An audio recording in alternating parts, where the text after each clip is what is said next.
Good evening and welcome to the Tuesday, May 19th, 2026 regular meeting of the Ann Arbor Planning Commission. For detailed meeting information and meeting procedures, please review the full printed agenda at either end of the dais.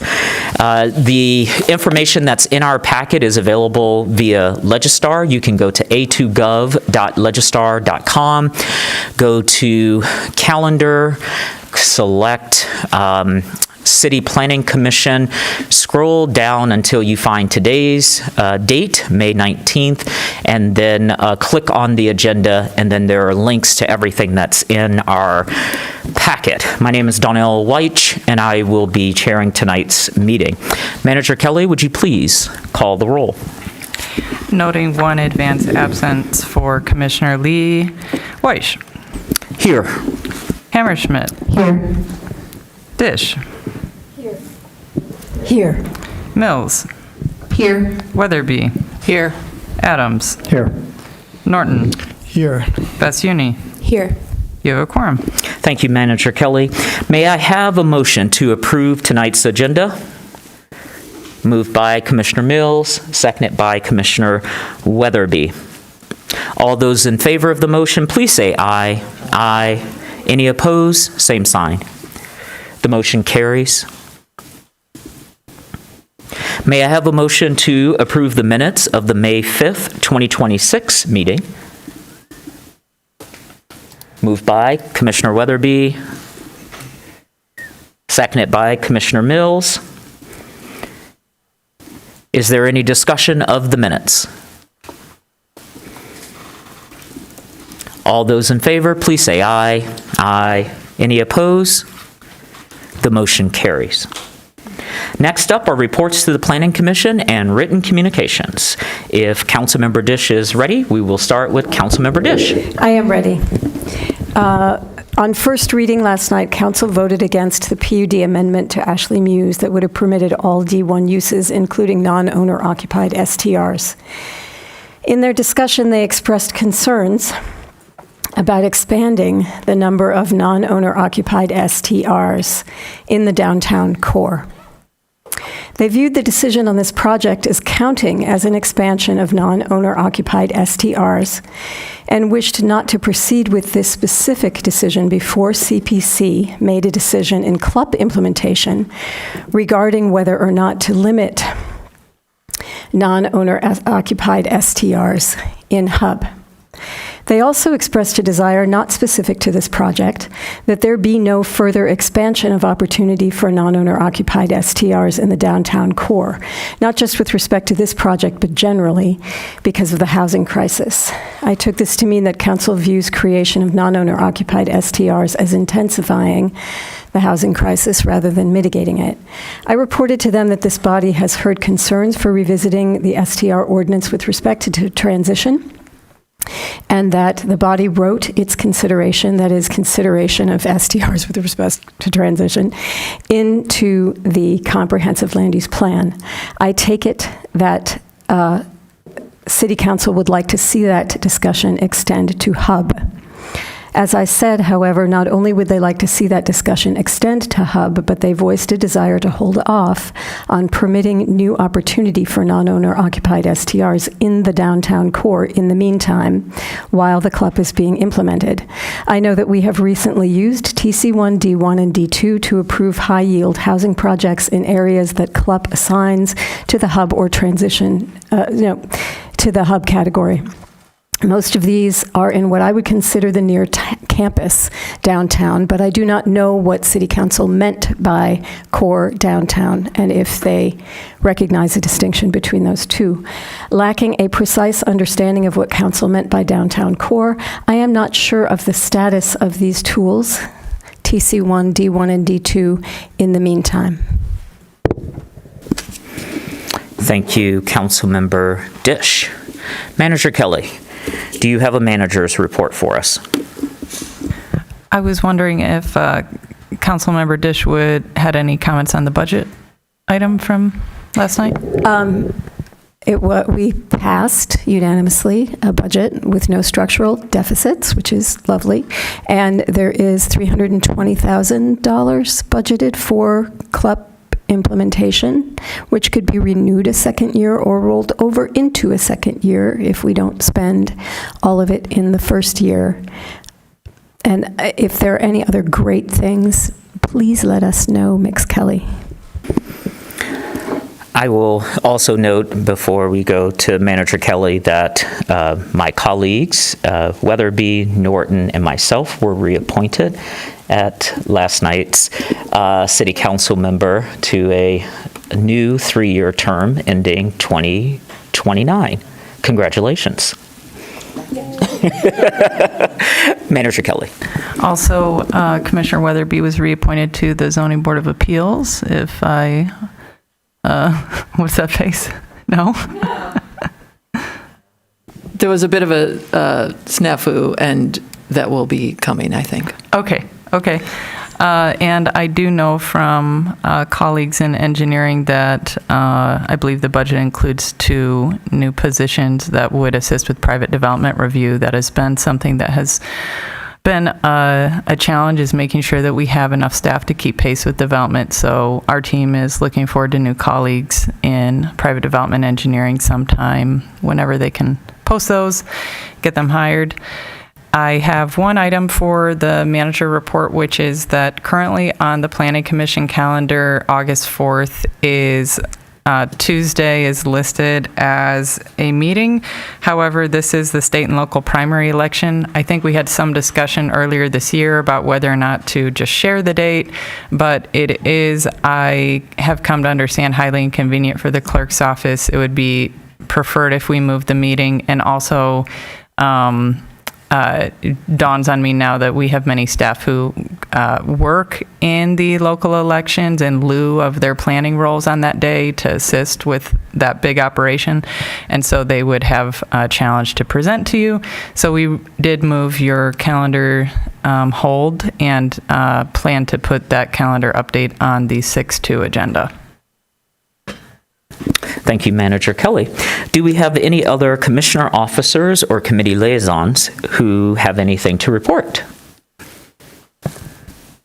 And again, for everyone in the audience, written communications are in today's packet. You can access it at a2gov.legistar.com. Click Calendar, click City Planning Commission, and then scroll down to May 19th and click the agenda to see the attachments there. That brings us to agenda item number 6, public comment. This is an opportunity for individuals to speak up to 3 minutes on issues not listed as a public hearing or a dedicated public comment period on our agenda tonight. We'll first hear from those of you who are present with us in chambers, then we'll turn to remote participants. If you are connecting remotely, press star 9 if on phone, or use the raise hand feature if on Zoom.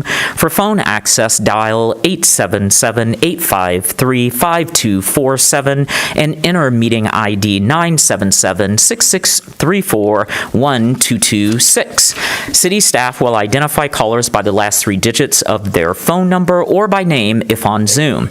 You'll hear an announcement when it's your turn to speak. Please move to a quiet area and mute any background noise. For all participants, whether in chambers or remote, please state your name and address at the beginning of your comments. Is there anyone present in chambers who'd like to address us at this time?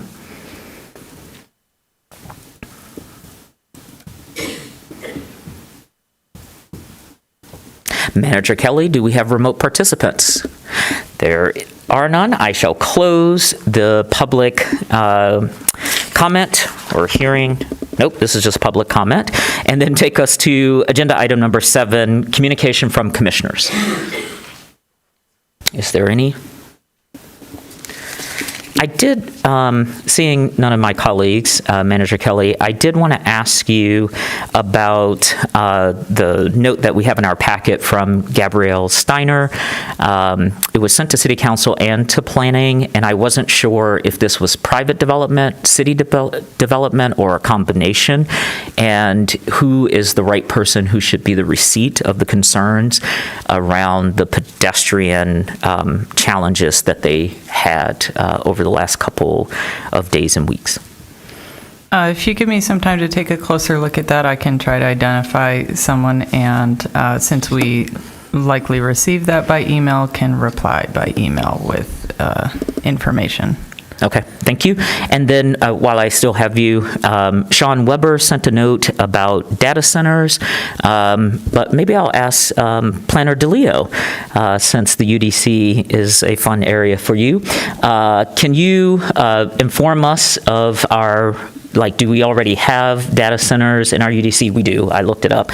And then are there any concerns about basically, he was writing in to say that most municipalities are being surprised by the presence of new development for data centers, and then they don't have code in their UDC to address it.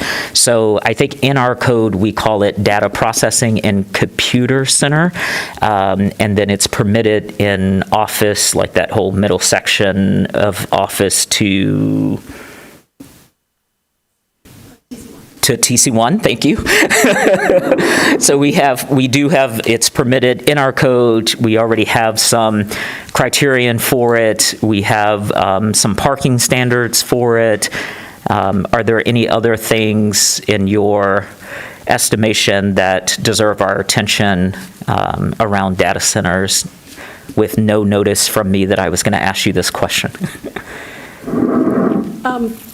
I think it's probably a good idea to take a look at our definition of data processing centers, because I'm confident it was developed some technology generations ago and did not anticipate AI data centers. So we probably should take a look at it and update it as necessary, but we do address them. Some land uses, though, we probably in the city limits would not attract, and I don't feel it is something that we would want to have a moratorium on.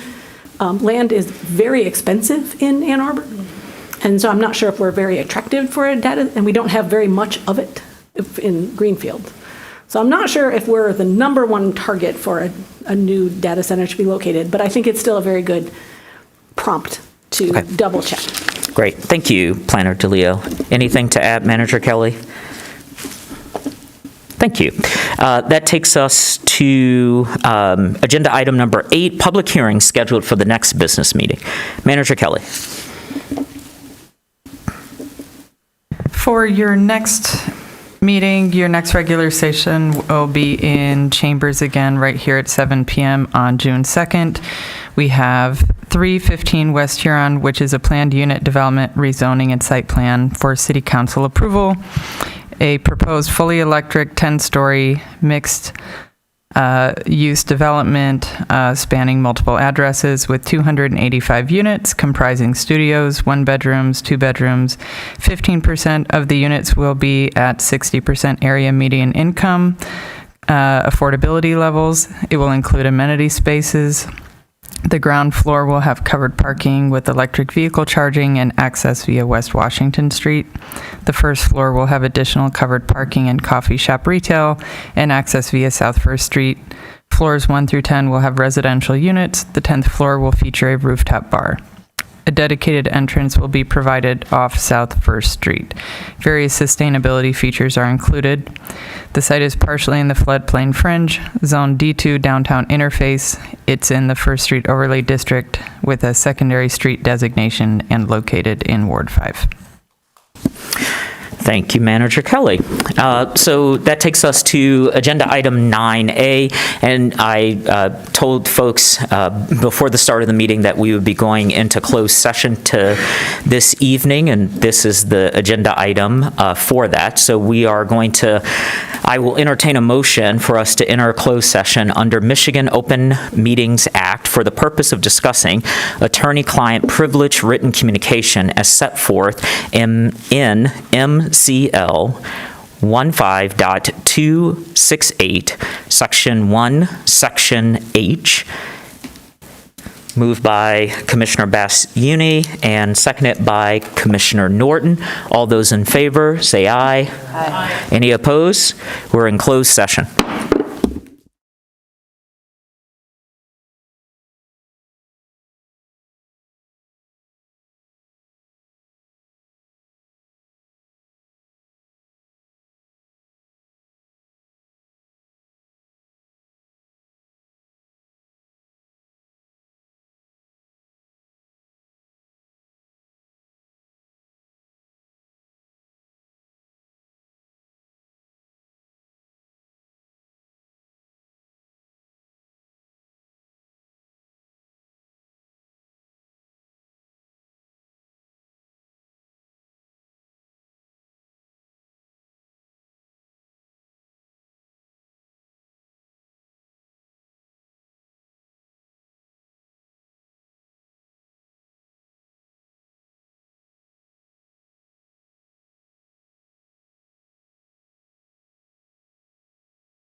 Call our regular meeting back to order, and we will start with agenda item number 9. On your agenda, it might be 9B. On mine, it just says 9, which is unfinished business. Actually, it's 10. Sorry, unfinished business, agenda item number 10. 10A, we are prepared to discuss 805 Oxford Road Site Plan and Special Exception Use for City Planning Commission approval. This is SP 25-0025 and then SEU 25-001. A proposal to construct a 3-story, approximately 23,500 square foot sorority with 47 beds and a surface parking lot with 8 spaces. The parcel is zoned R2B, 2-family dwelling, and student housing district. The petition includes a special exception use application, which is required for sororities in the R2B district. This project is in Ward 2. We'll start with the petitioner presentation, which is up to 10 minutes. Then we'll have a staff presentation, followed by a public hearing, and then after that, I'll read the motion, and then we will, as a planning commission, start our discussion. For anyone speaking tonight, whether it's the petitioner or the public, you have 3 indicators at the dais. Green means you're good to go. Yellow means you have 30 seconds. Red means please stop and cede the floor.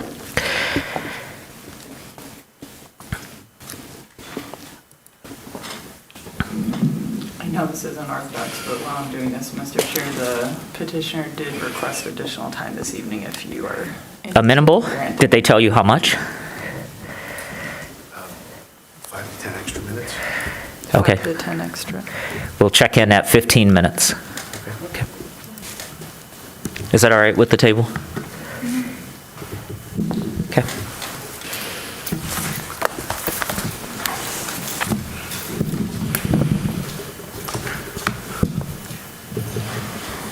You know, you're blocking the minutes there.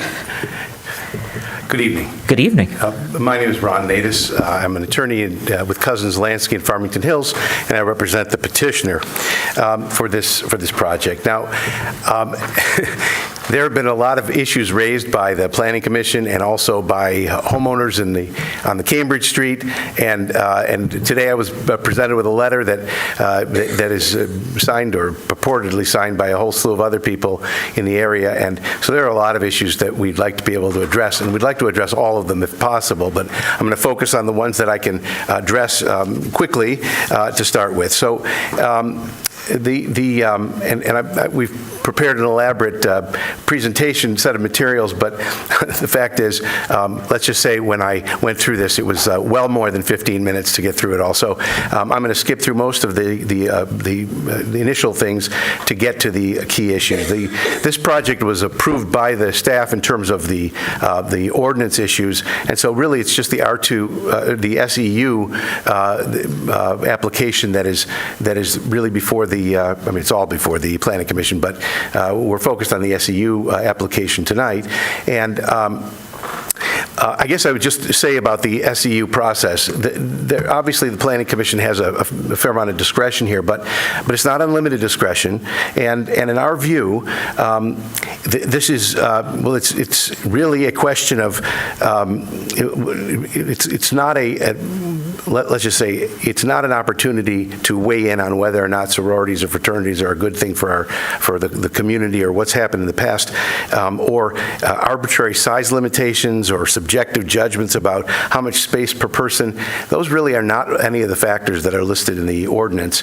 It's really applying your discretion to the factors that are listed in the ordinance, which really deal with whether this fits into the neighborhood, whether it's in the character of the neighborhood, neighborhood, whether it takes into account the neighboring district and doesn't adversely affect the neighboring district, and it also addresses, it's supposed to address the city's concerns about, that are expressed in the comprehensive plan. But let me just say about the comprehensive plan, we are trying to be as respectful as we can. The comprehensive plan is a long document with a lot of aspirational goals, and we can tell you we can't solve all of the problems of the city or all of the problems of the environment, but we can make a real effort to address them, and we think we have. And when it's all said and done, if we have substantially met the factors that are in the SEU ordinance, it's supposed to be approved. And so what is the main question? It's whether the project is compatible with the appropriate and orderly development of the zoning district, and the adjacent district in terms of location, size, and character. I'm showing you a slide that shows in the middle is our project, and it's absolutely surrounded by similar projects. This slide shows that all the blue is commercial properties where other student housing is. The next slide shows in orange is the fraternities and sororities, and then in purple the co-ops and other similar kind of housing. There couldn't be a more appropriate area, a neighborhood for this project to be located. And so we think in terms of character, it absolutely fits in. Now, it is one of the larger lots, and so it fits a larger building. And so we've proposed one that meets the needs of the applicant. This isn't everyone else's decision about how much space the students need or what amenities the building should have in order to manage in a competitive marketplace. It fits the site. It's been approved in all of the respects of the setbacks and so forth. I've put in a few pictures here on the slides of other large buildings in the area. That's all there is in this area, is very large buildings that are very much in line with what we're proposing in terms of scale and size. And the ones I've shown on the screen are really all on this block or on Washington or Hill surrounding this property. I'm sorry for the petitioner. For those of you who are in the audience, could you keep your comments to yourself? We will have an opportunity to hear from you, but it interrupts the petitioner. It slows down the proceedings, and then I have to ask you not to do it. So if we can all just allow the petitioner to use their time, that would be good. Thank you. As you can see from the data we gave you that was provided to us by the University Sorority Society, I'm not sure what the exact organization is, but you can see that the range of sizes is, basically between 10,000 and 20,000. That is the scale that we're talking about here. We're not really going much beyond it, but there are reasons why the extra few thousand feet does not really impact the site, and we'll show that to you in a second. So what are the 5 standards?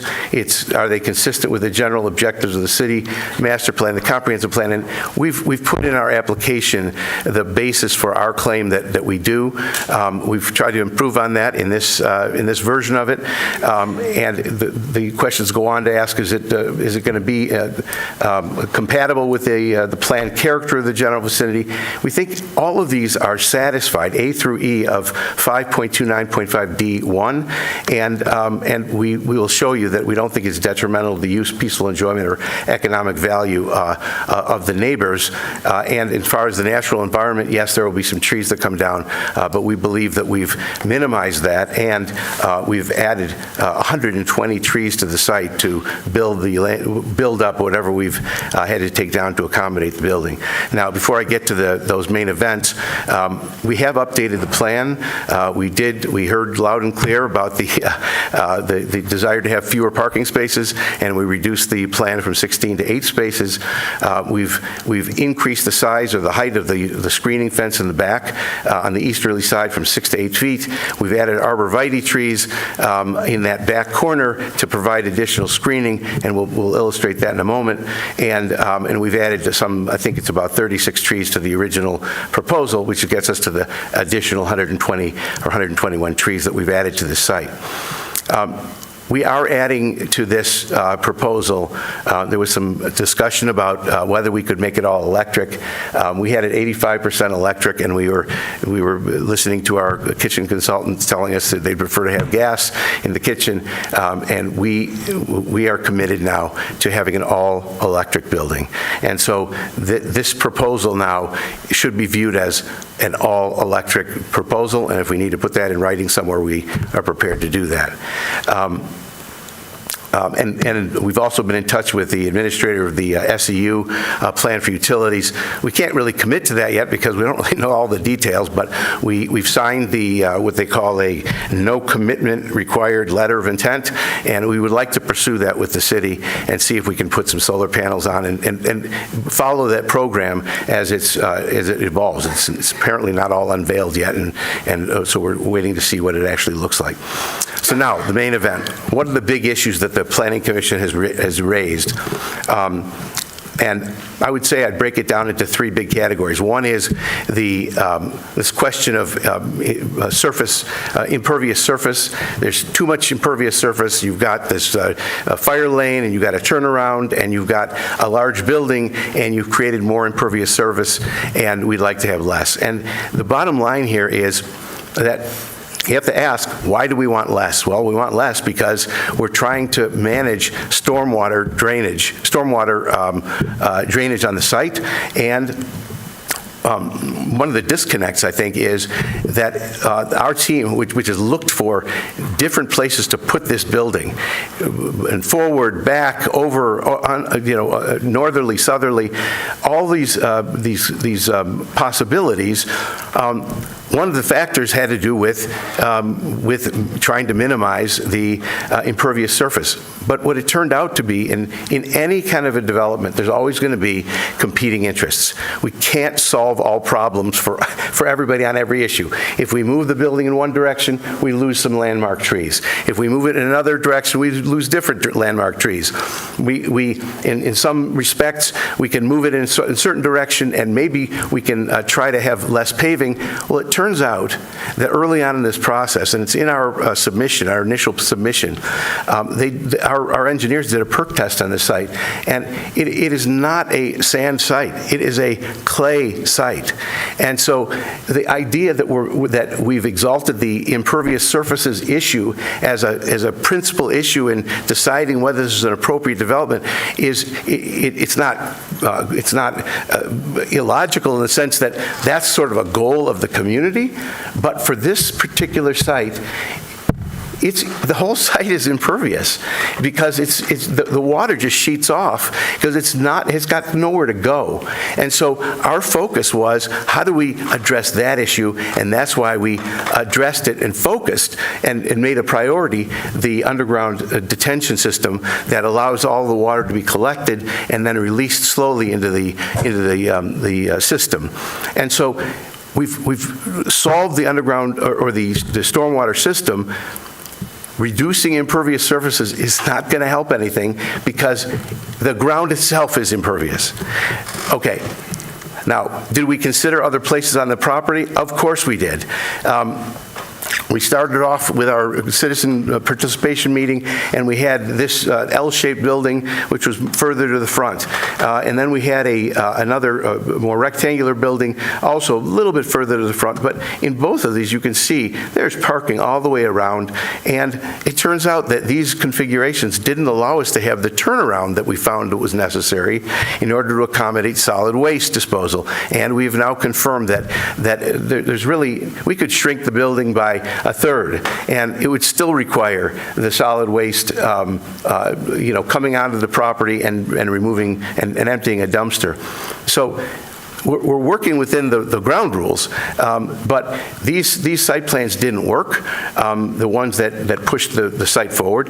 And on top of that, because we made a priority dealing with the stormwater system, the underground stormwater detention system, we put that in the front of the property at the lowest point. That is the most logical place to put that system so that it collects the most water.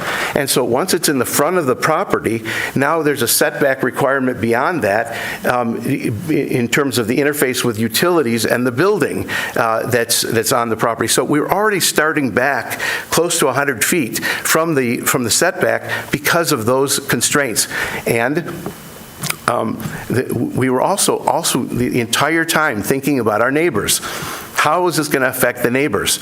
And you see in the proposal that's on the screen, you've got the dumpster in the back as close as possible to the Cambridge neighbors. And there's open area in the back. The same thing is true in this proposal. And then we came up with another one. There are several proposals. We've tried everywhere on the site to make this work. The next one was we've drawn in a rectangle that moves it a little bit forward.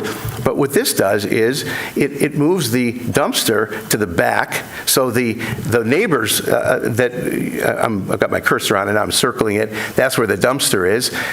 Now the neighbors who are concerned about noise, they're going to hear the beep, beep, beep. I mean, this is my best impression of a garbage truck. But the point is that's what they're going to hear, and they're going to hear that removal. Whereas in our current proposal, and I'll just compare it, you have the dumpster here. It's hidden, but it's up at the front of the property so that it's as far away from our neighbors as possible. It also has the benefit of eliminating this open space in the back which will invariably use for gatherings.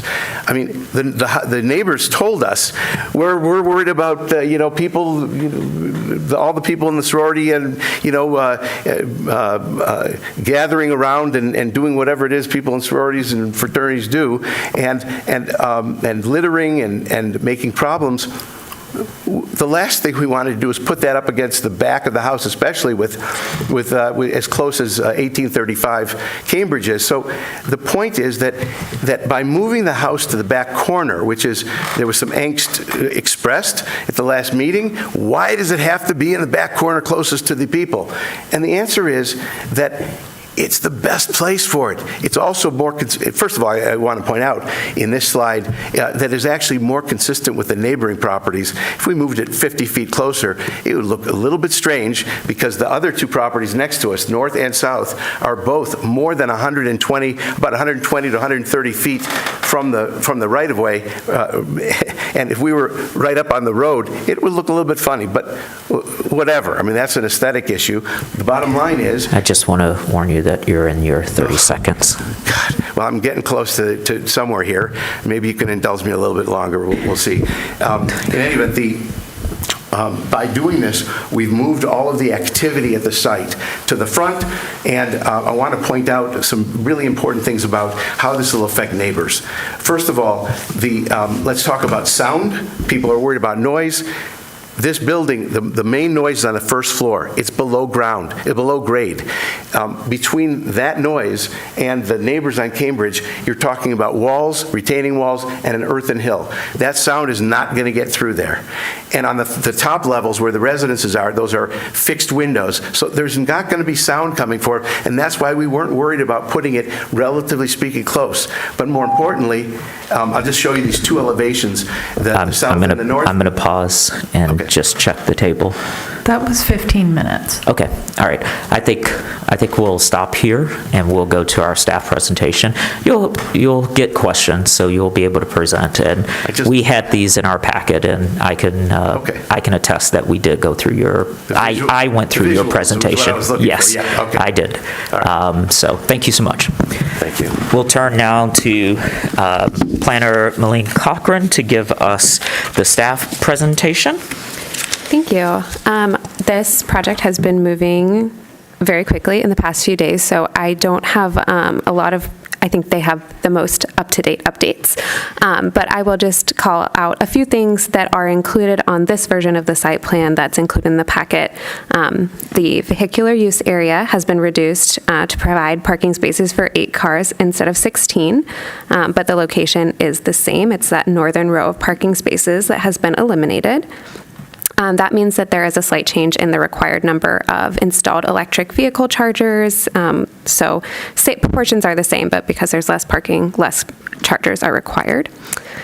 And then in going along with that reduction in the size of the parking area, that means that now 3 fewer landmark trees are proposed to be removed, so the required mitigation numbers have also been updated.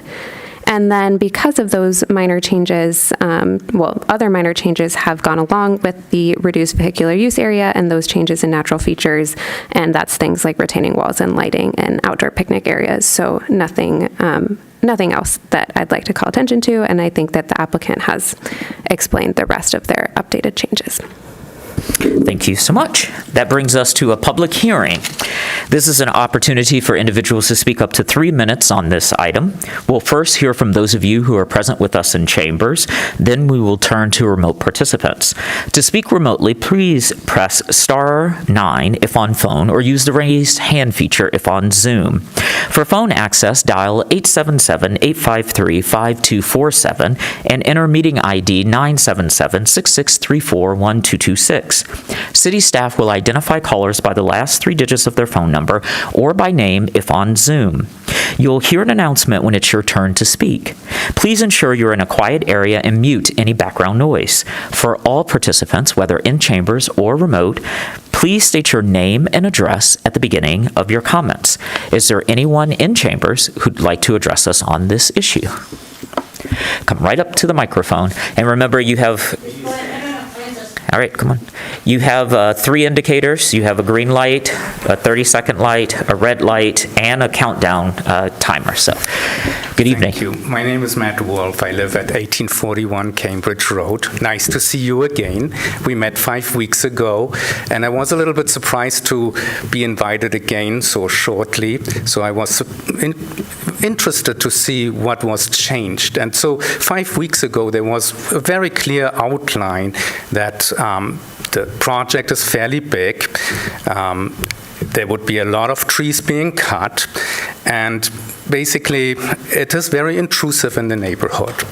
So the question was to have a dialogue with the architect and the neighborhood, and in the 5 weeks I was not approached by anyone. I have not been called by anyone. There was no dialogue, and if I basically get told that they did everything they did, I'm not sure with whom they did it, but they didn't do it with me. So hearing what the changes are, I feel like they're fairly small. I mean, we cut down by 2 or 3 trees the number of trees to be cut. So there's still over 40 trees to be cut, and that is for a community that was just in the Wall Street Journal and complained about DTE and what's happening in the city with DTE and how many trees get cut down by DTE. So it seems a little bit tone deaf to me, and basically the number of students that are housed in this building is cut by 2 or 3. There's still 47 down to 44. The changes are very minuscule, and I'm not a native speaker in this country, but I think you have a term for this here, and that is called putting a lipstick on a pig, and that's really what this looks like to me. Thank you. Thank you.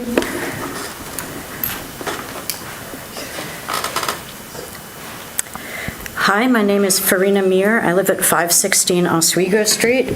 I've been a resident in Ann Arbor for 26 years. I have never come to this meeting nor spoken before this board. I want to say that this plan really is changing the nature of our neighborhood. A neighborhood does not face only in one direction. We saw a lot of pictures in the presentation today.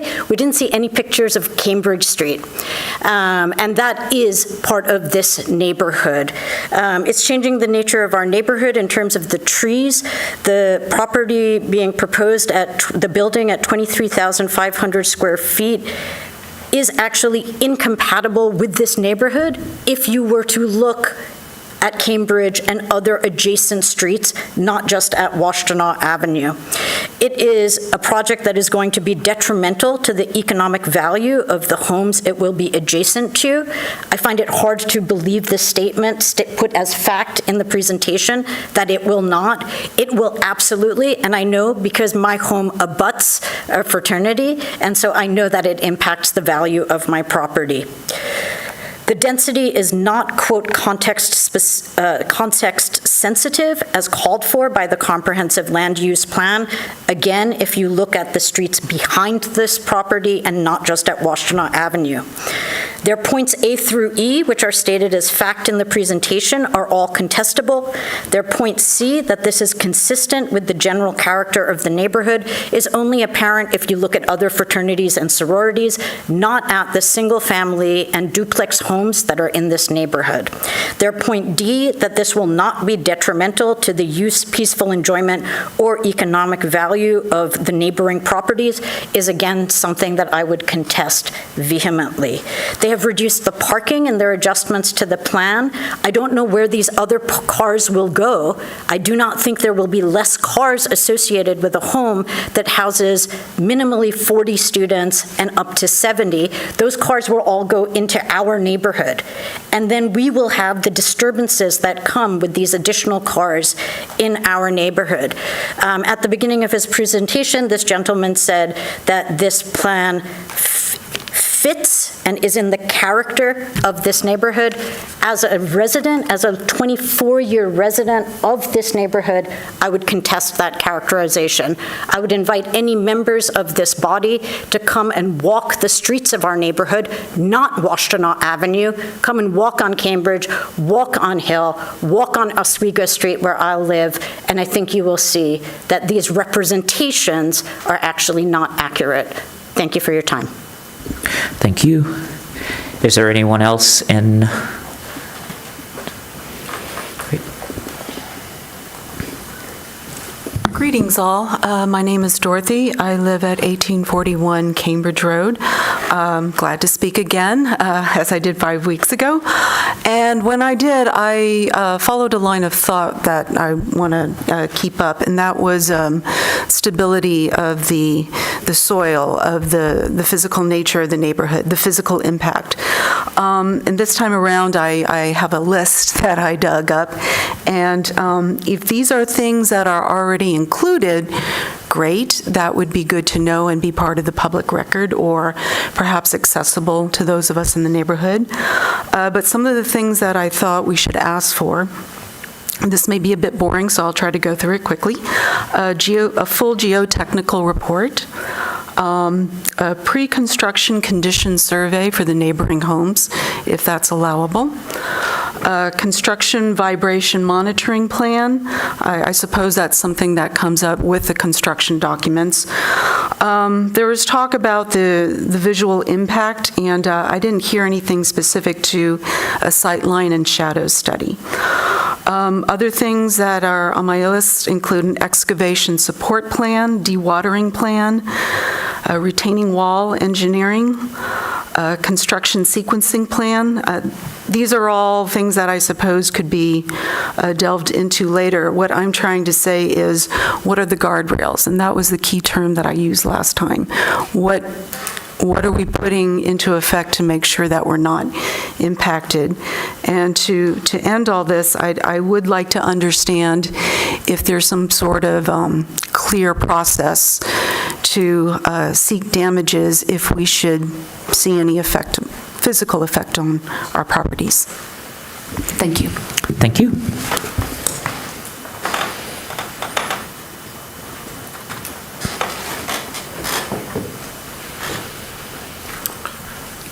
Hi, my name is Aniket Dadfale. I live at 1817 Cambridge Road. This is my first time speaking at this, and just a couple things from the presentation. It seemed that the petitioner put a bunch of kind of plans of why, the building couldn't be situated further forward. I don't know how difficult it is to turn around a vehicle in a 1.074 acre lot, but it doesn't seem that difficult in this day and age, so I'm not sure they really put that much thought into that. They showed a picture of Telluride House as one of the comparable properties. I actually live next door to Telluride House. At most, Telluride House has 20 to 25 residents. It probably has a bigger parking lot than we're describing here. And I can tell you what I see in front of my house is nonstop Ubers, FedEx trucks, UPS trucks, Door Dashers. And so to put something like this on Oxford Road seems like it's going to cause gridlock. I'm an avid biker. I bike to this meeting. Who I don't see biking often are students. Who I do see biking are kids going to Angel Elementary. And so you're creating kind of a gridlock right in the area where an elementary school resides.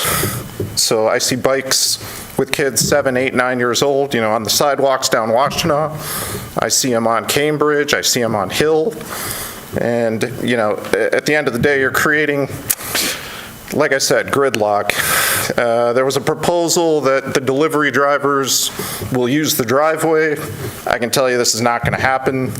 What happens when an Amazon vehicle pulls up? They just pull into the street, stop, run out, make their delivery, come back in. So in the meantime, you have bikers, cars, other, spin scooters, kind of trying to avoid these obstacles while, we're adding 47 or 70 new people. That's all. Thank you. Thank you. Is there anyone else who'd like to address us at this time?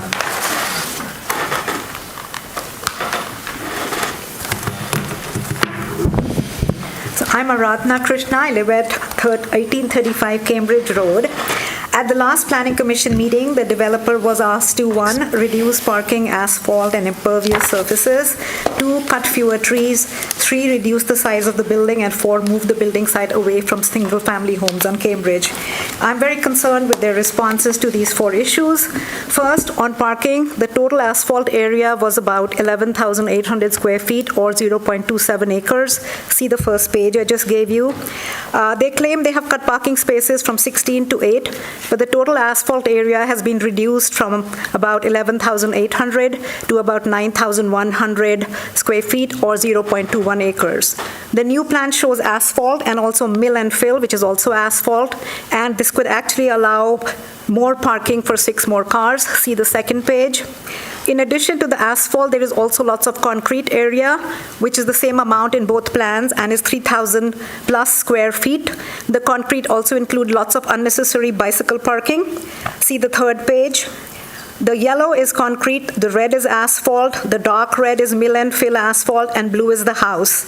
Between the asphalt, the concrete, and the house, it's 20,000 plus square feet of impervious area.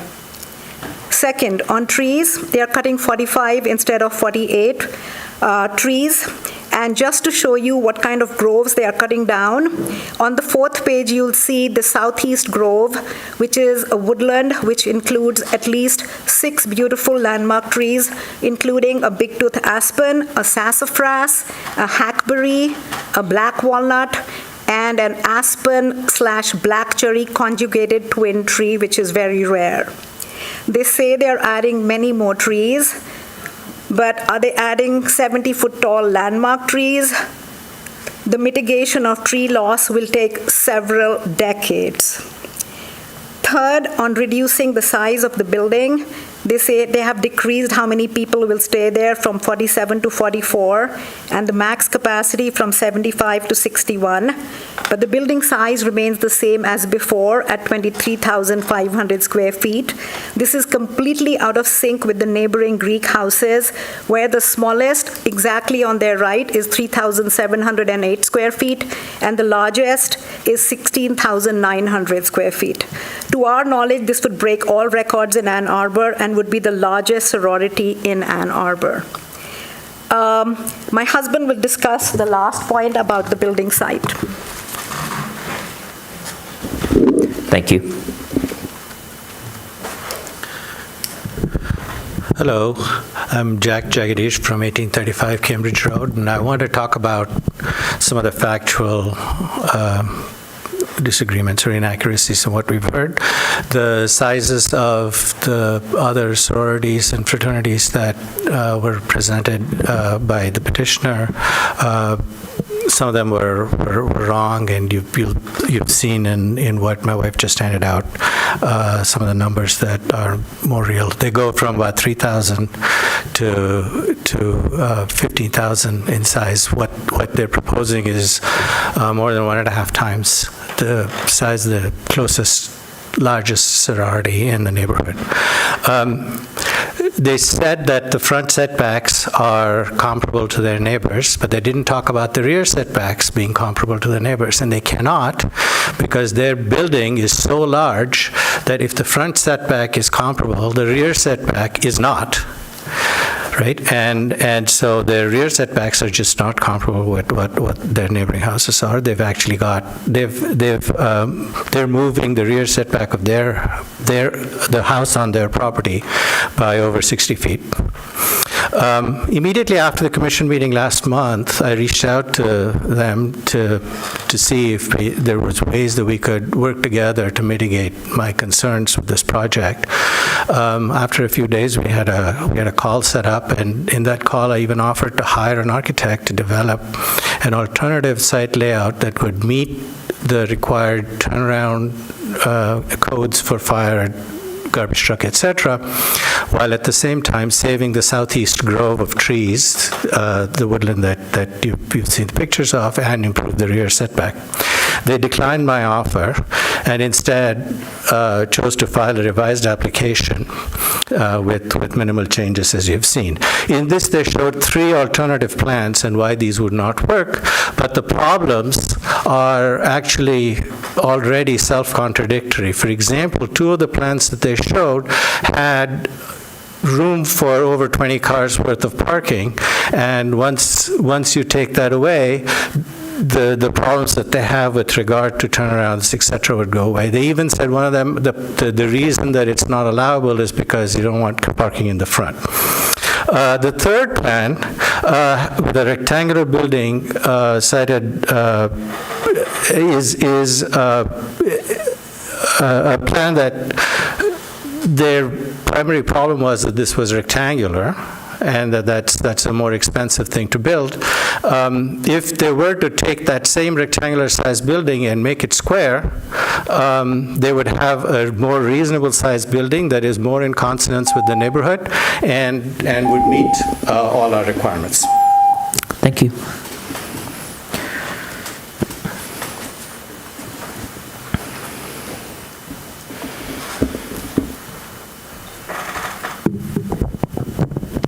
Hi, neighbors. I'm David Patterson. I live at 1942 Cambridge Road, and I want to take us on a little trip down memory lane. The last time that we had kind of a similar situation in the immediate neighborhood, I was not yet a resident here, so I had to do a little bit of research about the destruction of the house on 1705 Hill Street, which I think faced quite a bit less opposition from neighbors for a variety of different reasons. I think one thing, it didn't directly abut 5 single-family homes, so there's some facts that are different with that property. But they did apply here in this chamber for, I believe in 2014, for an SEU, and they were granted one. And I think a couple of other things that kind of strike me about their plans were they also were not, just destroying a single-family home. They were demolishing their own fraternity house to make way for a larger one that could accommodate their needs. Interestingly enough, I want to talk about the trees, since we're here in front of a bur oak that is the seal of our city. They were able to do all of this and to meet all of their goals in 2014 with removing only one non-landmark tree in poor condition. All of the other trees on site, including multiple landmark trees, were able to remain. And the reason I bring this up is when you remove 45 mature trees to make way for what is a radical re-engineering of this property, stormwater, clay, soil. I mean, it sounds like a great lot, but that's not what we're here to talk about. That's a loss of 2,160 pounds of annual carbon sequestration going forward every year indefinitely. When you immediately cut all these trees down, they are holding hundreds of thousands of pounds of stored carbon that gets released at the moment the trees are cut down, and that impacts all of us. And that's not including the demolition of the existing building, which is also an environmental challenge. But if you preserve existing mature trees, it can have a profound effect on slowing global warming, much more so than planting new trees. I realize they are planting bukus and bukus of very small trees, but immature trees sequester far less CO2 than older ones. Replanting doesn't offset the loss for decades and decades. This is science. I think this removing of these trees will definitely have an impact on the neighborhood. It will likely raise local surface and air temperatures, affecting the microclimate of the entire block. So my plea is, if you're going to build the record-breaking largest Greek house in Ann Arbor, at least try to do a little bit better when it comes to minimizing the environmental destruction you're leaving in your wake that we have to live next to. Thank you.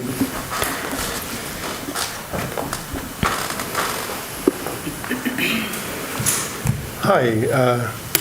Good evening, Commissioners. Good evening. My name is Ben Bly. I'm not an adjacent neighbor, but I'm a near neighbor off of Getty's, and my youngest child went to Angel School. I have a real interest in this part of the neighborhood, and I have many friends in this area. I came to the previous meeting. I was really pleased with the previous meeting. I remember listening carefully. Commissioner Weich, Commissioner Hammerschmidt, Commissioner Dish, I think you all made clear something that I found really exciting, which was that you are serious about the comprehensive plan. And I think a lot of the objections that led to the process that unfolded after essentially came down to a question of seeing whether the developers and maybe in cooperation with neighbors, whether there was a way to make this very ambitious plan fit in a way that suited the comprehensive plan and was appropriate to the neighborhood and suited the character of the neighborhood. I was a bit disappointed when the proposal that came at the beginning of this meeting, or this topic discussion, essentially explained in a kind of nervous but lawyerly way why there was no way that this object could fit in this space unless it had all the properties that were required by the developer's plan, so that only 3 trees could be cut. And because clay was underneath the soil, the impermeability of asphalt was sort of irrelevant. And it seemed to me that in some way the attempt was to tell a story in which it was inevitable that this was the only way that this could unfold, because all of the considerations that could be taken into account were taken into account, and this was the plan that we arrived at. And what we heard then was something not so different from the original plan, and most notably didn't address what I thought Commissioners Hammerschmidt and Weich and Dish and others were bringing up in the previous meeting, which was that this may just not be appropriate development on this site. This may be an unsolvable problem that they have set themselves, but the unsolvability of that problem is not Ann Arbor's problem to solve. So the fact that the developers have a goal that they feel they can't reach in any other way doesn't mean that we have to accept and share that goal. We have a comprehensive plan for a reason. You commissioners all spoke eloquently in the way that you did at the first meeting, I think for good reasons. I don't hear things that have changed my view about that reasoning, and so I'm disappointed after waiting 5 weeks to hear what I heard tonight. Thank you all very much. Thank you. Is there anyone else in chambers who'd like to address us on this issue?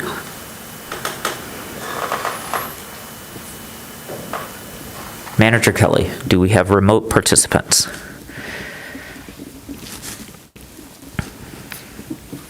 There are no hands raised, Mr. Chair. All right, last call for those of you who are in chambers before I close the public hearing. All right, I will close the public hearing and read the motion. Let me find the motion. Bear with me, it's long. The Ann Arbor City Planning Commission, after hearing all interested persons and reviewing all relevant information, including the accompanying site plan, finds the petition substantially meets the standards in Chapter 55, Unified Development Code, Section 5.29.5.d, Special Exceptions, and Section 5.16.1.e, fraternity or sorority house, and student cooperative housing, and therefore approves the Kappa Delta sorority house at 805 Oxford Road for 75 occupants. This approval is based on the following findings. 1, the proposed use will be consistent with R2B, two-family dwelling and student housing district, which provides for residential use, including special exceptions for fraternity or sorority houses and student cooperative housing. 2, the proposed use will not adversely impact traffic, pedestrians, bicyclists, circulation, or road intersections based on the location. Oxford Road provides access to the site, and the proposed use is consistent with the existing and other surrounding uses' traffic impact. 3, the subject site meets the use-specific standards for on-site resident manager, minimum lot area, and minimum lot area per occupant, principal building floor area, and screening. 4, the maximum number of occupants shall be established as 75.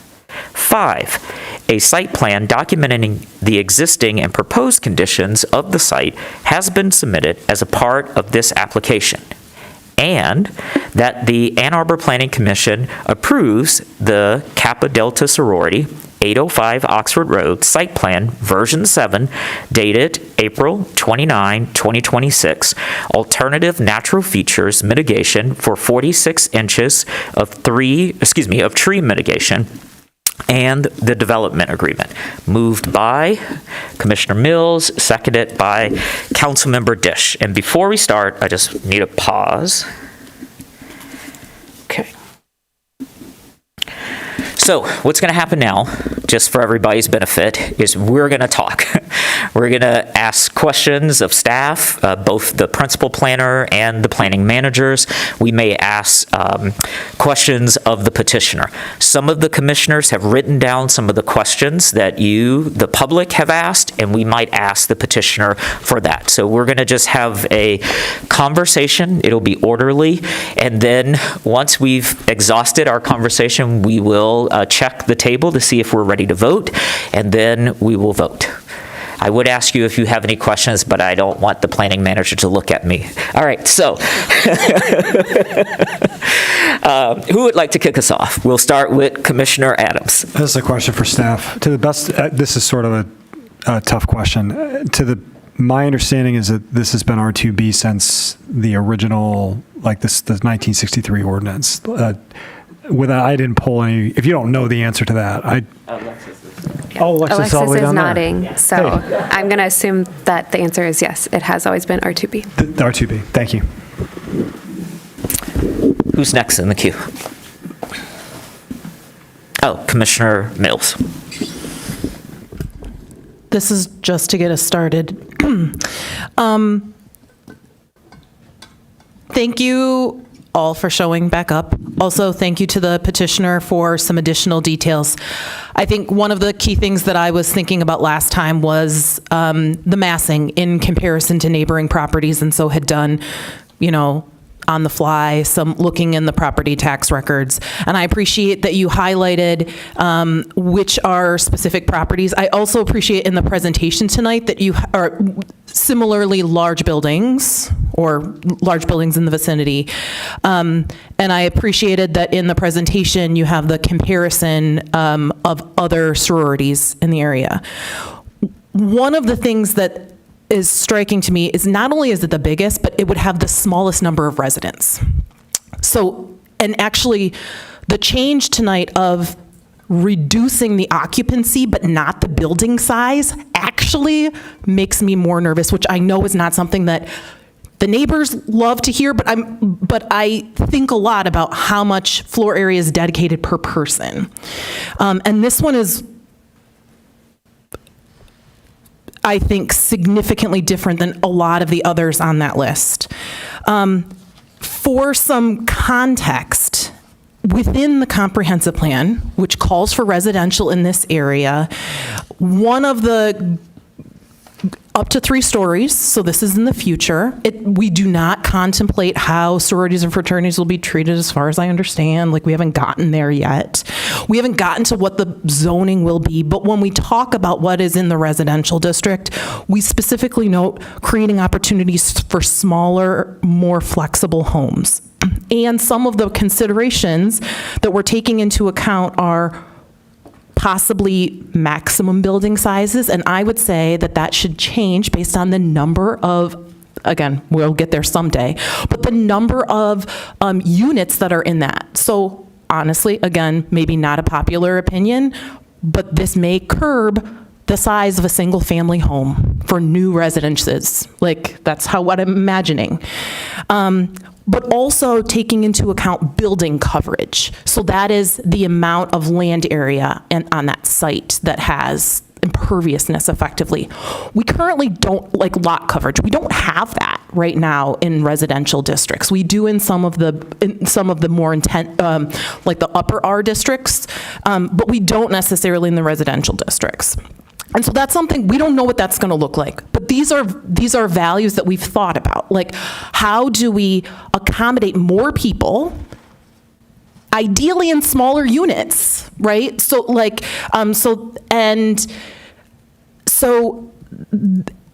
again, it's the combination now of having additional information about the square footage of neighboring properties and actually on that table, the fact that there are far fewer residents in this one compared to any of the others, and this is larger than any of the others, that actually gives me even more pause than before. And so that's something that I'm sitting with. I think that the size of the property is important. I looked, the biggest on the list that was listed was 1811 Washtenaw. For what it's worth, on the properties assessment page, it shows up as 14,578 square feet, not the 20,180 on the list that you got from the sorority people. So I don't know which one is right. I didn't check all of them, but that one is different. That is on a lot, though, that is a little bit bigger. It's 1.5 acres, 1.572 if you care. So I am trying to figure out myself, like, how to weigh these two things. Both, I think it is beneficial to have more residents here, particularly like you're replacing a single family home that is large. But also, like, even in comparison to the neighboring properties, the people per square footage is significantly larger. And so, in case that math is helpful for others, I would put that. I think that the movement towards 100% electric is really important, and that is something that I would want to condition any approval on. I am weighing whether the scale of this building is appropriate in the context of the neighboring properties. Thank you, Commissioner Mills. We'll go to Commissioner Basciuni. Hello, everyone. I would also like to echo Commissioner Mills' comments. I appreciate everyone who took the time to come and make public comment. You took time out of your day to come and talk to us, especially with these longer meetings, so thank you. I have a question for Deputy Manager Kelly, potentially a continuation of that to the petitioner pending the response. Deputy Manager Kelly, I believe during my orientation you had explained to me the process of how someone who is, sorry, my mic. Let's get it closer. Someone who is petitioning or having a project, what process that looks like, and at what point the Office of Sustainability and Innovation is looped in or at least notified, and if the petitioner is then offered a chance to meet with them. My question is grounded because I want to understand more about the sustainable energy utility based on some paperwork that I believe the petitioner left for us on our dais. So I just want to follow up on that. Yes, for special exception uses with development, we do invite the Office of Sustainability to make comments. They're invited to all of the pre-submittal meetings that we hold for petitions in our department for site planned projects, and they do reach out to petitioners to offer information about incentive programs, potential building envelope strategies, ways that they can just improve the overall sustainability of their development. And they ask questions, and they also generally like to learn from how developers approach things. For this project, there were some early discussions, but they were primarily surrounding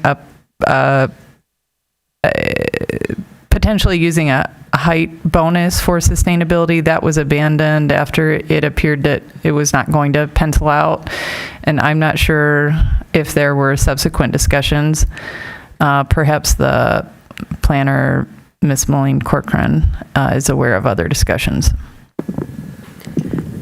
I'm not aware of any other specific discussions, but then there have been very recent updates with the email to the SEU that was in the past day or two. So I think that there are two sections. There was the one when they thought that they might use the sustainability height bonus. That didn't work out. And then now, after last Planning Commission meeting, I think then there's been a kind of looking at different opportunities. I don't know specifically that the Office of Sustainability and Innovation was contacted in recent days, apart from the SEU side of things.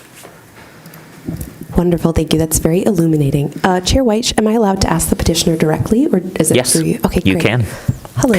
And then they get to decide who answers. Oh, fine. Bit of a hot potato, I'm sure.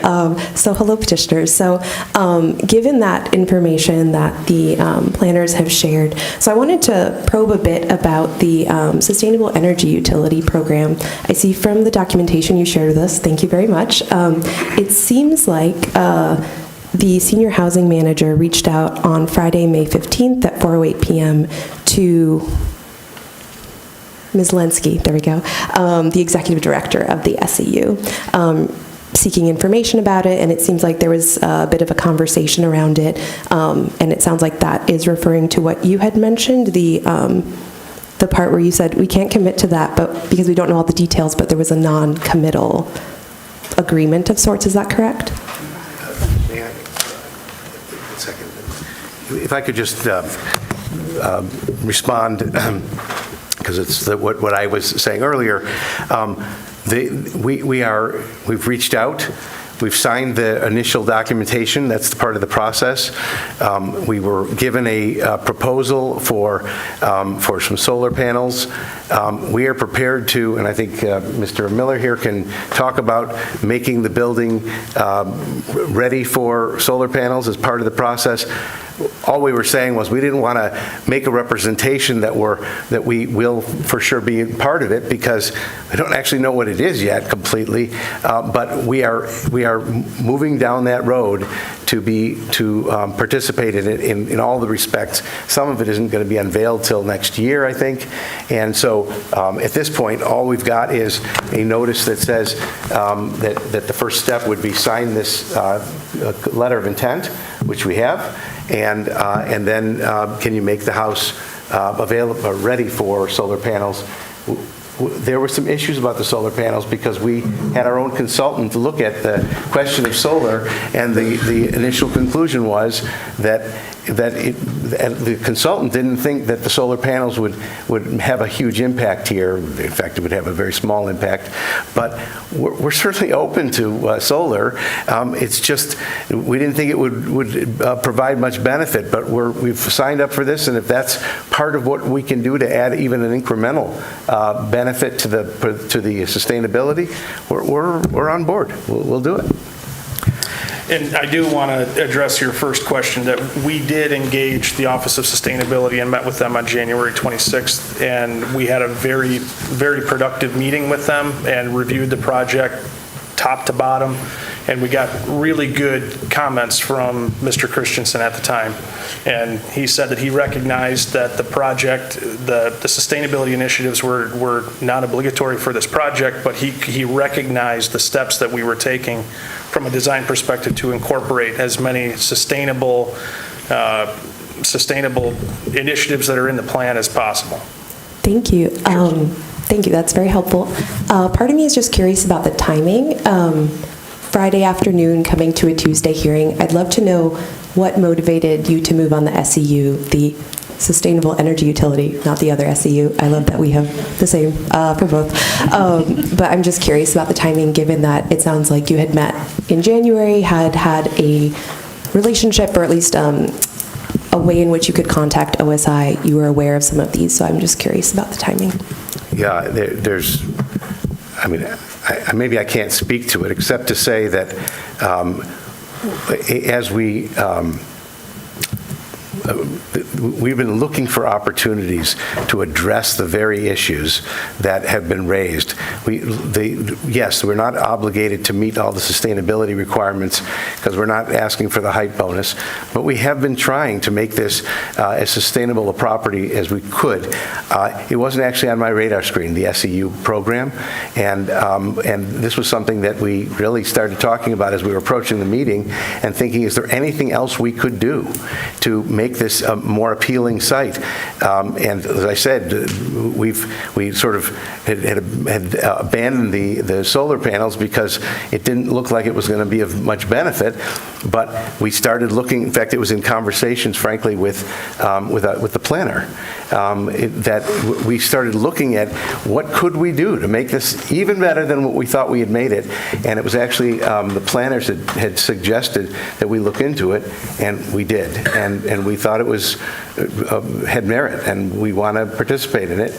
But it wasn't like it may seem like last minute, but what we're really trying to do is we continue to look for ways to address sustainability issues. Even though I would say that that we've really addressed them in many ways. I'm not sure what else we can do, and that's why we actually asked the planners, what else can we do here? And those were some of the things that the all electric. We can do these things. Thank you. Thank you. Yeah, that is a lot of helpful information. Thank you. I'll see you back. Thank you. I'll take just a quick moment to address some of the comments that I heard from the public.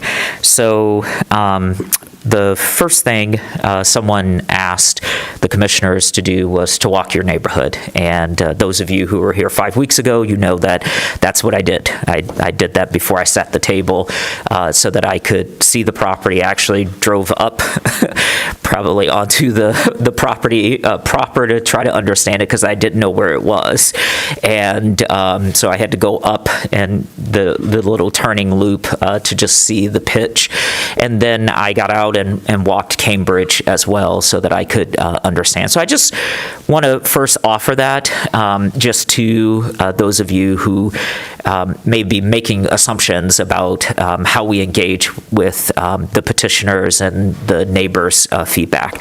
The other thing that I wanted to note is the turning radius is for as a result of our meeting with this petitioner, we asked for a meeting with the fire marshal and the fire director, the chief.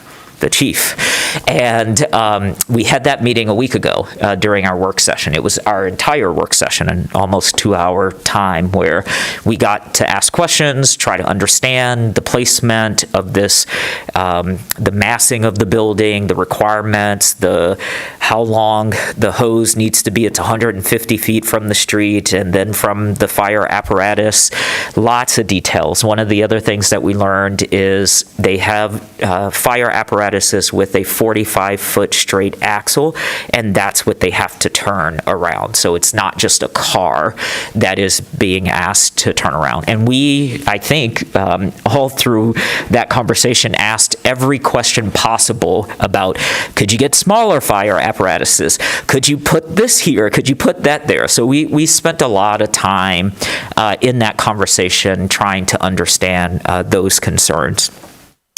Someone also talked about the parking being ridiculous. my words, not yours. I'm an avid biker in the city. The parking is required for various sites, and sometimes they exceed the parking, the bicycle parking. And I remember 5 weeks ago, some of the neighbors just alerting us to, I've never seen a sorority or fraternity member on a bike, but I've seen them in an Uber or a Lyft. So all of that noted, but I did just want to acknowledge why that parking was there. Who else would like a opportunity to speak? Those were the things I just wanted to address from the public. Commissioner Norton, we'll start with you. So I raised concerns at the last meeting about the placement of the home at the very back of the lot. I understand the topography is constraining this site and the size of the structure wouldn't fit closer. All of the images you showed us of other structures that are sororities are close to the front lot, and they kind of fit on the lot that way. I'm sorry, Commissioner Norton. Can you orient yourself towards your mic in a way that, because you're cutting in and out because you're turning. I'm sorry. I hate interrupting you. I do this all the time. Sorry. I'm commenting on I want to express some of my frustrations with this project. We were told at the last meeting, it's sitting at the back of the lot because the fire department told us we had to put it there because they needed to turn the building around. And then when we asked the fire marshal about this, he said that was where they put it in the first place. I told them they needed to put a turnaround because they placed it so far away from the road. Ouch. I asked, I will note that the imagery that you're showing us of other site designs you considered, one of the neighbors pointed out, are not the same designs. They have substantially more parking all around them that would, of course, make it impossible to do what you want to do. So if you're going to show us imagery to say this don't work, give us comparable imagery, and don't. It's a little bit insulting to say, look, we couldn't do it. Well, those aren't the same designs that you're situating on the lot, and then telling us we can't possibly do it any other way. I'm a little frustrated with that. We were also told in the last meeting that we couldn't possibly go all electric because DTE told us we don't have the capacity to do that. That came out in the comments that no, that's not the case. I'm frustrated that the information that we're being given, it's looking like a lot of the numbers that you're giving us tonight don't seem to line up with the numbers that are also available about comparable sizes of projects. It is a little bit weird to me that you're keeping the property, the building the same size, and yet reducing the number of students who would be living there, which means they've got lots of space. Maybe that's to reduce the amount of commotion that will be happening with Ubers. So I'm starting off to express all of those frustrations, but then I'm looking at what we're supposed to do on this project. And we're supposed to be reviewing the project under the standards that are stated in the code. Sororities are allowed as special exception uses in this district, and they have been for a really long time. And we're not supposed to evaluate whether or not we think it's the best design in the world or if it's the appropriate size for what you want to give your students. Even the specific site location, the property location standards are really speaking primarily to traffic conditions. I understand the neighborhood concerns about the kinds of activities that this will be generating, but those are activities that are related to sororities, and sororities are allowed as special exception uses in this neighborhood. That we can't really pass judgment on whether or not you can put a sorority there or not. It's allowed as a special exception use. So I'm feeling greatly constrained about that. And then I hate to see when a tree comes down, and I understand the neighbors' concerns about the loss of trees. If we decide, though, that we're never going to allow any property owner to ever cut a tree or a bush down, we've just now stopped all new development in the city. It's just an impossible thing to do. I appreciate that the petitioner is coming back with additional landscaping and features to try and minimize the impacts on the neighbors.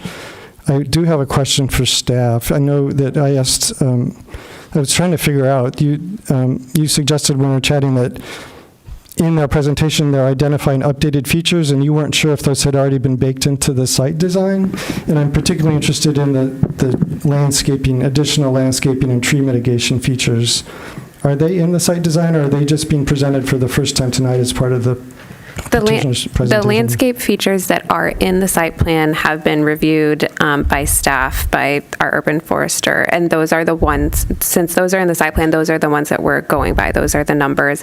I don't know what, are there specific numbers in here that you're pointing to that seem to be a discrepancy with the site plan? Maybe it's the question for the petitioner. You note in your presentation, updated features. I'm trying to find your presentation.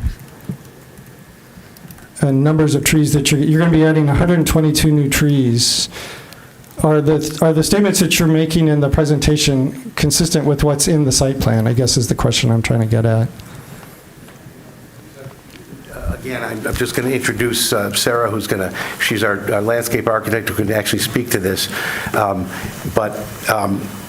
But again, in fact, I'm just going to let her explain what's in the plan. The point is that the statement about those arborvitaes being added to the plan to provide additional screening for 1835 and some of the properties, those were added to the plan since the original plan. But in other words, the landscape plan that has now been submitted. Okay, so if you're going to talk, you got to talk into the mic. Okay, I got it. I appreciate it. I'll let Sarah handle it. Let me reframe the question. In the presentation, you're making statements about the additional things you're doing. Have those all been formally incorporated into the new site plan that you're presenting and that we're passing judgment on tonight? Yes, that is correct. The site plan that was submitted it incorporates all of the trees that Ron mentioned in his presentation. And I just want to clarify, because I don't know if maybe this is the misconception. The 121 new trees are from what exists to what is proposed now, not from the previous iteration. I don't want you to think we're adding 120 trees from the previous submission. I understand that, yes. Okay. I believe it's 36 that's from the previous, or maybe it's 38. I don't remember offhand, but. Okay, thank you. I'm just wanting to make sure that the landscape features that you're talking about in the presentation, this all came in fairly quickly. Yes, and the staff didn't see your presentation until the very last minute, so they didn't have a chance to double check. Yeah, no, I just want to note also that it was brought to my attention earlier today that what was in the PowerPoint presentation, that is actually a previous plan. The wrong one got submitted. The one that was submitted to the city that's on file, it should be part of your packet as well. That is the correct one. It should have the date of April 29th on it. Okay, thank you. And it also has the reduced parking. So if you see anything with 16 spaces still, that's a previous iteration. Okay, thank you. And when you say plan, you mean site plan? Yes. Great. I just want to make sure. Landscape plan. Yep. I just want to make sure that when we say plan, we know which plan we're referring to. Sorry. I'll just say that landscape features, things like the buffering, the mitigation, those are all part of site plan approval, and those would need to go through staff and be approved. So anything that they said that would be different in this presentation, that would be a problem because we are going by the site plan for landscape features. All right. Manager Kelly? Can I? Hold on for a second. Yep. Okay. Back to you, Commissioner Just to Norton. finish up, thank you for answering that question. Am I good to go? Yes, okay. Thank you. I want to finish off my thoughts. I understand the neighbors' concerns, and I understand they're wanting us to document all of the potential harms that can come about from construction activities and site design, and that's all covered through the city standard site preparation and approval and review and processes. So we don't get into that level of detail and require specific ground vibration studies for every project that comes through. And I'm confident, I trust the city's regular procedures to make sure that construction activities happen. So I guess I'm kind of wrapping around to saying I'm really frustrated by this project. I do question the size of it. And I've questioned the location of it on the lot, but I think a lot of the neighbors' frustrations are with the idea of having a sorority in the neighborhood, and we've allowed that as a special exception use. And I'm looking at what is being proposed and whether or not they satisfy the standards that we have to make a decision by, and I'm inclined to think they have satisfied those standards. I'm having a hard time finding how we would say they haven't, so I'm leaning in that direction. Thank you, Commissioner Norton. I have Weatherby, then Dish, then Hammerschmidt. Okay, so I'm going to do a little bit of the same kind of what are my thoughts here. One disadvantage, I don't know, that I have is I do live in an area that has a lot of building and has had a lot of change, and buildings that have gone from single-family homes to one a block away from me is 48,000 square feet. And so I understand and I'm going to say fear. I know it doesn't encompass everything, but a bigger building is not necessarily the worst thing. It's not necessarily the best thing. But something where we say, oh, it looks big, it is big, it's in my backyard, it's, going to loom over my house or my backyard. If the windows don't open and that building is right next to your property, it's actually going to be pretty quiet there. I have to agree with the petitioners that the things that are noisy are cars and garbage. And garbage is really, really noisy. It's noisy with the backup. I'm not going to imitate a garbage truck, but it's also really noisy with the bang and garbage trucks come very early in the morning. So I think moving parking and garbage away from the neighbors is actually a really big thing, especially if you kind of put your building in between the neighbor and the garbage. People living in their bedrooms are not that loud. And so, I do actually appreciate that even though visually it may be pretty different than what you're used to, I actually do think having the building closer than, say, an open area or parking is actually better for the sort of peaceful enjoyment. It seems counterintuitive, but that's like my lived experience. I'm just saying that for the record. Street parking, people have talked about, well, where are people going to park? Street parking is public. I can park in any neighborhood just like all of you can park in my neighborhood. I live near the stadium. We get a lot of people parking in my neighborhood for a lot of, and like I can't say that's not allowed. There are neighborhood groups that you can, neighborhood mitigations that you can have for a resident only if that becomes a problem, but street parking is street parking. I agree that 44 people in a building of whatever, 20-some thousand square feet, 23,000 square feet, it seems ridiculous to me. And I would agree with Commissioner Mills that maybe more people is actually better in this case. But that is your proposal. I would also like to say that if this were a single-family home, they could cut the trees immediately and with no mitigation required.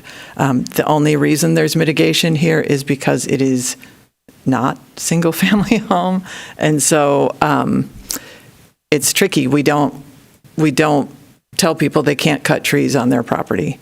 And if you're the person cutting the tree, you're really happy about that. And if you're the person who is used to that tree, it's really hard. But I actually think, we are requiring mitigation of the trees, and I think that's a good thing. Let's see. Neighbors not being consulted. I'm impressed that there was actually some consultation. And I know, again, that's not very comforting for the neighbors, but when you own a piece of property, and I've had to wrestle this a lot in my house, is that you don't own the property around you. And that can be great because your neighbors are great, and it can be really hard if the neighbors don't do things the way you would want to. My neighbor just cut down a tree this week and, didn't talk to us about it. I mean, we love him, so it was okay. But, it is. I mean, we feel strongly about those trees, but if they are not on your property, it can be difficult. So I guess what I'm saying is I think that this may not be the perfect property or the perfect proposal that we would want here. If I were SimCitying this, it might not be a big proposal here, this proposal, but I think it follows what we need to look at. I do think that the all electric is important, and we need to have that in writing in our agreement, in our motion, because I think that is something for the future that's important. Thank you, Commissioner Weatherby. I have Councilmember Dish, then Hammersmith, and then Adams. Thank you, and I want to echo the thanks for everyone who came and spoke. I know it takes time, I know it's frustrating, and it's also very frustrating to hear people sitting behind a dais saying, I share your frustration, and there's not a lot I can do about it. And what I want to make clear is that we are not being asked to change the zoning. This property has been zoned for this use since the beginning, correct? That was the answer to Commissioner Adams' question. The city now requires that it get a special exception use in order to activate that zoning to the fullest extent. And when I look at the criteria for the special exception use, one of them that Commissioner Mills has mentioned is one that is also, sorry, sometimes it's cold in here, sometimes it's warm, is also, I'm stuck on a bit. It is section 5.29.5 dB, that the structure will be consistent with the general character of the neighborhood, considering population density, design, scale, and bulk, and the intensity and character of activity. And it is design, scale, and bulk that have been just really hard for me because I know the neighborhood. I have walked there, not recently. And I totally understand that this doesn't fit with the rhythm of your neighborhood as you walk by other structures. And I understand and appreciate that the petitioner designed this building to mitigate the scale by tucking the building into the hillside. And I understand that the scale of this building in part provides meeting rooms, dining space, and study areas for students. And I think students really do need those. So I do not know of anything I could ask for to mitigate my concern about that condition. However, I am concerned about the project having a detrimental effect on the environment. And there is a condition that the project that you have already volunteered, that would mitigate this concern for me, and that is that the project would conserve energy by being all electric and would indicate its interest, which you've already done, and follow up on that in participating in the sustainable energy utility. So I have stated a concern about a detrimental effect and a condition that would mitigate my concern, which I would like to be added in whatever, I don't know if I need to read that again or if staff would translate that in a way that can be added to the... It sounds like you want to amend the original motion? Yeah. Okay. I usually want someone else to write. Yeah, that's fine. I'll check in with Manager Kelly.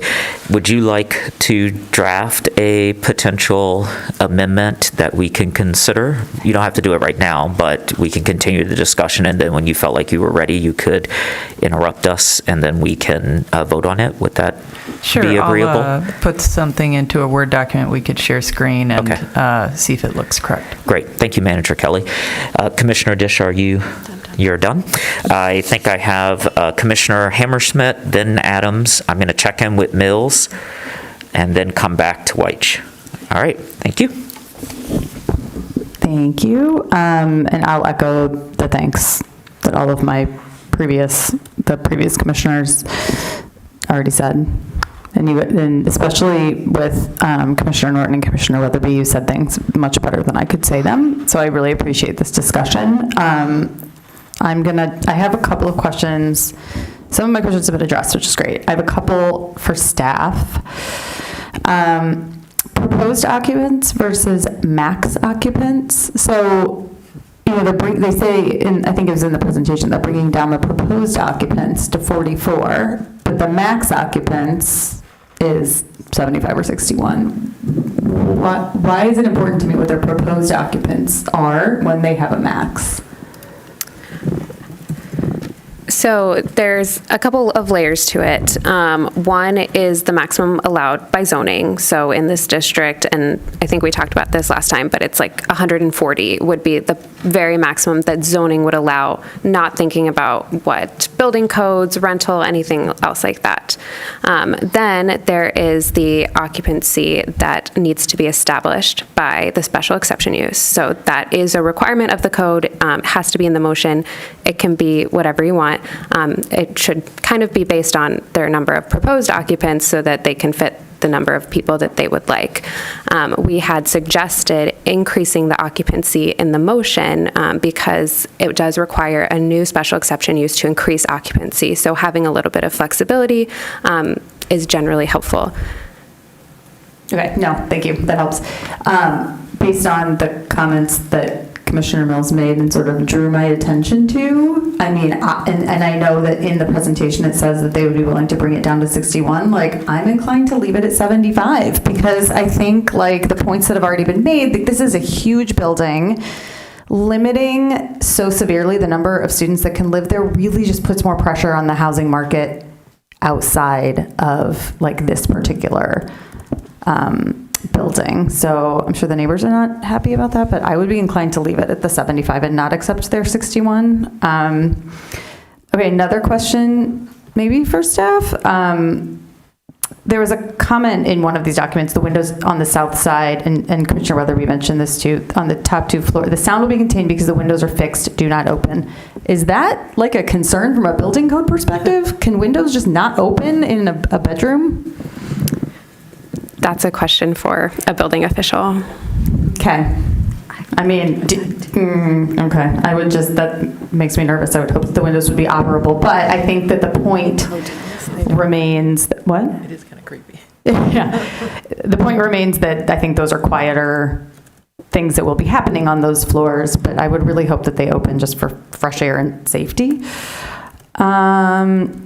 I would also agree that I would like the electrification, and thank you for that, to be a condition in the motion. And then for the sustainable energy utility, our second SEU, from what I know of it now, it's putting solar and batteries in your home or building. I'm not sure how you participate in that, considering what I read in the solar assessment.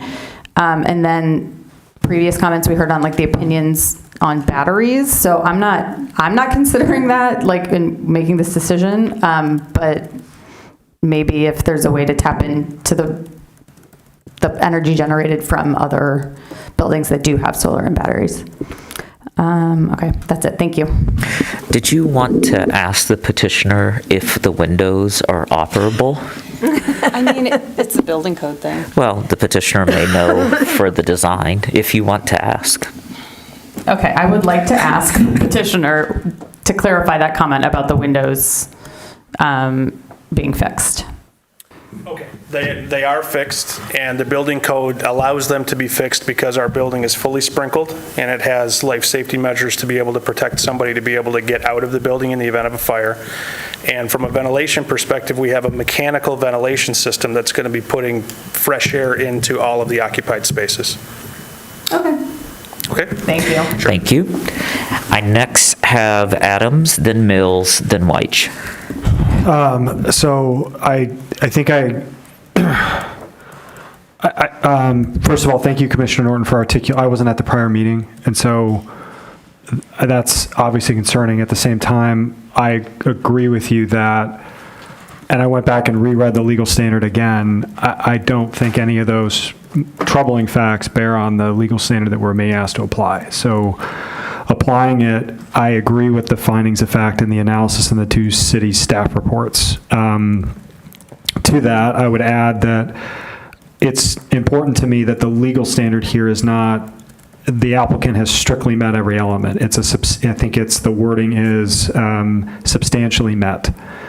That's important to me. I would also add, with respect to the elements in 5.295D1, which relate to the adverse consequences of the project, its appropriateness within the neighborhood and the neighborhood area, the following facts that I think are significant in explaining my support for voting to grant the petition.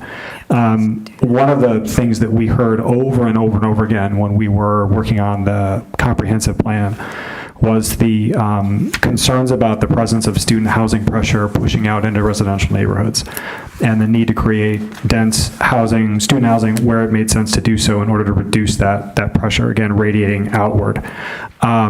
We also acknowledged when we created the residential category on the land use map that there would be areas of the city where larger housing, larger buildings would be contextually appropriate, and I think this is one of those areas. I think that because this, like I mentioned earlier when I asked my question, this is an area of the city that has been zoned for this type of building for as long as our zoning code in its modern form has existed. And that reflects a long-standing city policy that this is an appropriate location for student group housing, fraternities, and sororities. This project in particular is sited within one of the densest, oldest, and most well-known clusters of fraternity and sorority housing buildings inside the city. That presence is not merely an existing condition in this neighborhood, but it's a prior existing condition on this property. I noted in one of the papers that this property used to be used as a Greek house for some period of time. So it's difficult for me to make the case that the construction of a sorority house on this site reasonably offends the peaceful enjoyment, economic value, or development of the neighboring property or the neighborhood area in general. The impact of the presence of fraternities and sororities would have been priced into the economic value of surrounding properties for as long as those surrounding fraternities and sororities have existed, which in some cases has been over 100 years. While this project is slightly larger than those other buildings, it's on a very large lot. My personal judgment is that this size increase relative to other similar structures, which are very old, is not a basis to deny the petition. It's not out of character with the vicinity, nor with the scale and bulk of the surrounding structures, which, again, are quite large. I also think that it's hard for me to define this analysis to just these blocks, this specific block. Under the UDC, I have to look at neighborhood area, the greater neighborhood area, and the proximity of Central Campus to these homes, I think, is sort of a palpable presence. The fact that you walk 10 minutes and you're at the footsteps of a major dormitory, I think that matters in terms of analyzing neighborhood character and the appropriateness of this project. And then finally, with respect to the other concern that I've heard tonight from residents, which relates to tree loss, I agree with the comments from Commissioner Weatherby about, I think that has to be evaluated in context. I think it has to be evaluated relative to what another homeowner can do with their private property in terms of cutting trees down. Also, I think our analysis here goes beyond just trees. It's detrimental effect on natural environment. I think moving a larger number of students closer to campus and replacing an older single-family home with a modern, energy-efficient, all-electric structure is a net positive rather than being a detriment. So I'll be supporting this tonight. Thank you, Commissioner Adams. We have Commissioner Mills, then Bassioni, then Weich. So I've been pulling up the UDC and really looking at 5.29.5D1C. Follow that. I'm going to read it to you.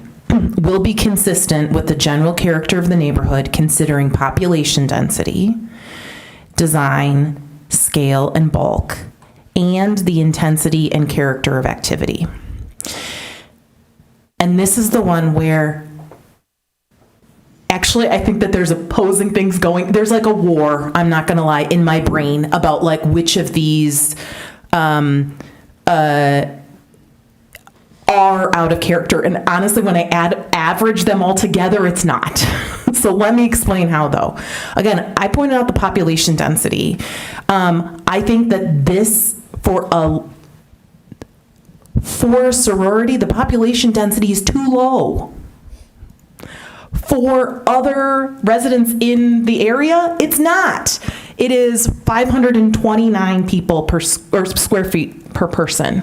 So I'm imagining that lots of the homes around there are less dense than that. And so I want it to be denser. But actually that's not, like, it's not out of character in that way. The design, scale, and bulk, again, I agree that there are large properties. I wish this were a couple thousand square feet smaller, especially if they want to have fewer residents in there. And I can't think of like what that would mean. And the fact that it is built into the side of a hill and minimizing what that looks like, I think is important context. I think that actually, though, the bigger part is the intensity and character of activity. And I'm going to go back to the number of residents at some of the nearby properties. And again, I'm going to take that list with a grain of salt because I think there's at least one error in it. But many of them have more. I mean, every single one has more listed. And so in terms of the intensity and the character of activity, there's lots of other Greek housing in this area. And so I'm not a lawyer, so I don't remember the words that you said. But it's not like a slam dunk that this is not met. Like, there's conflicting evidence, and I could make the case that it is met. And I think it's difficult for me to articulate like how it's not. So I am inclined to support this, but what's really important to me is the detrimental effect on the natural environment, the condition that is being drafted. And I'm also really curious about whether they're, like, how we think about any carve-outs for, is there an elevator in this building? Yes. How that is handled, and I think we should talk about that, or maybe that is already, as we think about the all-electric, how we, the life safety kind of things. Exactly. Especially if those windows don't operate, like, we're going to want to make sure that they get fresh air from the outside. So are you proposing to ask a question of the petitioner of whether or not they have a gas backup for the elevator? I was, thank you for suggesting that. You've already contemplated an all-electric building, so what is your plan for what happens if the power goes out? There is not a plan for if the power goes out, because the elevator is not considered a means of egress in this building. So we have two full-height stairwells on opposing corners of the building that are both rated and within the allowable egress distance for the code. Is there anything for I don't know how the sprinkler system works, or again, that you told us about the fixed windows so that there's intake air. What happens to that in the case of a power outage? It would not function. And that's not threatening to I'm sorry, can I clarify what will not function? Because she asked two parts. Okay, thank you. Being an all-electric building, if the power were to go out, the mechanical systems would go out as well. But not the sprinkler system? Not the sprinkler system. That's great, because she had two questions there. Okay, yes, sorry. Thank you for that. I was You're like, welcome. I don't know if a water sprinkler system has something that requires, just like when when the power goes out, even if you have a gas furnace, you still got to figure out how to get it, like, sure. There's, right, the blower, for example. So I'm going to go back to make the pitch. I know what the team said last time about the sustainable energy utility. If there is any interest in having backup, I think that it's really important. Actually, this is a great opportunity for battery, like a great case for why you might actually want to deploy batteries with a sustainable energy utility. So you do have clean intake air during power outages. And I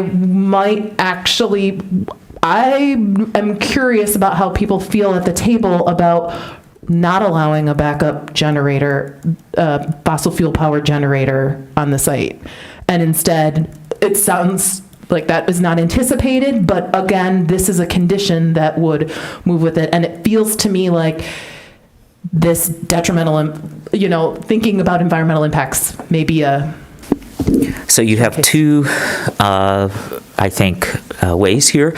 So one, would you be suggesting that the petitioner, that there be a condition that they do participate in the SEU if it's possible, because then that would provide the batteries?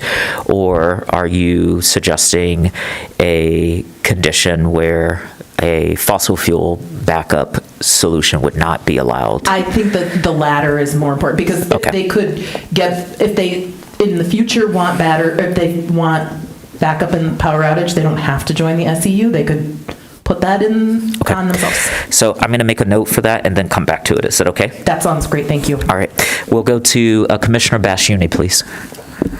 Hello again. So originally I was just going to do a comment, but I do now have potentially two quick questions.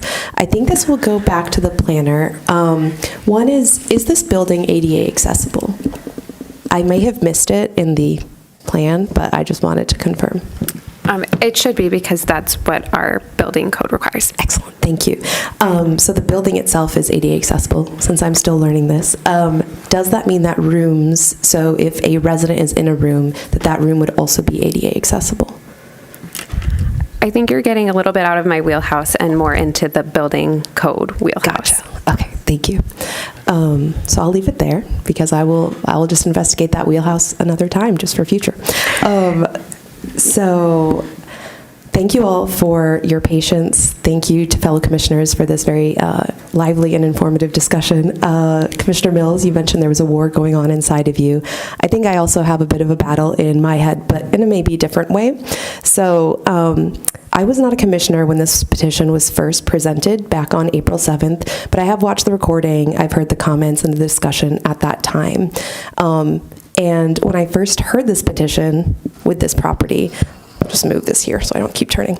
I found that I had to disentangle my own personal reticence around Greek life in general, because Greek life has a documented history of incidents with hazing, racism, fat phobia, and other issues at campuses here, but also across the United States. With that said, fundamentally, we live in a town that has a large and world-renowned university.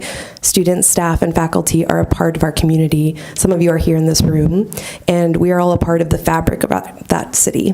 And this parcel is very nicely located near the university. In fact, I actually lived at the Michigan branch of the Telluride Association during the first 2 years of my PhD. I don't usually see it out in public, so seeing it, I was like, oh, I remember that place. So while its mailing address is 1735 Washtenaw Avenue, I myself often walk through those many neighboring streets that some of you mentioned, including one previous commenter, because I don't like walking down Washtenaw. It's fast, and I didn't like being that close to cars. So walking between School of Public Health and Telluride, I would meander through the neighborhoods, and I loved it. I was often struck how relatively quiet and peaceful the side streets were, barring Friday and Saturday nights, because I expected that I'm living next to campus. There are a lot of students and families, and Friday and Saturday nights are hopping. That being said, I also walked and took the bus primarily to get to campus, as did many of my housemates. I definitely understand that there are students who will Uber. There are times that you need to, because our bus system, while better than many cities, is still not robust enough to take you everywhere without a car. I had multiple housemates who biked, one to the dental school where she was a dental student, and another student all the way to North Campus. Actually, I think it was two. And as a student, at the time, I'm still a student, but especially then, I was extremely grateful that I could live in a scholarship house that allowed me to pursue a degree with less financial burden, and that my commute to the School of Public Health was a glorious 15 to 20-minute walk, even on really cold winter days. At least two of the faculty who are at the School of Public Health currently live in this same neighborhood, one with a family and another who now has an empty nest. As someone who's earlier in my career, it really felt like I was part of the city. It felt amazing to live in a neighborhood where I could see people of all ages going about their day, whether that be the kids going to Angel, undergrads walking to Vertex Coffee, or older folks tending to their lawns. So with all of that said, I am cognizant that we need to return or keep in mind the parameters around our decision-making here as commission. And based on the petitioner submission, based on the questions and answers that we've gotten, I believe that this meets the R2B zoning and has substantially met the criteria for an SEU, not the Sustainable Energy Unit. And so that being said, I would also like to echo that I would also like the number to be increased to the maximum allowed, which I understand to be 75. I would also, let's see, yes, I concur that I would also like the all-electric to be documented in our motion. As I think it was Commissioner Dish said, I will defer to Chair Weich and the Deputy Manager on what the specific parliamentary procedure is there. And so overall, once again, I lean to support. Thank you very much. I cede back to the Chair. Thank you, Commissioner Basciuni. Commissioner Norton, do you want to weigh in before I go? Okay. Just to say again. Well, you have to do it on your mic. Thank you. I didn't say, and I understand the neighbors' frustrations, and I do appreciate you coming out and speaking with us. We're, like we usually are, stuck having to make a really difficult decision, and I'm looking at the criteria that we have to work with and making the judgment that I think is the appropriate judgment for the decision we have to make. Thank you, Commissioner Norton. So there are two things that are outstanding. Staff is working on a motion proposed by Councilmember Dish, and then once we take that up, we will see if we can take up Commissioner Mills' potential motion as well, but we'll do those one at a time. Before we get to that, I'd just like to make some general comments myself. So first, to the neighbors, thank you all. Thanks for coming out. Thanks for your time, your energy, your research, your care about your neighborhood, the care about your properties, and that your voice matters in these proceedings. I hope that you saw 5 weeks ago that we took the concerns that you articulated then seriously, and tonight we continue in that same vein. What I would like to note just for the neighbors, just a couple things, which are the nature of our Unified Development Code. The reason why we can talk about trees on this property is because it is site plan review. Single-family homes that are zoned as such in our community do not go under site plan review, which means a single-family homeowner who would own this property could cut down every single tree. They could build a house up to 30 feet, and whatever the setbacks are in R2B, and they could build directly to those setbacks. They also wouldn't have to put in a driveway for the fire because the fire marshal and the fire department also don't review single-family homes because they're not subject to site plan review. That's the key word. The key word is site plan review. So your advocacy is not over in terms of what you might want to see in your community and in your neighborhood, because as you know, we're taking up the comprehensive land use plan to start to implement it. And so that is a place where we can begin to address some of these concerns, including the concerns that Commissioner Mills articulated at the beginning of her first set of comments around the massing of a facility or building like this. I also wanted to address the street parking. Street parking, as Commissioner Weatherby noted, is public. It's available. My neighbors to the east just had their HOA's driveway replaced, and they wrote us a nice letter and said, "We'd like to park in front of your house." And I was like, "It's a city street. You can park there." And I live not as close as Commissioner Weatherby to the stadium, but close enough that people park in front of our house 8 Saturdays a year. And let me just be honest with you for a moment, not that I've been lying to you up until this point. I had no idea that people parked as far out as they did. So like the first Saturday, all these cars arrived, the noise, the tailgating, the passing of the football. I was like, what is going on? And you all don't know this, but my occupation is a pastor, and I'm the senior pastor of a church here in town, and I had moments, just questioning my faith and my relationship with those who were at my house at 5 and 6 in the morning, right? All right, good.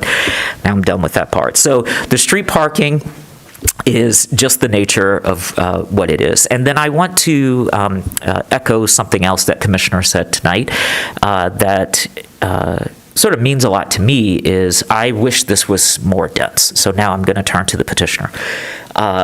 43 people in a 23,500 square foot dwelling at about 523 square feet. We can go back and forth on the numbers. That's quite interesting. And I think I understand why you moved from 47 to 44 as I think one of the neighbors said as a small, maybe insignificant sort of communication that you might have heard the neighbors. But I would like to ask the petitioner to consider, and I forget the resident who's here in the fuchsia color top listed a list of things that you could articulate to your neighbors, which would go a long way. You don't have to do it. Of course you don't. But it would go a long way. The first thing that I would recommend that you do is you have a point of contact, that there's a single phone number that someone can call when they have a problem. It just makes everything go better. My church is across the street from two developments, Viridian and the Grove, and their vendors would park in our parking lot and would block our members and our tenants from having access to our parking lot. And it is laborious to track down who to call to ask someone to move a vehicle. Just doing that, it's goodwill, and it smooths out rough spaces. I think staff can articulate for us what the city's requirements are for construction, and if there are a point of contact within the city, because I know when there's runoff, there's like a runoff coordinator when something's leaving a site going somewhere else, and I know construction is supposed to fence things and catch those things. So I know we have those tools already within the city, and at an appropriate time, if staff can share that with us, that would be great. The other aspects that I wanted to address with the petitioner was, one, thank you for hearing us about the parking. I don't like parking. I just think it's just not necessary, and your neighbors are telling you many of the students aren't going to use it anyway. So the reduction by 50% is appreciated. Moving to an all-electric building is also appreciated here, and I think it mitigates some of the concerns that we have in 529D1A through E, and in particular E. And then the screening. So increasing the screening on the fencing, especially with the neighbors who are immediately adjacent at the rear. I think it's 1835 Cambridge. Just talk to them. Figure out what they need on that side of the property. Like this is a very, very small thing, and it will go a very, very long way, if I can just be as direct as I'm being with you right now. Okay. Anyone else? So I'm inclined to support, and for the same reasons that my colleague, Commissioner Adams, articulated so well at the table. I think I've articulated the concerns that I have, which are around the density. I still am, like Commissioner Norton, frustrated with the location of the building on the site, but that's not my issue. And then you have to mitigate it because of where you've placed it so that the fire can access it, which then creates the other harms that are there. I think the other thing that you all, and this might be a question for the petitioner, are you increasing the sewer connections on that street? Like increasing the size of it? I think it was an 8-inch and you're going to a 12-inch. And now, are there any other improvements that you're doing for the infrastructure for this building, which will have an impact, a positive impact on the neighbors? We know of all the negative impacts. Yeah, I'm Joe Mayer with Washington Engineering. We are improving the water main down the street from a 6-inch to a 12-inch water main. We're also extending the sanitary sewer in front of our property, and we're also extending the storm sewer from Hill Street all the way down Oxford to our property for our stormwater detention tank discharge. Are you doing any remediation of the road or the sidewalks adjacent to the property? The roadway will be completely remediated. Okay. Because of the construction, all the construction is within the street, so from curb to curb, it'll all get replaced. And then there are some sidewalk connections that will need to be replaced, especially in front of our property, where we're going to have to grade, so that sidewalk there will be removed and replaced as well. Okay, great. Thank you so much. You're welcome. Manager Kelly, are you ready with the motion for us to review? Yes, I can pull that up. Thank you. And you may want to just, well, I know that's the purpose here, but just make sure that I've got it right. Well, we'll start with Councilmember Dish to review, and then we'll work our way from there. So here is the motion that was presented. Oh, I'm sorry. Can I interrupt you just for 1 second? Sure. To my colleagues, the motion is set for 75 occupants, so it's not actually set for the 61 that they proposed. So I don't think we need to adjust up because it's already set there, because they could go to 143-ish. I like that, ish. Okay, I'm sorry, Manager Kelly, please continue. I was just going to say this is the motion that was read at the outset of the meeting and presented in the staff report. What is in blue is what I would like to clarify to understand your intentions for the amendment. So I heard any building constructed will be fully electric, and I just wanted to understand if it's your intention to allow them some leeway for emergency backup systems. Commissioner Mills would not like to allow that. Okay, and noting that many battery backup systems require separate encasements and housing, that could later become a challenge with the need for an accessory building on site. It would necessitate a site plan for planning manager if it's not incorporated here into the amendment. So there's a second item that is added to allow them to accommodate that for a review as part of this same proposal to meet to the satisfaction that this motion. Let me start with Commissioner Mills. Did we strike the wrong thing in the first part? No, you struck exactly as I anticipated. Okay, all right. And then we'll turn to Commissioner Hammerschmidt. Thanks. I thought we would want to keep on there, though, that with no connection to natural gas. I was going to say, for the first part, as I would put on, I understand number 2, but I would actually potentially add a third that is like there shall be, or you could say with no connection to fossil fuels. Because you're right. Yeah. I mean, natural gas and propane are more or less the same thing, but. Okay. No. Sorry. No. I'm confused a little bit about number 2 because I think it's already, is this just like an extra review? It's to avoid having a separate petition for a site plan for planning manager, because if they do not have on their site plan now anticipated a location for a backup battery housing, it depending on the size, it could necessitate a separate site plan, and we want to make sure it's all covered through this motion.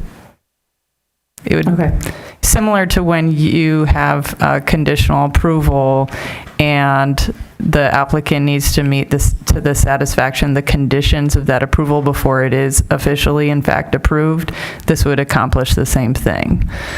So it would let them figure out how, if they need to, accommodate backup battery storage on site if they find that to create the fully electric building, they want to place that on their site. Yeah, I mean, I guess my confusion is just because I did a battery, and we pulled permits and did all of that stuff, and we had to make sure it was in a place, because you have to, like, there's the fire code stuff for it now.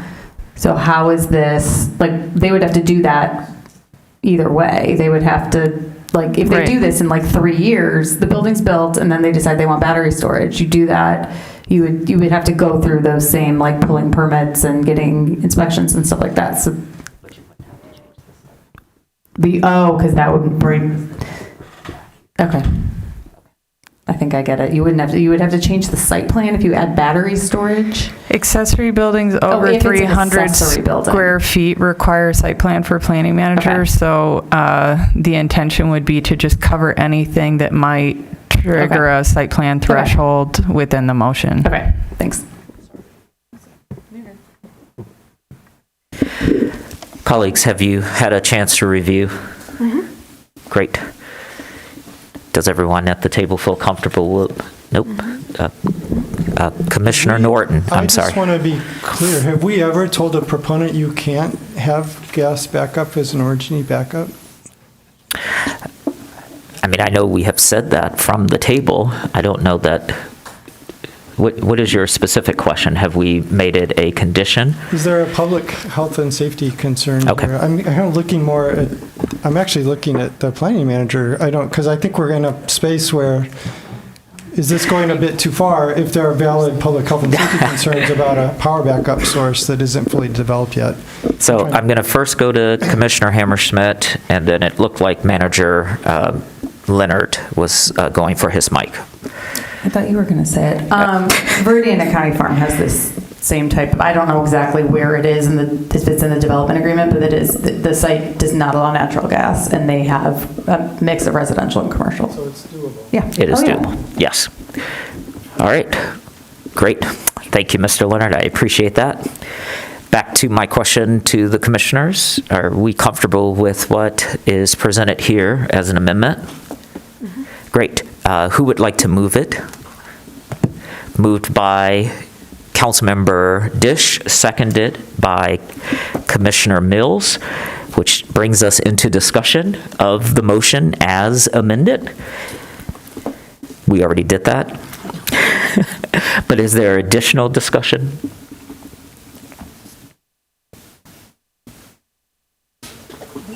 Go ahead, you turn your mic on.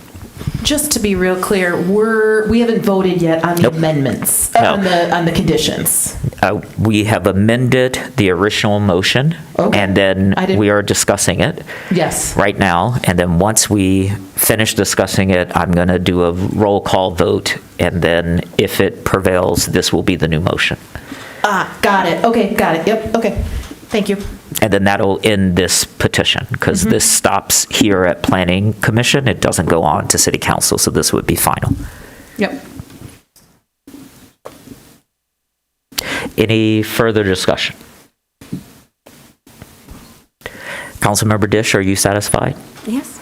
Do you have any questions for the petitioner? No. For staff? Okay.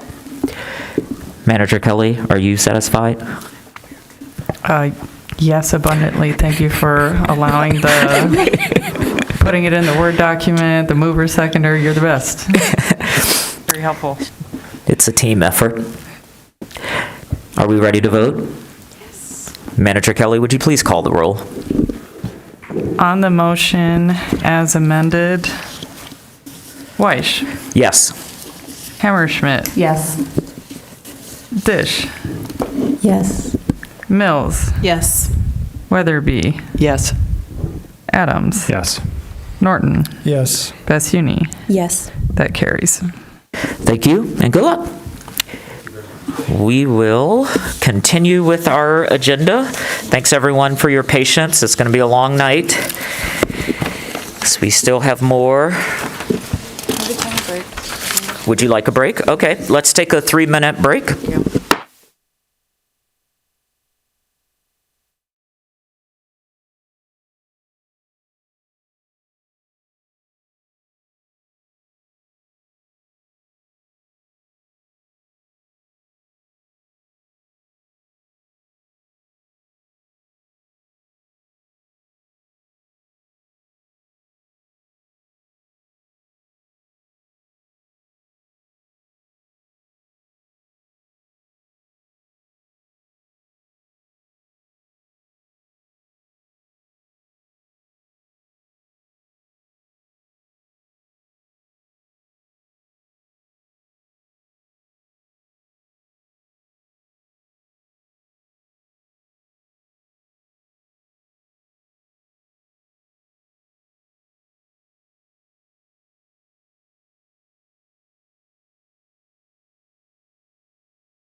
I'm going to call us back into session if you, okay, great. That takes us to 10B. No, it does not. It takes us to 11A. I do apologize. This is a petition for 850 Green Hills Drive, SP 250022, special exception use and site plan for Planning Commission approval, SP 25-0022. A request to amend the existing special exception approval for a 545 student private school to 750 students and a proposed site plan to construct 2 additions totaling 16,000 square feet, or 16,665 square feet to the existing school, and to pave a fire access road around the building.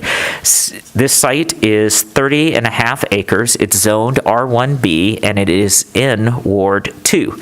Staff recommendation is approval. We'll start with the petitioner's presentation, followed by a staff presentation by Planner DeLito, followed by the public hearing, and then the Planning Commission will read the motion and have our discussion. Welcome. And since you've been here since the beginning, you know you have a green light and a yellow light and a red light, and I think your time is set at 10 minutes because you didn't request additional time, but you need your presentation to be loaded. Great. I can't help you with that, but Manager Kelly will.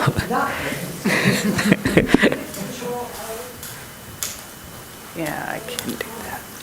I don't know if it's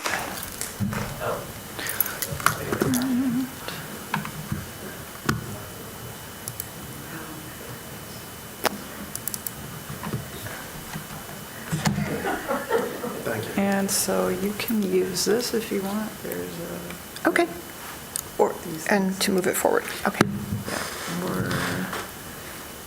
Sorry, I don't know what these pop-ups are about, but you can also use these. Thank you, everyone. Good evening. I ran up here because we're going to save you some time. My name is Krista Azar. I'm an architect and project manager with Integrated Design Solutions. And we have with us Heath Hart from Midwest Consulting, and we have members of the Green Hills School. So this petition is for 2 additions and some site work. And we'll move this ahead. We wanted to talk about what the program is, which is a North Dining and Visual Arts addition. Another addition, they're somewhat connected, but 2 parts is applied engineering, which will help expand their robotics and engineering systems and just give them that space. And we wanted to, yes. And we wanted to talk about the expansion of the geothermal and the sustainability aspect of this project. This is on the north and the east side of the building. The existing building you can see mostly in white, and the red outline of the 2 additions. Let me go back a second. Also shown on the between the woods and the building is an existing gravel fire route, and that is one that will be improved to paved fire route.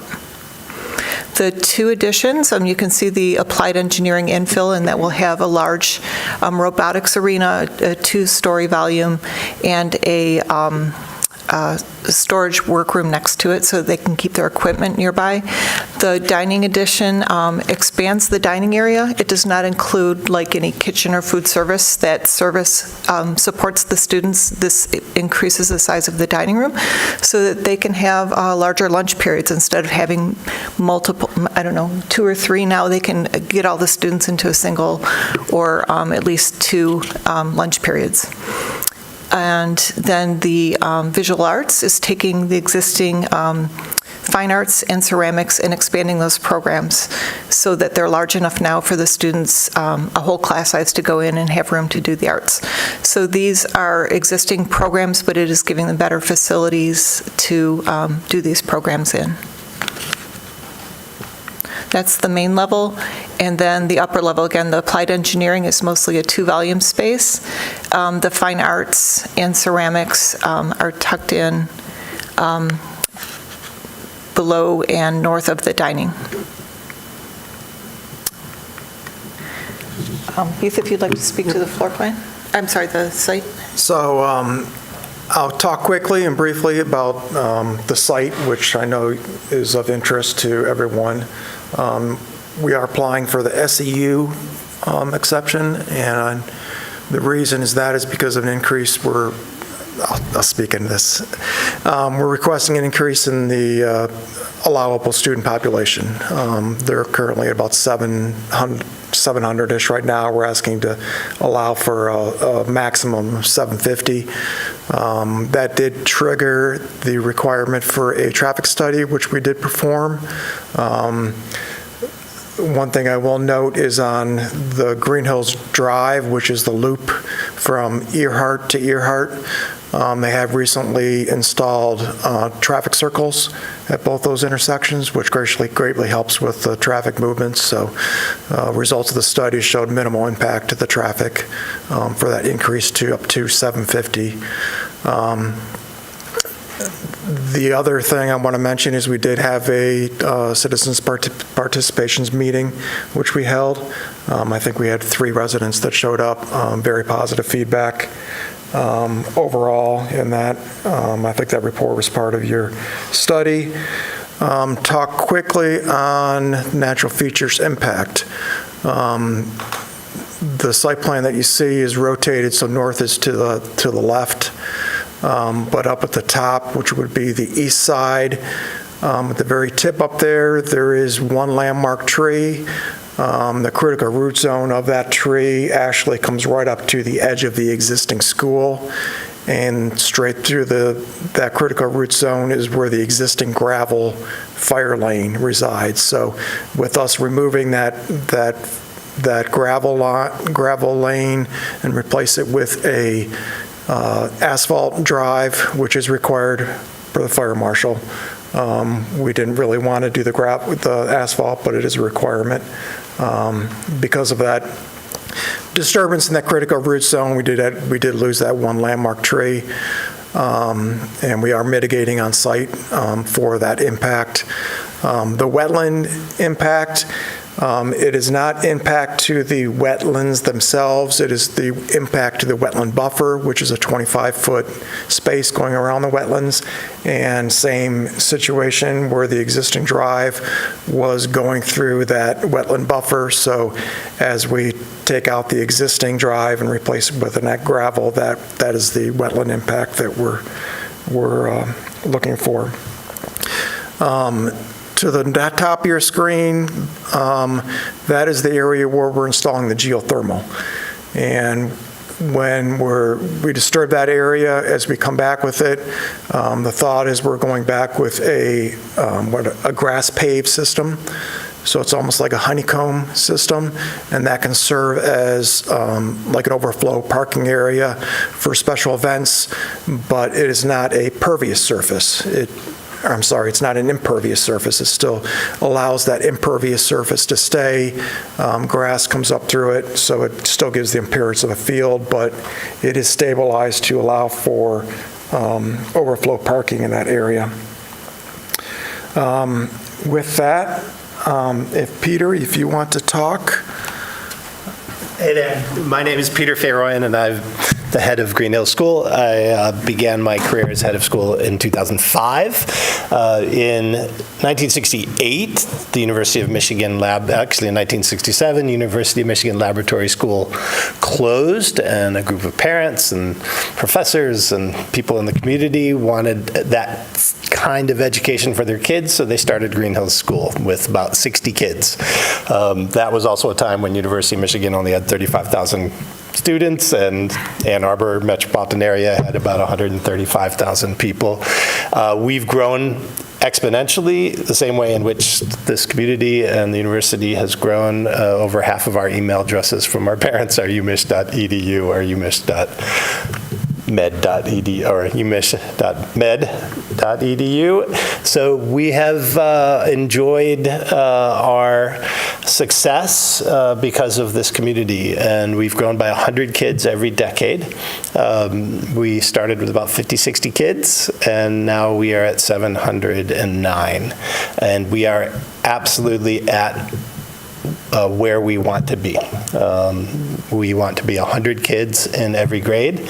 We couldn't get there right away for all kinds of reasons, but 100 students in a grade is small for public school standards or other standards, but it's ideal for a class to have the kind of class consciousness, and we have small class sizes, and we want to maintain this. And we've done the demographics. We know we can sustain this. We're a regional school. We don't draw just from Ann Arbor.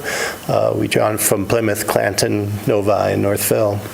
And I just wanted to clarify that's where we are today, and we not only have no intention of getting bigger, but enrollment size, it's ideal. It's the perfect sized school. Thank you. One other thing that I forgot to mention. If you look at the plan, you'll notice that the additions are to the northeast side of the school, which actually abuts the Interstate 23, US 23. But the buffer between where the addition is going and the adjacent properties, there's a large existing woodland there. So visually impacting from the neighbors and communities, there will be not any noticeable difference from what is there currently. The use will be the same except for the construction. Following the construction, they're going to notice essentially no difference in the visual appearance or the impact of the school on their community. So just wanted to mention that also. Thank you. I will jump back to a couple items. I was going pretty quick, but Heath had mentioned the geothermal field. There's an existing one for a portion of the building. We're expanding that and being able to do an HVAC system for the additions by expanding that system. So it has energy recovery heating and cooling systems and high efficiency building envelope. We focused on a lot of daylighting just to make it a better experience. Actually, really pushed us to keep those views out to the open area. I'll finish. Thank you. Okay. Okay, thanks. Thank you. We'll go now to a staff presentation by Planner DeLeo. Thank you. I believe the team did a very good job of explaining what is being proposed, so I'll just hit some procedural and code highlights. This project has 4 components to it. It is a special exception use request to modify an existing special exception use. It is a site plan, a request for a landscape modification approval, and a wetland use permit application. I'll hit on, we did go over a little bit of history. Green Hills was site planned and approved in 1967, opened apparently in 1968. We've done 10 site plan amendments over the years. When it was first approved, private schools such as this were not special exception uses. They were by right uses in the single-family districts. I believe it was in the 1980s when special exception use was then required, which they then received in 1994, and it was amended again. The special exception use was amended again in 2007. Today, the Green Hills Middle and Upper School campus, which is at 850 Green Hills Drive, has about a 140,000 square foot academic building. It has a gymnasium and as well as a football stadium, track and field facilities, tennis court, soccer, baseball, about 195 parking spaces. And it does have bicycle parking, but it did receive a substantial variance for bicycle parking. The requirements are quite high for a school. The petition components, the special exception use modification, it is a condition that has been imposed to have a maximum enrollment capacity of 554 students, and they're asking for an increase to 750 students. I will note that unlike fraternities and sororities, there is not a requirement to have a maximum enrollment as part of a condition. The site plan proposes 2 small building additions with a total of about 16,000 square feet, and to improve the existing gravel path to a asphalt fire access road. It was mentioned, but more specifically, it will have the removal of a 36-inch cottonwood landmark tree and impact 2 areas of required wetland buffer. The landscape modification, there is a section in code that allows modifications to certain things for specific circumstances, and one of which is when no alterations to existing landscape elements are proposed to a site plan with an approved site plan already on file. Landscaping is generally tied to parking. The required landscaping elements are interior vehicular use islands to shade the parking lot, right-of-way screening when parking is visible from the right-of-way, and conflicting land use buffers. Actually, it's district buffers now. None of this work impacts the existing parking lot, and that is why they are eligible for this modification. And finally, the wetland use permit. Wetland buffers are provided the same protections as the wetlands themselves. This development will impact a total of 4,828 square feet of wetland buffer area in 2 different spots. And the impacts will be mitigated by removing invasive species in the wetland and wetland buffer areas at a ratio of 1.5 to 1. So the total restored area will be about 7,242 square feet. Staff is recommending approval of all 4 components: the special exception use modification, the site plan, the request for landscape modification, and the wetland use permit. Thank you, Planner DeLeo. Let's turn now to our public hearing. This is an opportunity for individuals to speak up to 3 minutes on this item. We'll first hear from those of you who are present with us in chambers, then we'll turn to remote participants. To speak remotely, press star 9 if on phone, or use the raise hand feature if on Zoom. For phone access, dial 877-853-5247 and enter meeting ID 977-6634-1226. City staff will identify callers by the last 3 digits of their phone number or by name if on Zoom. You'll hear an announcement when it's your turn to speak.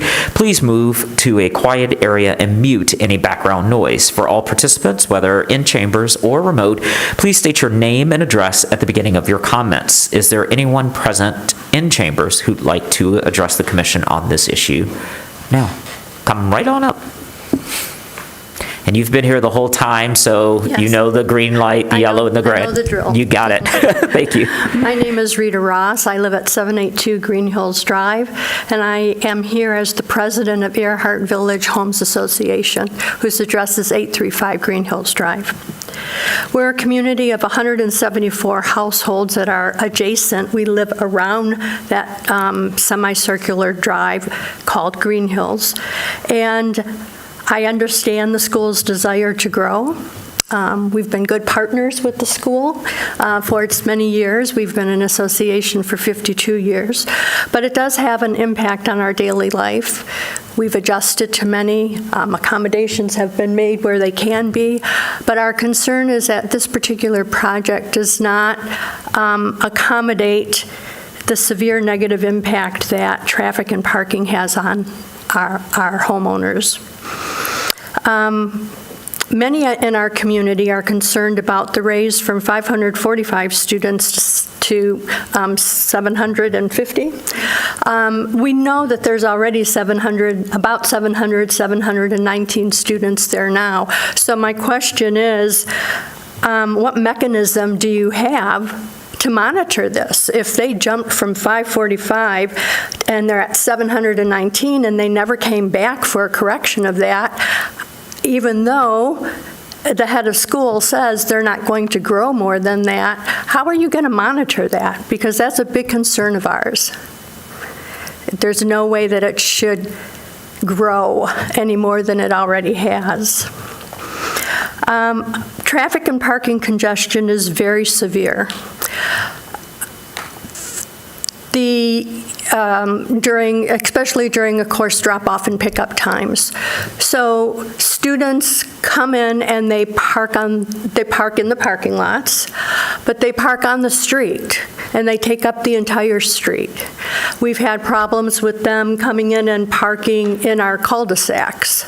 It's very dangerous because we have they park on the street, their parents come to pick up, and they're parked next to them, and then more parents come to pick up. And so we're in a residential street, and there are 3 rows of cars there. We can't get in, no one can get out, and it's a terrible safety hazard. I've explained it more in detail in the letter that I provided to you, but the LOS for pedestrians is rated E, the worst possible score that you can get. So we believe that Green Hills should have more parking space, or they should use a permanent shuttle service so that their students park somewhere else and are shuttled into the property. That would be a better solution and take some of the danger away, not only for their students, but for all of our residents. Thank you very much. Thanks, Ms. Ross.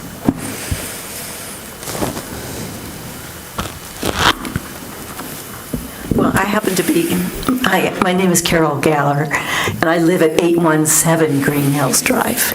So I'm directly across the street from Green Hills Middle School.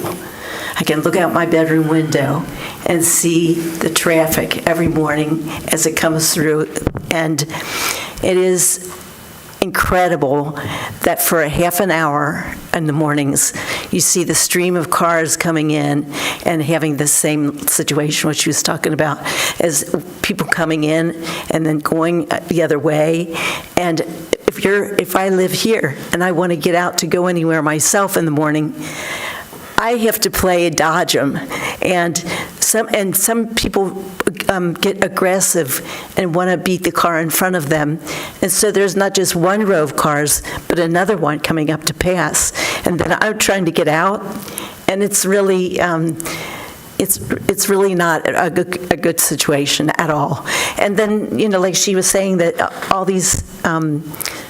I didn't realize they were a student, but I guess they were. I mean, there's nothing but cars parked all along the side of our streets during the day. And yeah, I mean, you don't dare walk across the street at that time of the day. And then at 3 o'clock in the afternoon, if I don't get out and do errands, and then I suddenly think, oh, I got to go to the store, and then I look out the door and school's out, and it's just the same thing as what you have in the morning. So it's really a surprise to me how congested it is. And also, just yesterday, I was pulling out, and someone came by my car so fast they almost hit me. And they looked at me and they went like that, and I was thinking to myself, wait a minute, what is this entitlement about you having to be first and this is my home? Like this it's just really amazing that the problems with the traffic. And so anyway, I appreciate you listening, and I didn't plan on speaking. I just thought somebody else would speak, and I'm glad Rita did the lion's share. But I did want to give my lived experience, because I can see it, and I'm like watching it grow, and I'm hearing that it may be growing even more, and I just really don't know where all these cars are going to go. So yeah, I hope they get more parking. Thanks. Thank you. I'm also concerned about the condition of the road. Okay, I'm sorry. Because your time did expire. With the I'm sorry. construction going in and out. Sure. Thank you.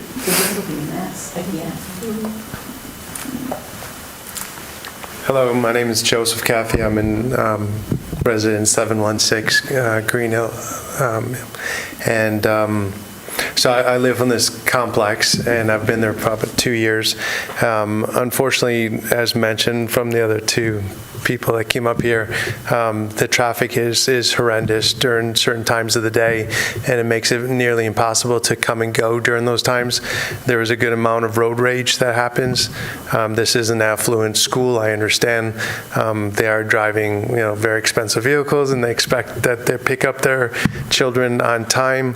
But unfortunately, what happens is it blocks the driveways of our residents, and so this causes problems. I have pictures of cars blocking the driveway. And I don't know who puts out the signs, and maybe you can let us know, but signs need to be put up on a regular basis every day to say, please don't block the driveways. So this is obviously somewhat being addressed, but the driveways, and I have pictures of that, are still being blocked even with the signs being there. So there is, I don't know if a traffic study was done. I don't know if there's one to be planned, but the idea is that it's not being attended to, and there are hazards that happen on a daily basis with the students driving or parking on the side of the street, blocking driveways, and then also not being able to get in and out of the residence during those 2 times of the day, every single day. And it's an issue. I understand there's a good amount of people who do drive. I don't know the number of students who are above 16 years old, but they do seem to have cars, and they have access to cars. And so there is a fair amount of parking that happens outside of the school, within the establishment. And again, that's just leading to other issues for those who do live there and being able to get in and out on a regular basis. Thank you. Thank you. Is there anyone else in chambers who'd like to address us on this matter? Manager Kelly, do we have remote participants? It's okay, Mr. Chair. I just wanted to invite the last speaker to email any pictures. We could put them in tonight's packet as part of the public comment. If you'd like to email planning@a2gov.org. There are no hands raised online. Thank you. I will close the public hearing and read the proposed motion. I close the public hearing. The Ann Arbor Planning Commission hereby approves the modification to the Green Hill School's special exception use for a private school in the R1B single-family dwelling district to increase the maximum enrollment to 750 students based on the following findings. 1, the location, size, and character of the proposed use is compatible with the R1B single-family dwelling district and the neighborhood in which the site is situated. 2, the location and size of the proposed use and its location and layout will not unduly conflict with public utility systems or the transportation network that serves the site and the neighborhood. And 3, all applicable standards for the proposed use have been met. And the Ann Arbor Planning Commission hereby approves the Green Hills School Site Plan dated March 20, 2026 to construct 2 additions to the existing building and pave a fire access road and landscape modification to allow landscape elements which are part of a previously approved site plan to be maintained and continued as non-conforming. And wetland use permit to impact 4,828 square feet of wetland buffer area and mitigate 7,242 square feet. Moved by Councilmember Dish, seconded by Commissioner Weatherby. I would love to ask the first question, but with the permission of the table, great. Planner DeLeo, can you help me understand something that escaped my understanding, which is how has Green Hill School been allowed to exceed the 545 student enrollment to reach an enrollment of 719 and are now asking for a maximum of 750? And your comment in your staff presentation that there was no maximum here that you made as you were moving through. There were like 3 things in there. Well, to be clear, it's not allowed. How were they allowed? Because I wasn't sure if this was non-conforming. So that's what I originally thought was because they incorporated in 67, the law changed in 80, then they became non-conforming, and then that came forward. But that's not what you're saying. Yes, I am saying that, they were a lawfully established school. Yes. Whatever the corresponding date was, but after private schools required a special exception use, when they did a site plan work which triggered the need to upgrade or conform, they did apply for and receive special exception use. They have received several site plans over the years. Not every single site plan automatically requires a modification to the special exception use. But they have grown. My understanding is that it mostly was from the pandemic, and when the public schools did not reopen, they gained a lot of students.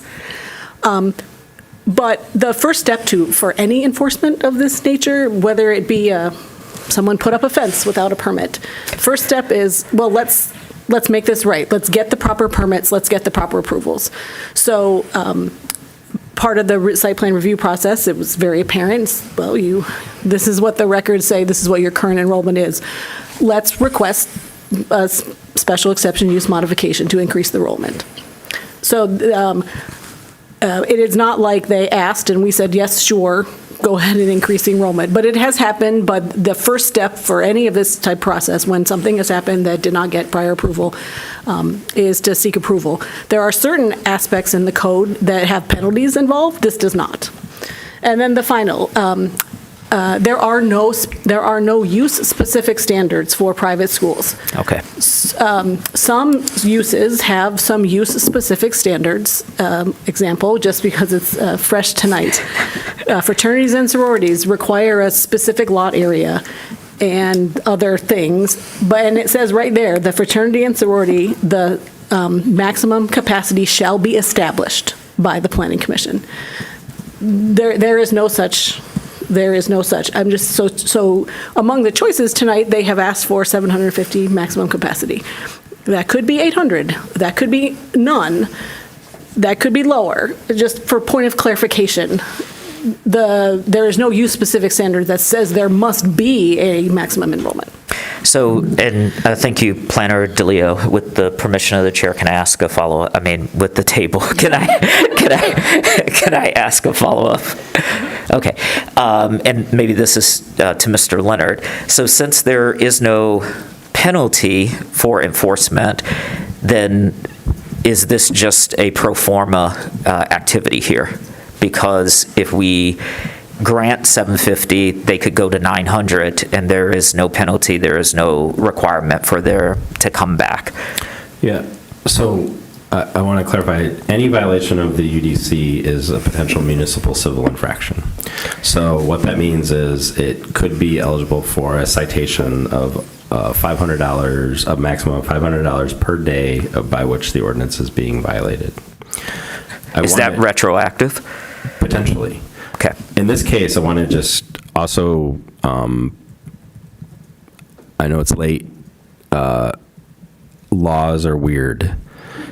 In this case, private schools and public schools have some distinct requirements in how they comply with local regulations. Private schools are subject to site planning. However, as schools, they are not subject to local permitting processes. Schools are permitted through the state fire marshal or whatever the equivalent position is, unless a school affirmatively asks the city to perform that function. So just another, I would say, a factor in how us on a special exception use establishing a level was not maintained is because we are not the ones on a regular basis inspecting that property for occupancy loads as well, like we might do in other similar circumstances. I think what Alexis was emphasizing is there's nothing in the code, unlike fraternities and sororities, that specify there has to be a cap of the number of people as part of the special exception use permit. Thank you. We'll start with Commissioner Adams, and then who do I have in my queue? Commissioner Mills. Okay. Maybe Councilmember Dish. Okay. So Adams, Mills, and Dish. Thank you. This is a question for the petitioner, and I'm not sure who's best situated to answer it. I'm less concerned about the violation. What I'm concerned about is, as I read the application, I'm concerned it doesn't carry a burden of proof. And I'll be specific on what I mean. So, with respect to several elements of the legal standard, your application argues that you've met that element because what you're proposing, quote, doesn't alter existing relationships. That seems to read to me that you're saying that we're already at this enrollment, so you should grant the enrollment that we're requesting. The problem with that is it treats the violation as a basis to grant what you're asking me to do, and that doesn't seem quite right. So several neighbors have submitted written comments that urge us to reject your petition, and they've created an issue of fact around the impact that your modification will make to the surrounding community, especially as it relates to traffic. And there are elements in the legal standard that ask me to analyze traffic impact. And when I went to your application as I'm listening to the comments, and I'm looking to see, all right, how did they respond? And the response is it doesn't alter existing relationships. It's very tough for me to say that you've satisfied that element, because the reason that it's not altering existing relationships is that you're violating a condition in your SEU. If you have a traffic, I guess the question I have is, what did your traffic study evaluate? Did it evaluate against permitted, or did it evaluate against existing? Because existing, okay, so that doesn't really evaluate, I think, what we need that to evaluate, and I'm concerned that I have to vote to deny what you're asking. I don't want to. I support the mission. I understand what you want to do is expand the school that's serving the community, but I'm concerned that your application doesn't meet the legal standard. That's my worry. You said you had a question for the petitioner. Oh, okay, about when the traffic study. Okay, thank you, Commissioner Adams. Commissioner Mills. You took care of that part on my list, so thank you for that. I'm curious, I could probably dig in it, but in particular, generally speaking, we don't ask for more people to put more parking on their lot, but I'm, again, curious, from your traffic study, it looks like you've got at least, you're planning for at least 170 people to park there. How many parking spots do you currently have? I'm trying to... That is a question for the petitioner, so if someone could come and answer it. So that I'm understanding like how the experience of what's happening off-site like meshes with what the traffic study suggests is coming in at 7:30 to 8:30. Yeah, and first, the traffic study was done with the existing population, so at 700 students. So okay. 700. We aim for 100 kids in a class. Sometimes that's a couple more, sometimes it's a few less. So the traffic study was just done, and it was done with the existing 719 kids that we have in the school right now. We are not, I know, I'm just saying this, we're not getting bigger. I mean, enrollment-wise. I don't mean to interrupt you, but Commissioner Mills asked a specific question. Are you good? Right. Are you preparing to answer that? But I just wanted to clarify that. We have 210 parking spots on the campus right now. Okay. And we are adding we're turning the softball field into additional parking. It's 138 more parking spots. And with where the geothermal wells are, we're going to be adding overflow parking there as well. Okay. I guess I need to go back now to the, no, actually, I didn't, I do still have it in the traffic study.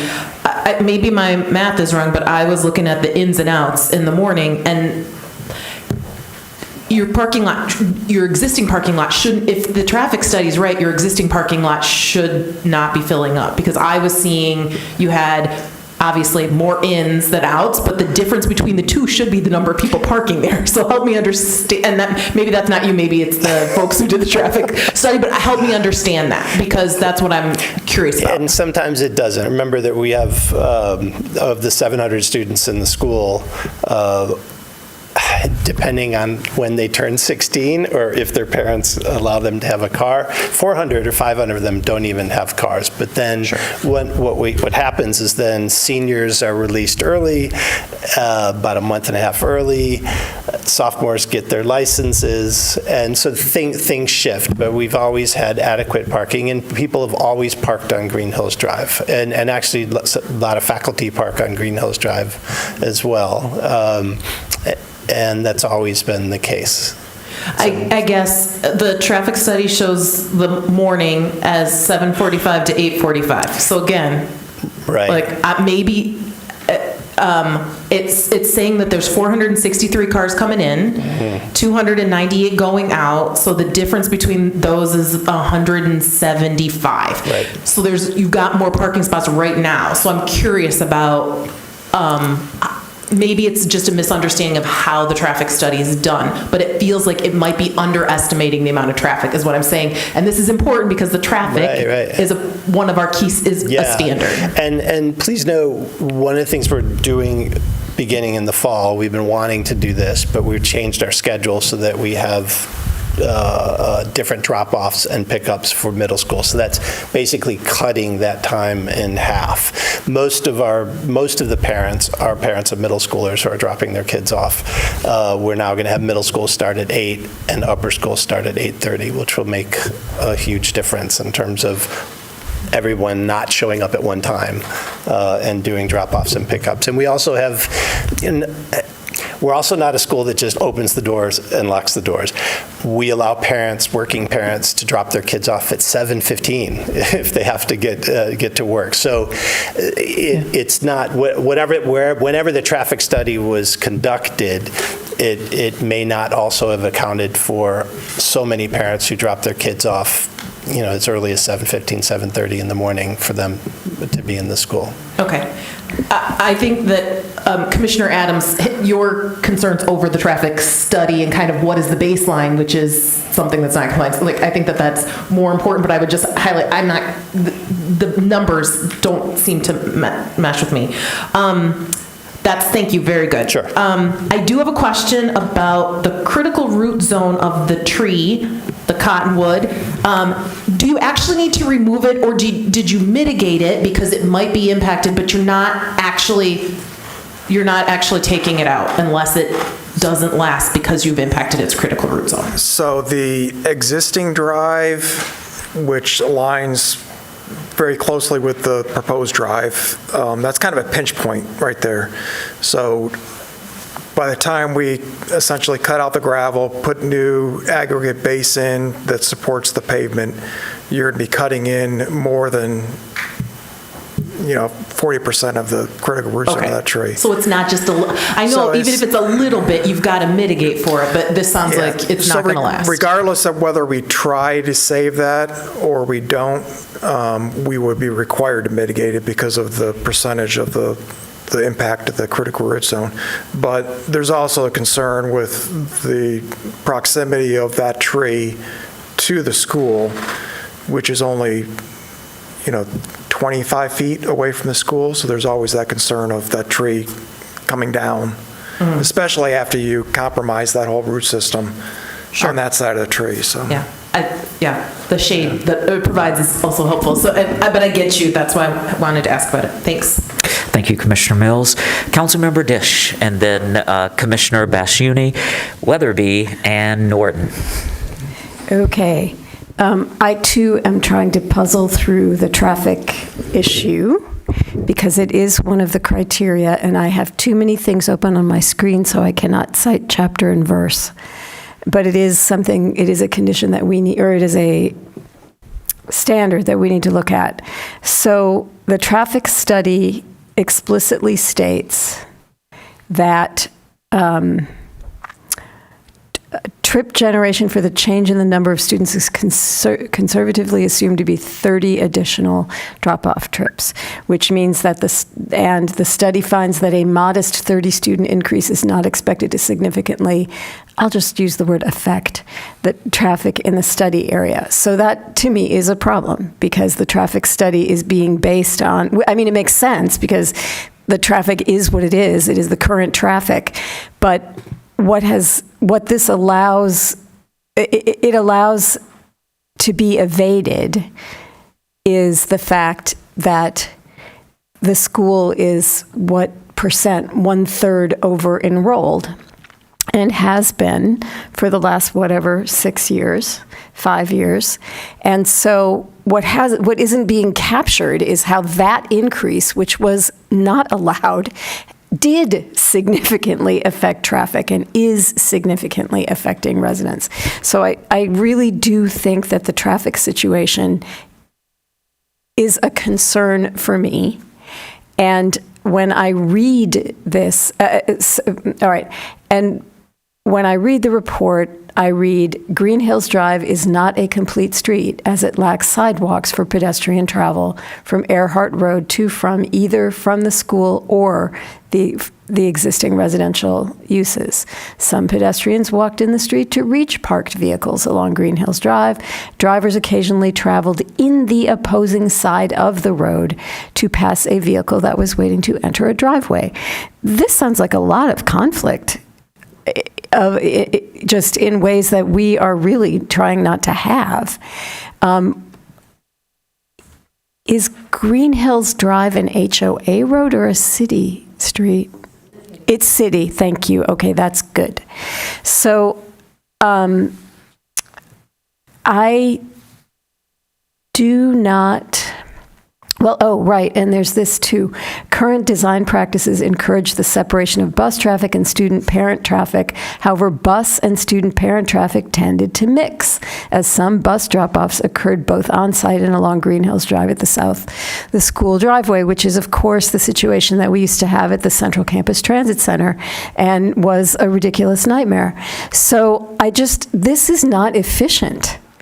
And for some reason, it seems like your legitimate parking is not being used because numbers of parents drop off because either their children are too young to drive, which is good that they're not allowing them. I'm sure they're precocious, but not that precocious.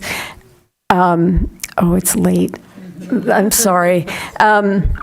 So that is fine, but and I don't know, perhaps not a lot of your upper level students actually have a car at their disposal that can just be sitting in a parking lot during the day. But whatever is or is not happening, this isn't just about, oh, it's a public street, people get to park on it. This, for the time period in the morning, appears to be really a mess and quite dangerous. So I really appreciate that you've now staggered your drop-offs, but the period that the traffic study looks at is 8:15 to 8:45, I think that was it. So even staggering isn't probably going to be enough here. I think part of the problem is people are doing the wrong thing, or you need a drop-off spot and need to either walk people or shuttle bus them, although that seems a bit odd, from the drop-off spot to the school. And we have this problem with our Ann Arbor public schools, and the solution really is finding a drop-off spot that doesn't clog streets and doesn't mean that there are persistent conflicts with cars driving in ridiculous ways to, continue flowing. So I feel as though I don't know if this is a real condition, so I would love to have help formulating, but I think that a meaningful traffic flow plan for a managed and orderly and safe drop-off of students needs to happen for the safety of the students and the safety of the residents and the safety of any cars who are driving in that area at that time. So I will voice my concern in terms of the part, and I'm sorry I didn't identify the place in the UDC. But okay, so that's enough. Okay. Do you want me to return to you to see if you wanted to make a motion about that? On your mic, sorry. Sorry, yep. It would be great if staff could write an appropriate condition, or if they think it's I mean, I'd like staff advice on whether such a condition is appropriate and can be, maybe the transportation people need to help us frame it, or maybe you guys can frame it, I don't know, but I don't think I'm the person who should be trying to. Okay, so now there's two things. One is, if we're getting support outside of staff at the table, that would mean, are you, and I'm not asking you to decide this now, but would you want to table this or defer it until you are able to get the answer from traffic around how you could construct a condition for the safe passage? Or do you want to just try to ask staff if we can form a motion tonight? I want to ask for staff advice on both of those things. Okay, what should we say? That's fair. And how should we, what is the best change to the process? Should we table or whatever? I would think that this is a little more complicated than crafting a condition. So typically for what is being proposed here is a transportation demand management approach, and that is something that the school could come up with a plan for and present it alongside this petition if desired to address some of these concerns with the criteria for approval. So those transportation demand management, or TDM, could include things like carpooling plans. It could include things like the shuttle or drop-off ideas that were suggested. It could include bicycle share. It could include a lot of different types of things, but I don't know that if you just put a condition that they come up with a plan, if it would meet all of the expectations of the commission. So I suspect that you would want to see the details of that and know that it is robust and what you're really after and meets the concerns of the neighborhood that you're hearing. So I would, I think some type of postponement would be appropriate. I'm curious what Ms. DeLeo thinks. Looks like she concurs. Still check in with the table before we move immediately to postponement. So let's hear from Planner DeLeo first.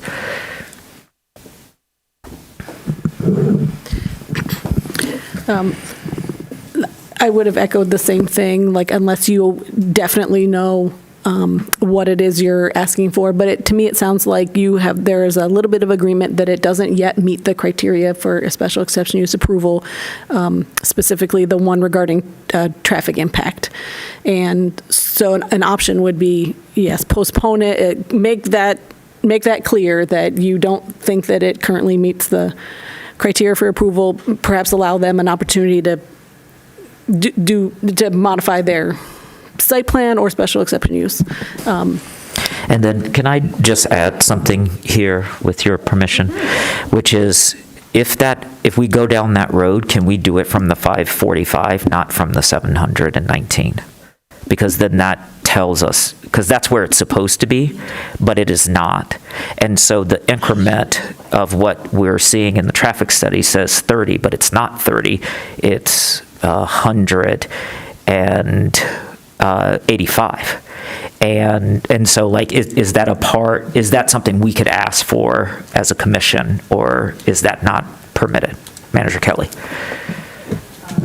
I think that if the commission has intentions to not allow them an official increase in the enrollment to match their current enrollment, that should be stated, because they'll have to, I'm sure that would put them back at the drawing board for certain things related to maybe their site plan. These are plans that are accommodating a larger student body. So sure. Okay, so then on your advice, and again, I have a queue, so I will turn to the queue in just a second.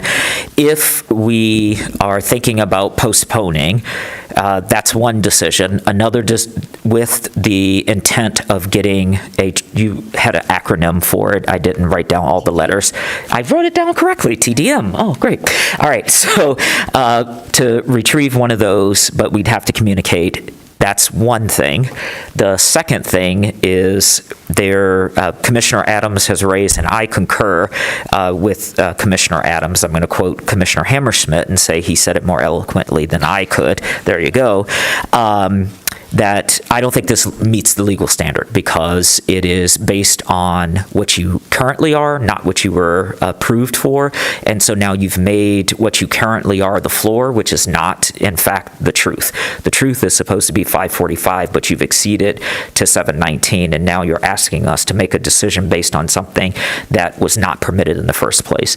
So if there is 4 affirmative votes that direction, that would be a denial because it could be a tie at the table. So there's a second part, which Manager Kelly just articulated, which is that this may fail either at the table because we do not want to approve this increase to 750, but we haven't considered that question. So those also exist. Everybody okay with what I've articulated so far? Commissioner Adams, and then we'll go to the queue. I'm sorry. Go ahead. I guess if it's procedurally permissible, I'd like to give them a chance to amend. That's where I'd like to go with it. I mean, it's a hole in the application. We can't grant it with that hole there, but they deserve an opportunity to amend. At the table or through a postponement? Through a postponement. Okay, so that's different. Okay, bring all it right. back. Okay, great, thank you. All right, in my queue, I have Bassiuni, Weatherby, Norton, Hammerschmidt, and then Weich. Excellent. Thank you, everyone, for your patience and commitment to sitting through this with us. So I have a question for the planners. To clarify, okay, so I think it's 5.29.5, point D, point 1, point E. The will not have a detrimental effect on the natural environment. Could you please share with me what the scope of the natural environment is? And I'll give some context. I was curious because the petitioner, or the head of school, had shared that there are currently students coming in from, since it's a regional school, there's a draw from, I think he listed off Plymouth, Northville, Canton, and other environs. And so I'm curious about the environmental impact of parents and students driving in from this larger catchment area. And so with that, that's why I was curious about, for E, the detrimental effects on the natural environment. Where's the catchment area for RUDC in this case, if there is one? I sort of wish our city attorneys were here. It is my opinion that it's not that deep, that these are talking about the physical effects of the use and the building. Maybe if the standards were written today, but I don't think that it encompasses that. I think that it is talking about the mere fact that it is a school, and does the school fit on this land as a land use? And then the building itself, and what are, does things like pollution, things like air quality, things like water quality, I think that those are that was what the criteria was at the time it was written. Thank you. Yeah, that sounds good, barring the attorney's presence. And then for I believe it was the petitioner, I had a question. I guess I have 2 questions. I don't know if you can answer them, but let's find out. One is, if you're able to share, I was curious what the median income of families whose children attend Green Hills School is. Given that it's a private school, I was curious. There have been a couple comments made about the precociousness of our kids and also affluent kids. We award over $3.5 million a year in financial aid per year for a student body of 700 kids. I don't have off the top of my head exactly what the average median household is, but I can tell you that we did a lot of demographics and looking at the future of the school, and one of the really startling things was that we have 5% of the market share of households in Ann Arbor with school-age children who have $450,000 or higher.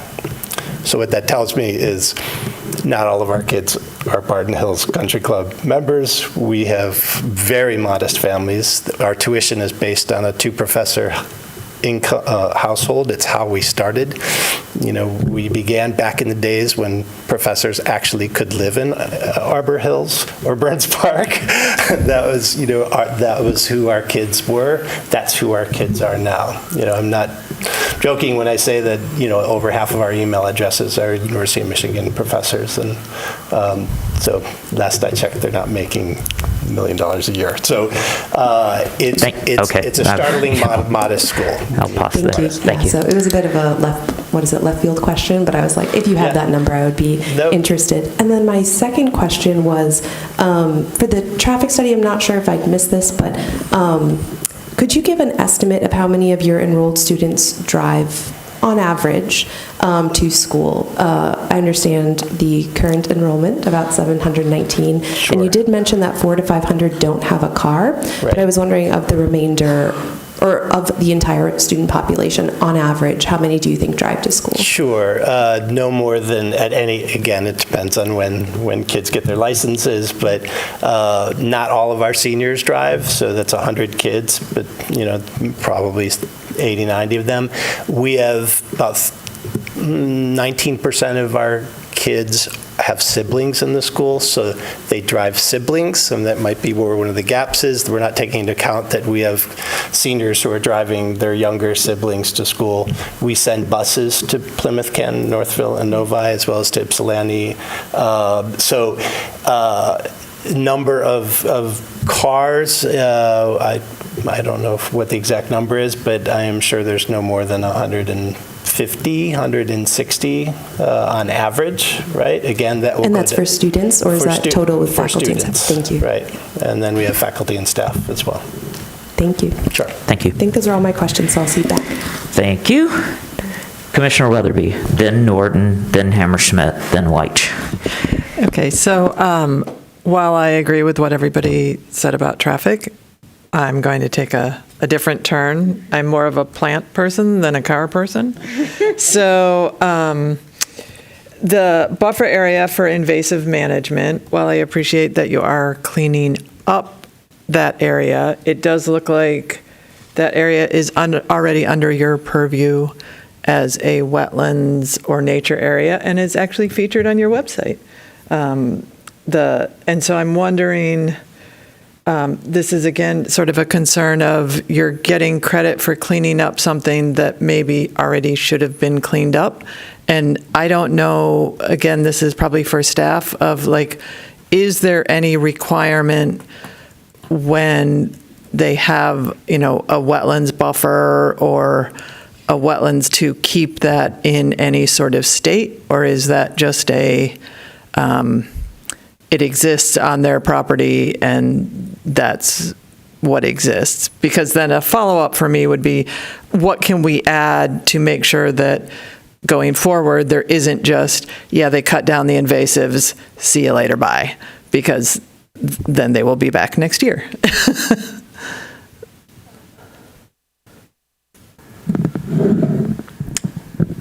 All right, I'm blanking on the question. Okay, so the first question is, should that buffer area already have been monitored for invasives or other health of that area? Yeah. It is my understanding, no. Although the buffer area are offered the same protections as the wetland area, the management expectations are not the same. The buffer is, I think, somewhat new in the arc of code requirements. The purpose of the buffer is so that protect the wetland from physical construction. It's don't put your building at the edge of the wetland, because building that building or whatever improvement will obviously impact it. So it's a 25-foot buffer to make sure that nothing happens to the actual wetland. I can consult with our environmental coordinator, but I do believe that is correct. And then the second question was? Can we add something to make sure that sort of the cleanup that is proposed is cleanup moving forward, that it's not just a maintained. A one-time cut of invasive plants? And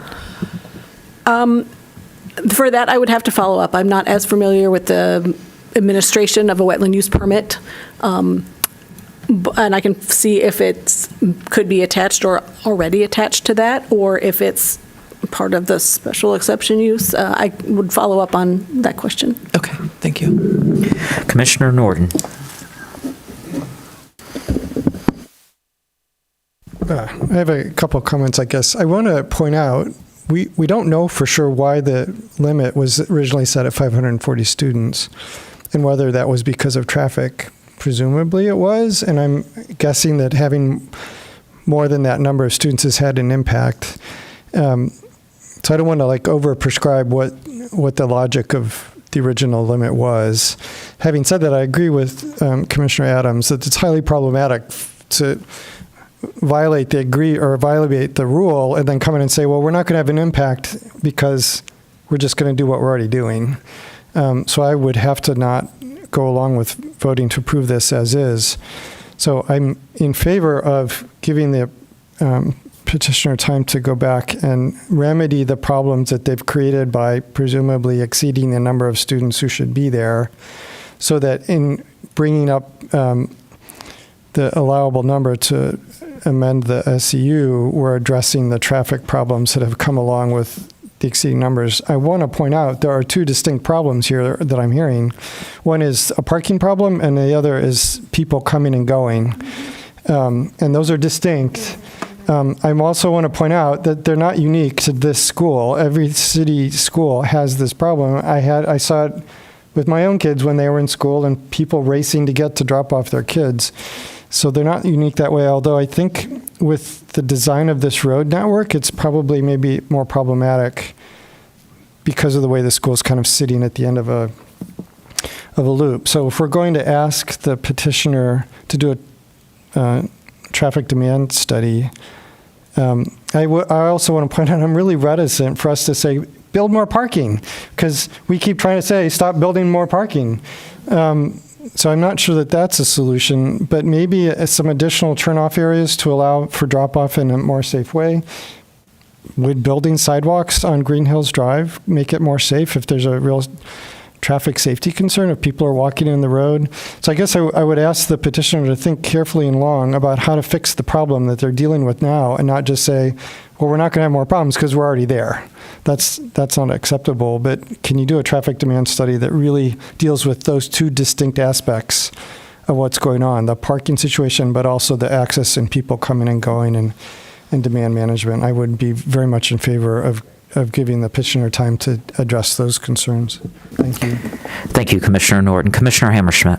Thank you. So before I am in full agreement of everything that's been discussed with the postponement. I'm not going to beat that to death, but I do want to ask, is there currently a process for drop-off and pickup from a transportation demand management type of perspective?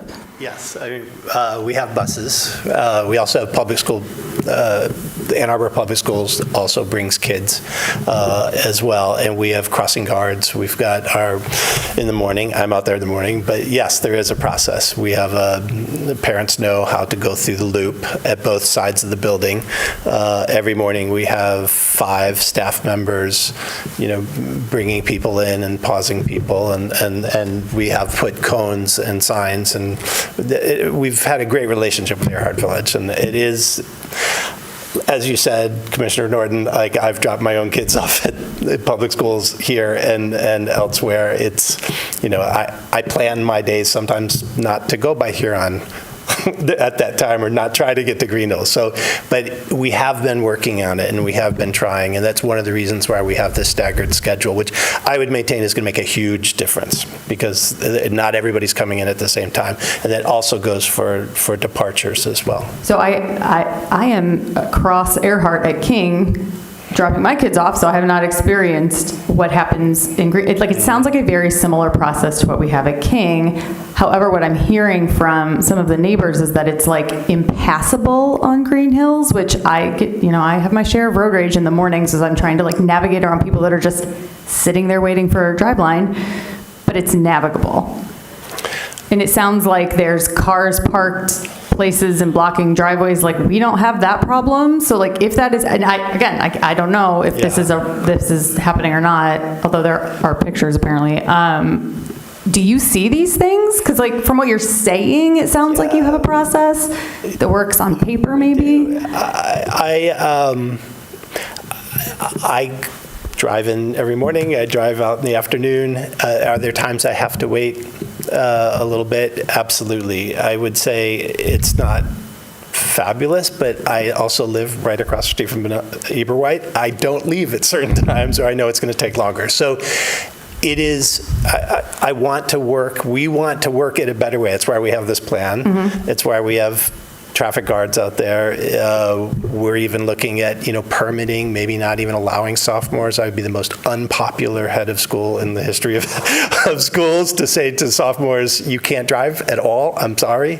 So we are looking at it, absolutely. And again, I just want to underscore we've been at 650 plus for 10 years now, and the traffic study has been done at this population that we are, not at 5 right, whatever. Which is kind of the whole crux of the... I get it. Yeah, right. But the traffic study did not find anything that was absolutely untenable. So... Yeah, I don't know if that's Okay. what we can discern from that. I get it, but we still want to work on it. Yeah. Absolutely. Okay. Yeah, so it would be great to get different, better answers. Yeah. There's something else I was going to say, but it just flew out of my head. I think, and I think a lot with School of Choice, a lot of other like neighborhood schools are starting to experience this too, but I think something unique about Green Hills is that you are pulling from such a large catchment area, and you can't have walkers and bikers, and so I think like the buses and the private vehicles are like probably close to 100% of the way that kids get to this school. So I guess I would just encourage you to keep trying to like educate the drivers. I mean, if you did ban sophomores driving on campus, like that might help. I mean, yeah, maybe you wouldn't be popular, but No, and we're working. 40 years in schools, and driving is always with kids and parents. A challenge. Yeah, absolutely. Parents. I get it. Okay, thank you. Thanks. Thank you. Anyone else before I make my comments? Commissioner Mills? Just a real quick thing that as we're going back to the drawing board to think about a plan, I would say a plan needs to be implemented. And I'm much more interested in like the implementation aspect of it, and particularly things that aren't just on paper, but that like have teeth in them, in part because we know what happened in terms of the cap of number of students. So like, if there's a plan to say ban sophomores from driving, for example, like how do we enforce that? And so like, exactly. So thinking, I mean, this idea of sidewalks, like that is the thing that is failing right now. And there's not sidewalks there. Like if that helps people not get run over, like awesome. So I think that would be something that I'm interested in thinking about. Councilmember Dish. Thank you very much, Chair White. Yeah, I just want to clarify, precocious does not connote rich, so that was not my comment. My comment was a late night joke, which is never good, but I wasn't making a class judgment about your students. I also just think that it's a plan. We also need some ideas about physical infrastructure. The STEAM school struggles with the same thing, which is in my neighborhood, because there's a lot of dropping off there. And so many different locations for drop-off sites have been tried, and the most successful seem to be the church parking lot right across the street and many crossing guards. But I think that there is a problem with drop-off being constrained. I would urge the neighbors that live on Green Hills Drive to organize and ask for residential parking only. You made the comment that people have always been parking on Green Hills Drive. I don't know why that should be. I don't know why people are not. Your lot capacity seems adequate, or I'd like to know if I think Commissioner Mills brought this up, if your lot capacity is adequate for your faculty, staff, and students. You actually you don't have a lot of students driving.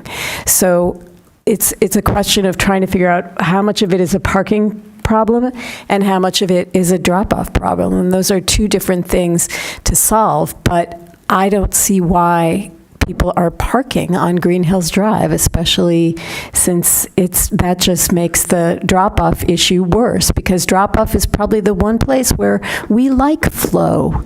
Normally, we're not so interested in preserving the speed of flow, but in this case, that's part of what's getting dangerous. So I just think we need some traffic professionals, which I am not one, to help with a redesign of a meaningful plan and some actual infrastructural considerations. And so whatever condition it is that I'm asking for, it's something like that.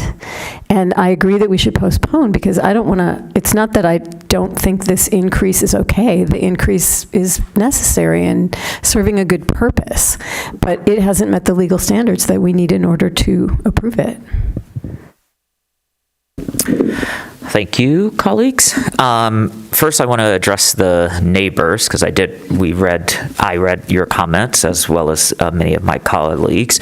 So if you could put in the public record the photos that you had on your phone and just send them to planning@a2gov.org. For the neighbors whose driveways are being blocked, I would invite you to call Ann Arbor Community Standards. I'm going to give you their number. It's 734, it'll be on the recording later, 794-6942. They will come out, they will cite and ticket if someone is blocking your driveway.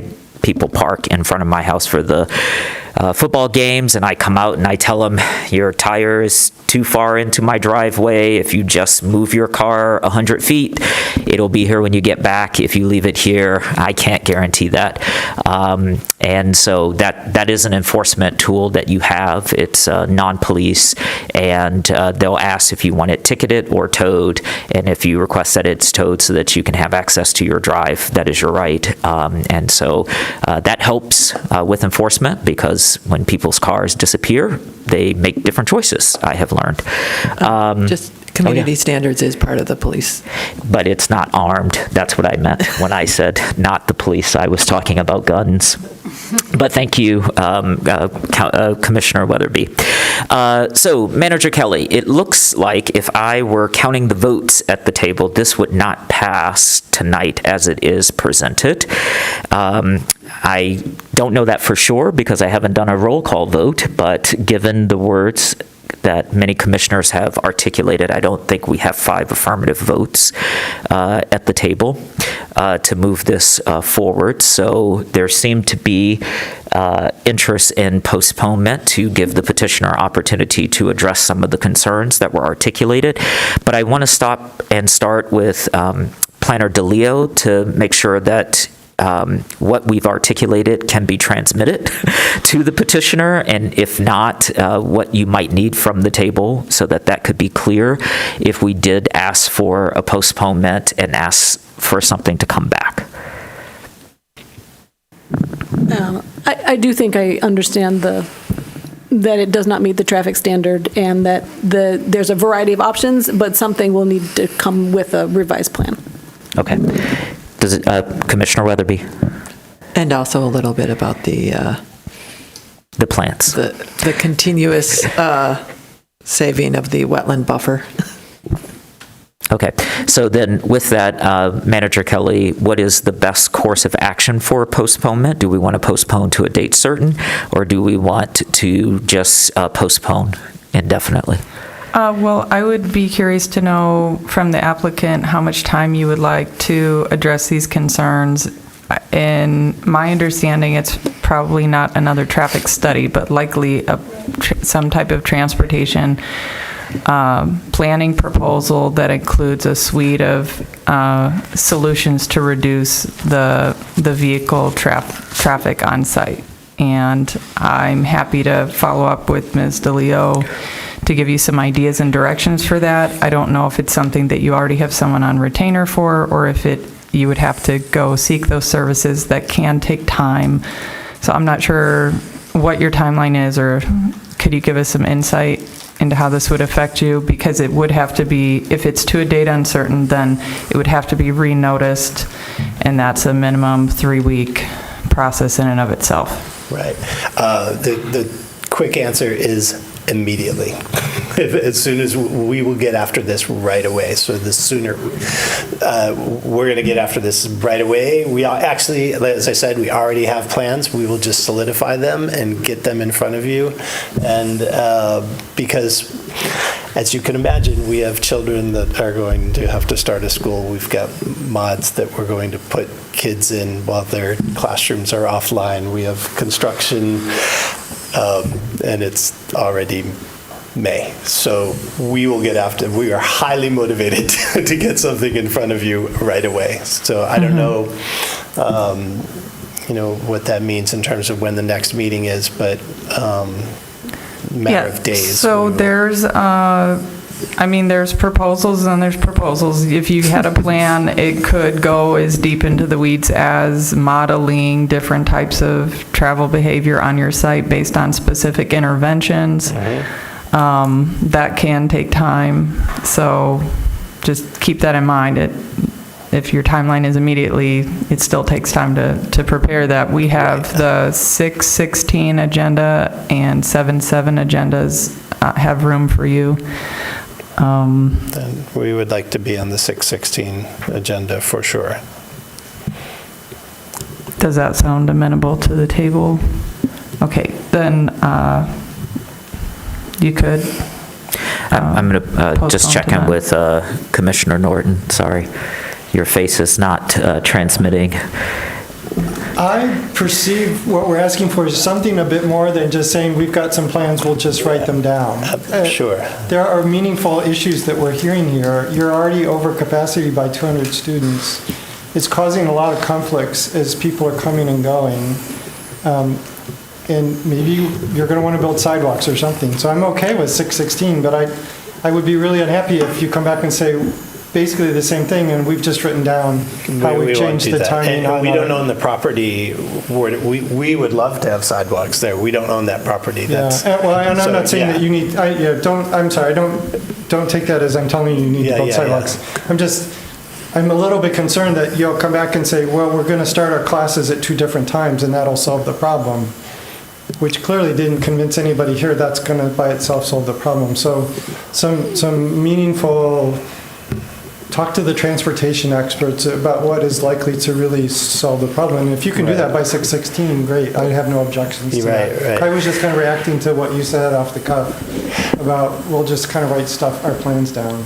Yeah, and I think the concern for us is there's no benefit for us to have to do this multiple times with you. Right. So I think the table as articulated by Commissioner Adams is we want to give you an opportunity to address the concerns that we have raised. And 6/16 is 3 regular meetings. No, it's 2 regular meetings from today. Right. So that's a total of 4 weeks. And you'll have to get time with the planner. You'll have to get something. Holiday. Yeah. So there's a lot going on. So I think what Commissioner Norton is saying is we recognize your concern for urgency, and if you want to go on the 6/16, make sure you are reading and understanding the table correctly, because we're trying to be as clear and as articulate as we possibly can be. Yeah, okay. And the last, if I could just make a request, I know we're very aware of challenges, as we all are at all schools. Some of you said you walked Hill Street with the previous petitioner. I invite you to drive Green Hills Drive as well. Sure. I think that it would be important. I have no doubt that it's problematic for folks. We've talked about it a lot. You're basing this on some people's rightful concerns. I would say experience it yourself as well. Well, can I follow up? You may. I don't want to get into debate. We're basing it on the fact that you are enrolling more than almost 200 students more than what you are permitted to enroll.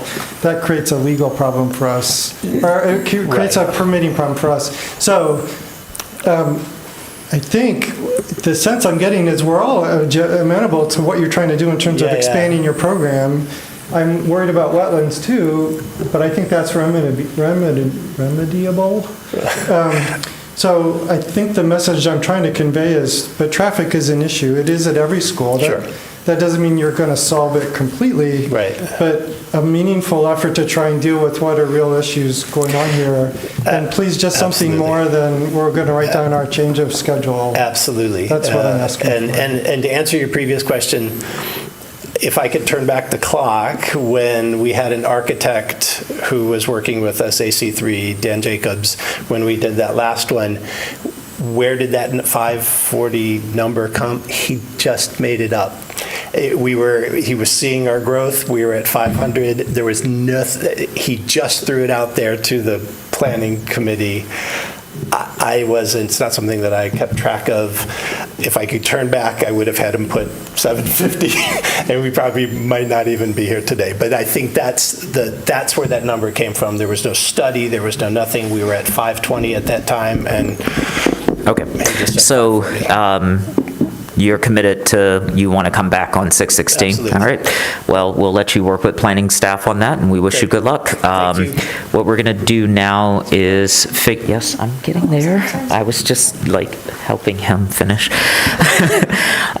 So planning manager, is it a simple commissioner moves that we postpone this to a date certain? Do you have language for us? Vote. Just the date with a motion, a seconder, and a voice vote. All right, looks like Commissioner Adams is going to do that for us. Yeah, I move to postpone this to 6/16. Seconded by Commissioner Mills. All those in favor say aye. Aye. Any opposed? It is postponed. So, friends, we are at 11:37. Commissioner Mills is going to exit the table. That changes our count from 8 commissioners to 7. We still have a quorum. We're not taking up new business because the agenda is already in place. Do we have to vote since we are past 11 because our bylaws require it? Yes, please take a motion to take up the next agenda item. Okay, so... Okay. So moved. I move.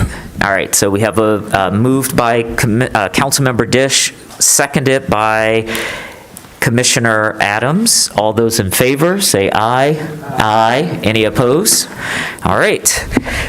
That allows us to move forward to the next agenda item, which is 1710 DeVaron Road, SP 25026. Also, 1680 DeVaron Road and 2520, 2540, 2600, 2670, 2672, 2678, 2682 Pontiac Trail. This is a site plan on a 78-acre site for 616 multifamily housing units, including 136 for sale attached townhomes and 480 rental apartments of 1, 2, and 3 bedrooms. The central portion of the site was previously used as a landfill, and a 10-acre portion of this area will be undeveloped and used as open space. Necessary remediation activities will also occur as a part of this development. The plan includes connections to DeVaron Road on the north and Pontiac Trail to the west, along with an internal connection to the open portion of Leslie Park to the east and an internal north-south circulation. The parcel is zoned R4A multifamily dwelling zoning district and is located in Ward 1. Staff recommendation is conditional approval. We'll start with a presentation from Robertson Brothers, then we'll have a staff presentation by Planner Shake, and then we will have a public hearing followed by the motion being read and our discussion. Good evening. It's almost good morning, but thank you for enduring, and you have your full 10 minutes. Well, thank you. I'm back. Tim Lochran with Robertson Homes, and you've seen this many times, so I'm not going to belabor it too much, but I do want to show what the difference is from the last 2 times you have approved this, and I have no idea where that came from.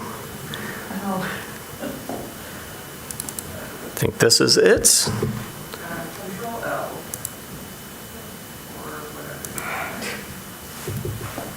Good. All right. Again, thank you for the time tonight. Again, Tim Lockman with Robertson Homes. You've seen me several times here. You've seen this project several times. And it is essentially, I believe, in a position where we could get Eagle support, which is really, and I'll get into that in a little bit of why we're here tonight. I think this works. So again, I think most of you are familiar. Essentially, it's at Duvarn and Pontiac Trail, and I kind of think of it as between Olson Park and Leslie Park. And it is, as Chair Weiss, as you mentioned, was former landfill, City of Ann Arbor landfill. We're not building on that, but we're building on the other sections. And one of the reasons why we're here tonight is we have kind of shifted the site plan a little bit to meet Eagle's requirements, which I'll show you in a second. But we're staying away from the area that was previously mined and then filled back in with construction debris and the landfill. So why are we here tonight? Essentially, we're asking for an amendment to the existing site plan for the Village of Ann Arbor. And if you recall, back in 2023, we had received approval from you for what was a site plan amendment at the time, and we actually had a brownfield approved, a pretty large brownfield, because there is a lot of work to do on the site.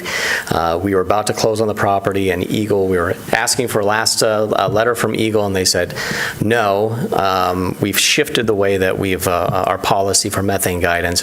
And I don't want to speak too ill of Eagle because, obviously that wouldn't do so well for me. But with that shift in the methane guidance, it basically put a complete pause on the development. We had to start from scratch, essentially. They had no guidance, so we were the guinea pig. It was us and another large project in the Grand Rapids area where we were kind of the guinea pigs for this. So it's been a long time. It's been over 2 years, which is exactly very frustrating. But essentially, we helped them get to the point where there's a guidance policy, and that could tell us how close we could get to some of the areas of the methane. By the way, the methane is extremely low, which is the really frustrating part of this. So it's not like anything's going to, blow up here. But it was just over the residential levels, which put us in kind of a bad spot. So we've worked very closely with them for the new standards. It's been a long time. We've amended the plan, and essentially we're here tonight to show you the new plan. Just quickly on the summary, same acreage, 78 acres. The master plan is 7 to 10 units per acre, and we're just right kind of in the middle of that. Previously, I think there was a 604 units. Tonight, I'm proposing 616, but it's essentially the same plan, but for one area, which I'll show you, and still a village concept. We did get rid of the 2-story townhomes, which is something I think was a really good part of the plan. We just can't do it. We can't build in that area where those 2-story townhomes were. So what we're left with on the plan today is 136 for-sale townhomes. Those are 3-story, and then 360 garden-style apartments and 120 what I call 3-story walk-ups. So it's about 8 units per acre. And so they do range from 685 square feet all the way up to 865 square feet, anywhere from 1 to 3 bedrooms. So it's still got that village feel, which is something we're really excited about. And we have for-sale attached single-family townhomes. We also have apartments, and there's a lot of amenities, which I'll go through in a second. And we are over 65% open space, which really kind of speaks to the nature of the project. This is the plan. It's about the same that you'd seen before and that you'd approved before. The only difference is this area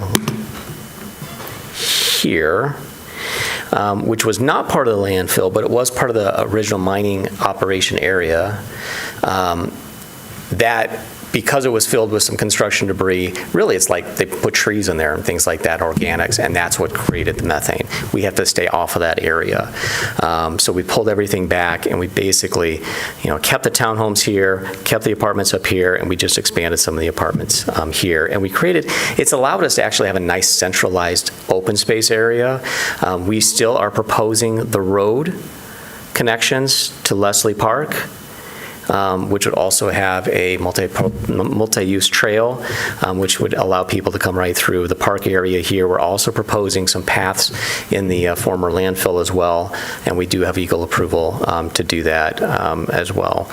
And we could have a community amenity here. We're proposing a dog park, and that keeps happening, dog park and some community gardens, that sort of thing. This is just a couple of things that I showed you last time. Really, not much has changed. We are proposing an all-electric component for the townhomes, the for-sale townhomes, yet the apartments would be gas. And I know that there'll be people speaking on behalf of that. By the way, I feel like Rich and Ken are friends. We've worked so well together. But the all-electric component would be the for-sale townhomes. And you can see a lot of this. We already have a wetland permit. A lot of these things are things that we agreed to last time. Clubhouse would have solar panels and solar streetlights throughout. And of course, all those over a mile of bike and pedestrian paths. So this is really what I wanted to show you. This is the approved plan, which was on the left, and then the amended plan on the right. And really, all it is taking that center area, making it, shifting where that previous open space amenity was, and shifting the apartments over a little bit. So that's really it. That took us 2.5 years, which sounds ridiculous, but it did. And that's why we're here tonight. Just quickly, this is the design of the townhomes, the 3-story townhomes, which would have rooftop decks. And then this would be the apartments. DTN is our partner. They do a great job. I know they're from Lansing, but let's let's give them a chance here. And then just a few highlights. I don't need to read through all of these. I think you all understand what we're trying to do. We're really trying to clean up a site that needs to be cleaned up, and it's good for the city. It's good for the neighborhood. It's good for just the project in general. And we're trying the best we can to make it a family village type of community, and again clean up the area. And I didn't want to belabor the point too much, so that's all I have to speak to. There are some conditions of approval. Most of them really are minor things that we can address in final engineering. I do want to speak to 2 of them. One of the comments, conditions, is for some off-site sidewalk along Duvarn. And this is a by right site plan. It's not something, we're confused why it's a requirement. And it's also really kind of impossible to implement, I think, because there are some Ann Arbor Township parcels. There's no right-of-way dedicated for it, so it's really not even possible. But again, we're kind of confused why there's an off-site requirement for a by-right project. So we've told Josh our objections on that. Then there was a comment about the paths through the open space. We're opening that to the public. We think this is a nice public amenity. One of the requirements is that we have to replace trees for 3 years that might fall, and we don't think that that's fair to do that. So that's something we've objected to as well. I can't really be responsible for people that are walking through there for the next 3 years and trees, fall down. So. Other than that, I really don't have any issues with the conditions. I think we're on the same page with staff. We work very well with staff on multiple projects. So I'm here to answer any questions. I appreciate your time. Thank you. Thank you. We'll turn now to Planner Shake to have a staff presentation.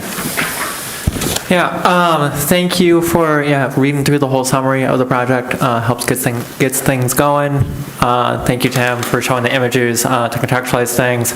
So I'll just draw attention to a few things. So as Tim mentioned, or as the applicant mentioned, there were 2 previous iterations of the site plan, SP 21-0024 and SP 23-0009. So just to track a little bit the evolution, I think the number of parcels has grown a little bit through some of these previous iterations. SP 21-24 was approved in September of 2022, proposed 484 residential units, 164 for-sale townhomes, and 320 rental apartments spread over 68 acres. So I think there were, I don't remember if it's 2 or 4 parcels that were later annexed and rezoned. There were some annexations and rezonings for the original SP 21-0024. Then there were a couple of additional parcels that were added for SP 23-0009, which was approved in December of 23, which had 604 total units, and mostly increasing the number of apartment units by 120. And that previously approved site plan increase the total site area to 78 acres. And as Tim showed visually, a lot of similar features. So you may be asking, why are we looking at this again? There were enough significant changes to the previous iteration that it does warrant a new site plan, shifting the units around and the circulation and all those types of things. Staff recommendation. The staff recommendation is conditional approval. The proposed motion statement has the list of conditions. It may set a record for the longest that you may have to read as chair so far, but happy to open or answer any other questions once we get to that phase. Thank you, Planner Shake, for your staff presentation. I will now open the public hearing for this item. This is an opportunity for individuals to speak up to 3 minutes on this item. We'll first hear from those of you who are present with us in chambers. Then we will turn to remote participants, if there are any. To speak remotely, press *9 if on phone, or use the raise hand feature if on Zoom. For phone access, dial 877-853-5247 and enter meeting ID 977-6634-1226. City staff will identify callers by the last 3 digits of their phone number or by name if on Zoom. You will hear an announcement when it's your turn to speak. Please move to a quiet area and mute any background noise. For all participants, please state your name and address at the beginning of your comments. I see that you're ready to present, so come right up. I won't even ask. Thanks. Hello. Rich Fine. I reside at 618 Duane Court. I'm actually here representing the Ann Arbor chapter of Citizens Climate Lobby. I'm here to talk about electrification of the for rent units at the village. Some of you might be aware that with the help of Mr. Garber, we've been tracking whether new developments are being heated with gas or with electric. Since December of 2023, I'm going to state a statistic here. We're going to focus on the living units. Ideally, I'd like to also focus on electrification of the common areas.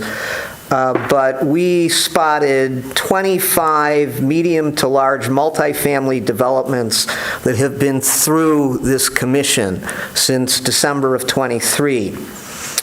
Of those, 23 had living units that have either been approved or are being proposed as all electric. 23 out of 25. That's 2 left. One of those, 711 Church, was originally proposed as all electric, but there was a miscommunication from our discussions with DTE as to whether there was enough capacity or not. So that may have been all electric too, if it wasn't for that miscommunication. The one that's left goes back to December of 23, and that is the village. We understand that gas was what was originally approved for the for rent units, but we're wondering if the petitioner has done any type of analysis of going all electric and what they may have determined from that effort. We know that back in 2023 there was some concerns about the increase in costs, the operating costs of this. It costs a little bit more to run with electricity than it does with gas, but we've seen 23 other developments that are able to have all electric units, so we're wondering why we can't have that here. We have a great streak going, and basically we're just hoping that we can keep that streak going by having the villages switch their gas units, their for rent units, to all electric. Thank you. Thank you, Mr. Fine. Mr. Garber, are you coming?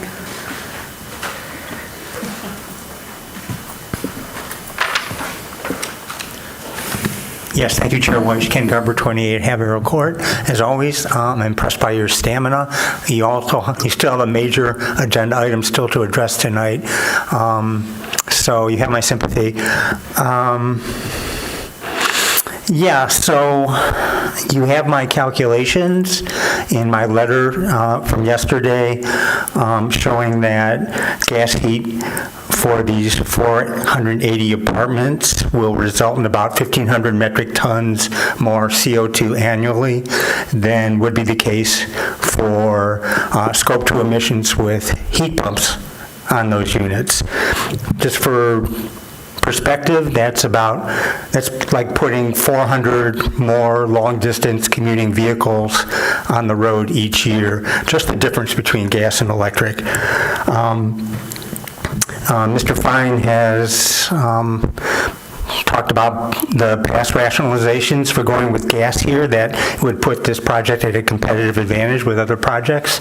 That's one thing that's very different from the last time you saw this project. Mr. Fine has documented just about everything you're approving these days is all electric. That's now the competitive space, not gas projects in new construction. And while it's true that utility costs are modestly higher with electric due to DTE's artificially high rates here in Southeast Michigan, the cost is not so great. Refer to my analysis. The cost difference is not that great. My analysis shows it to be about $42 a month on average, and DTN, the property manager, could choose to pay that for instead of the tenants. If rents were an issue for the developer. There's a bigger picture here. There's a brownfield plan that will be presented very soon on this project. If it's like the last one, it will include non-environmental cost reimbursement through TIF. The city's policy in such cases is to require 15% of units be affordable housing or payment in lieu. Is the petition, it doesn't sound like the petitioner is planning affordable housing here, yet I'm fairly certain that there will be non-environmental cost TIF. Last time, the city chose to violate its own policy and not require that affordable housing, but it may choose otherwise this time. I think that it's important for us to take a holistic view of this project, and I suggest postponement until we get clarity on the level of public subsidy for this project through the brownfield plan, so we can address all these issues. Thank you, Mr. Garber. Is there anyone else present who would like to address us at this time? Manager Kelly, do we have remote participants who would like to address us? We have one remote participant whose hand is not raised. Oh, okay. All right, I will close the public hearing.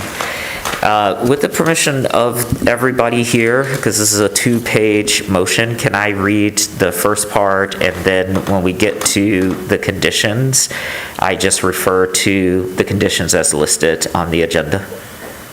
Is everyone okay with that? Thank you. No, it's 2 pages.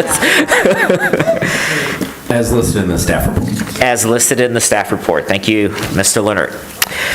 So the motion, the Ann Arbor City Planning Commission approves the Village of Ann Arbor Site Plan Version 3 dated March 27, 2026, SP 5-0026, 1710 Devarin Road, and 1680 Devarin Road, and 2520, 2540, 2600, 2670, 2672, 2678, 2682 Pontiac Trail, subject to the execution and compliance with the development agreement and the following conditions, which must be satisfied through the submission of revised plans within 6 months of approval by the Planning Commission.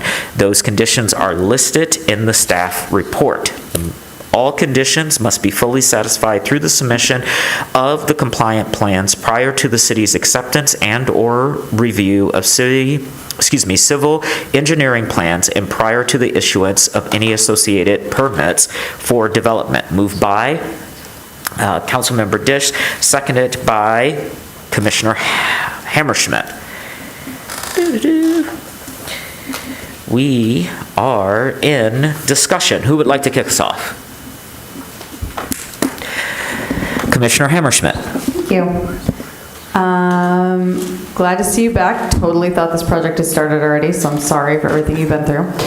I'm going to ask a question that I think I know the answer is no, but I'm going to ask it anyway because I remember before you moved the buildings around, the answer was no. But now I'm seeing, you know, there's a nice little connection that could be made to that community to the west where the little, I don't know, what are those? I don't know. You're talking about right here? Well, I'm talking about, I remember that's what we talked about 2 years ago. So like down below where you've got a road that connects in, I guess my question is any further communication with that community to see if you could like, you know, connect in? We have not had those conversations. It's essentially the same location. I think we moved that up just a little bit north. I believe there's a grade issue there that he's talking about, or she's talking about right here. Yeah. Talking about right where?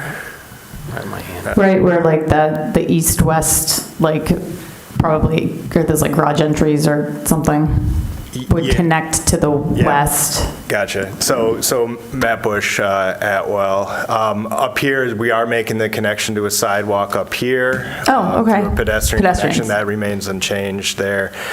There is grade difficulties there, but also in addition to that, just easements, an inability to connect due to easements with the adjacent property, so. Okay. Staff, the sidewalk condition, is that, I could be wrong, is that just like a sidewalk gap that because they're doing a development they have to fill, or is this a new thing? Yeah, so the parcel in question, since Tim or the applicant has the map up, it's so you see the connection on Duvarin from the proposed development to Duvarin. I'm trying to move my mouse on my computer. Oh, to the north? Expecting it to move on the screen. Right. To the north, the parcel just to the west, is a township parcel. So the directive comes from PROAG guidance that transportation connections should be made to the closest bus stops, basically the multimodal stops. So that's where the transportation division recommendation or condition comes in. The underlying issue is, as the applicant pointed out, it is a township parcel. So the condition has been phrased such that potential right-of-way issues shall be determined at a later date, to not have this be a determinant factor tonight. Okay. But the condition is phrased such that the final outcome of that sidewalk gap, whether or not it is feasible or not, because there potentially could be feasibility issues if it is just a township parcel. Documentation we need to do, staff needs to do more work digging into potential right-of-way, where the right-of-way is, alignment across documentation, because it's not officially within the city of Ann Arbor, but there appears in some of our documentation that there is right-of-way. So just giving us that time to explore that and deferring that final decision to the Public Services Area Administrator or their designee as to whether that gap is closable or not. Okay, well, let's hypothetically say that it is closable, but it sounds like the petitioner is very much like not, I don't know the right word at midnight, amenable. I was like excited to like, say we prove this and it goes forward, blah, and you do your research and it's like, okay, it can be closed, but they're like, no, this isn't our property, or I don't know. Like, is there a, what am I trying to ask here? I'm so tired, guys. Mr. Leonard? You might be, so when we evaluate a site plan, we are considering how it functions within our transportation network. And sometimes that does require off-site improvements to accommodate this proposed scale or typology of development. In the case of something like this, we're adding a lot of households, making sure that we have improved non-motorized networks where possible to significant locations, I think is a really important part of a site plan approval. Sometimes it manifests in other projects that you've seen where it might include like a pedestrian crossing, for example, or something. So I just want to be clear that while it is offsite, sometimes that is finding it as a necessity in order for this development to function within our transportation network. And the reason why it's a condition is because there still needs to be like work done to assess like the feasibility of it. Okay. We recognize that, I mean, just to echo Mr. Loughran's comments, there are questions to be determined there, and so we want to keep some flexibility, but I do want to be clear that if desired, that's going to be our expectation to put on this to accomplish that network. So, and that's why it's as a condition. Okay. Do you want to respond to anything that either of our public commenters said about the electrification of the apartments? So I understand it. 2 of those 23 projects are Robertson projects. So I mean, we do agree to it, and we're agreeing to it with the for sale. It really becomes the for rent, and it's not just for rent compared to upcoming for rent developments. It's what are the options somebody has to rent up here? All the other apartments in this whole area, all along Duvarn and to the east, they're all gas, and so they'll have a lower utility rate. And it is a relevant thing when you're talking about utility costs. We think with the for sale, they can absorb that. They're buying a house, they know what it's going to be. But when we're talking about a little bit more of a transient population, that is a significant amount, and I believe Mr. Garber's numbers, we think that is a relevant amount, so we've been consistent with that. Yes, we still have a brownfield to go through. From a site plan perspective, yes, we want to hold firm on the gas on the apartments. Well, I would just encourage you, because things change quickly, and I 2 years from now you still haven't built, maybe just reassess and see where things are at. I think that's very relevant. We have learned a lot from Rich and Ken. In fact, I think we're members of the Wolf Pack. And so we have learned a lot in the last few years. And again, we've agreed to it on 2 other projects. So it is something, we know it's important. It's something we do, which is because of that gap in pricing, it's something that we're holding firm on at this point. At this point, I like that. Okay, thank you. Other commissioners. Commissioner Weatherby. I just want to see, and I think, again, I know the answer to this, but one of my things that kind of makes me crazy is lack of connection between neighborhoods. And I think Commissioner Hammerschmidt brought this up, but also, are there any connections, pedestrian? I mean, I don't think there's any car connections down to Arrowwood, but are there any pedestrian connections? Are there pedestrian connections to anything other than that one up at the top? Yes, so there is a connection, this one that we just talked about. But generally speaking, this is just one big connection from Pontiac Trail to Leslie Park and from Duvarn to Leslie Park. Right now, there is one connection to Leslie Park, and that's through a neighborhood with a private road, essentially, with an easement for the city to use. Yeah, this opens that up. So we're adding multi-use paths on both of those roads. So there is a lot of connection that's just inherent as part of the project. To your point, no, we do not have a connection to the south. We added that connection, which I don't think we had this in the last one. And then, we have these pathways, but there's nowhere to connect here. Obviously, you get into this neighborhood with Leslie Park, and then they can go north, and they can, I know there is an access to Arrowhead there. Okay. Thank you. Other commissioners? Okay. Commissioner Bastiuni. I have a small comment. Thank you again to petitioner, staff, and commenters for your own stamina for being here. A small thing, Commissioner Weatherby, you said, this makes you crazy. I think for me, that equivalent is the inadvertent conflation of renters with being a transient population. Just wanted to flag that as someone who has rented, and I know many renters who live long-term in many communities, so just wanted to flag that for future discussions, presentations. Just please keep that in mind if you could. Thank you. I know it's late too, so yeah. But thank you. Yep. I appreciate that. Other commissioners? am I reading the lower map correctly that there is a either car or bike connection to towards Leslie Park to the east in the bottom section? Yeah, right about there. There's trees over it. So is that just a main road and there's a sidewalk that's there? Yes, the connection of the North Use Trail on the east-west road. So it's a vehicle and pedestrian connection. Yeah, just, as you know, with your project on Scioto Church, just trying to open up more connection points between the neighborhoods is vital, that you don't have to drive all the way out to the amenity in order to get out, but that you can get out other places. So for certain, and we'll work with Parks on that connection there. So we've had those conversations. Okay, great. Other commissioners? Are we ready to vote? All right, we need to do a roll call vote. So Manager Kelly, when you're ready.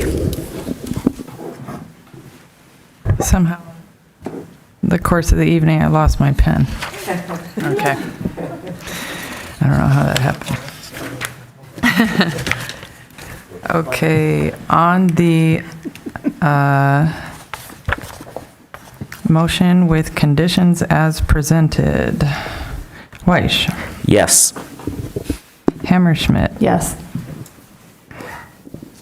Dish. Yes. Mills. Is gone. Okay. Weatherby. Yes. Adams. Yes. Norton. Yes. Bassioni. Yes. That carries. Good luck. Hopefully it doesn't take another 2 years. All right, we have to take another motion in order to continue with the agenda. Moved. Okay. Quick question. Could I have like a 3-minute break to go to the bathroom? Yeah. Yes. I'll be quick. Yes. Okay, great. Yes. We'll recess till 12:15.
I will call us back to order, but in order for us to continue, we need a motion to take up our last, no, you started it, but we didn't vote. We went to the bathroom instead.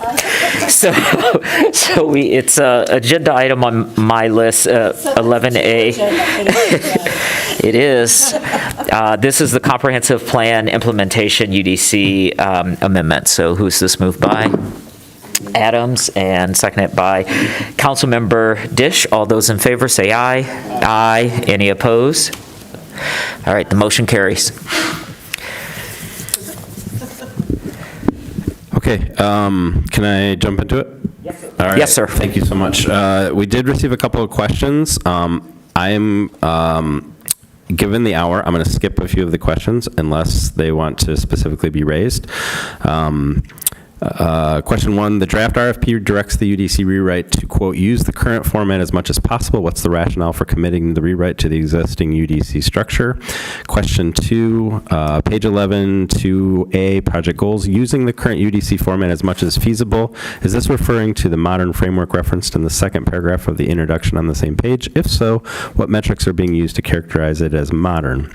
The response to both of these are starting with the existing articles. When I'm talking about the existing framework, I'm literally just talking about the articles and the numbering system. That provides a structure for us to begin working on the content updates rather than spending a lot of time exploring a myriad of other organizations or other outlines. And I would note that the structure has worked really well for us for modifications and amendments over time since its adoption in 2018. Question 3, pages 1 and 2 of the memo are intended to clarify for the commissioners the CPC's role in the execution phase of the plan process, what the CPC's role in the execution phase of the plan process is, as both a matter of law and city practice, purely advisory, correct? In other words, staff will take whatever motion we pass on Tuesday night under advisement, but may modify or deviate from that recommendation in their sole discretion, question. That's how I read it, but it might be helpful to have that explained, clarified at the table before we deliberate and pass anything. That is correct. The Planning Commission is advisory. To the extent that the approach also involves any financial resources, such as a consultant contract, that discretion is solely with the City Council, in fact.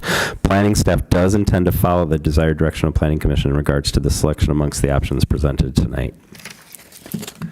Question 4, page 2, table 1. How does refining differ from drafting the code? This is part of a larger question I have for the role of CPC during this implementation process. The response to this question: drafting code is just creating the initial text. Refining, what I mean, is editing, testing the language with scenarios, and adjusting the text until it is in a form desirable for consideration and adoption by the Planning Commission and/or the City Council. Question 5, page 3, paragraph 1, quote, I will be providing regular engagement, quoting me. I appreciate that you can't predict more precise timeframes, but I was curious what you foresee as the estimated cadence of this engagement. You're not going to trick me into committing to a cadence. For any option selected, there will be regular touch points with the Planning Commission on progress, but I haven't yet determined what such specific frequency would be. Question 6, page 4, paragraph 1, quote, likely a phased presentation of sections or portions of a final document. As with the previous question, what do you foresee as the estimated cadence of this, and would it be more of a ramp-up cadence or a consistent one? It's going to depend on the work plan developed with any consultant or our collective work plan to complete different portions of the code or articles or sections of the code. I do speculate that the cadence would be consistent as we worked through the refinement and adoption process.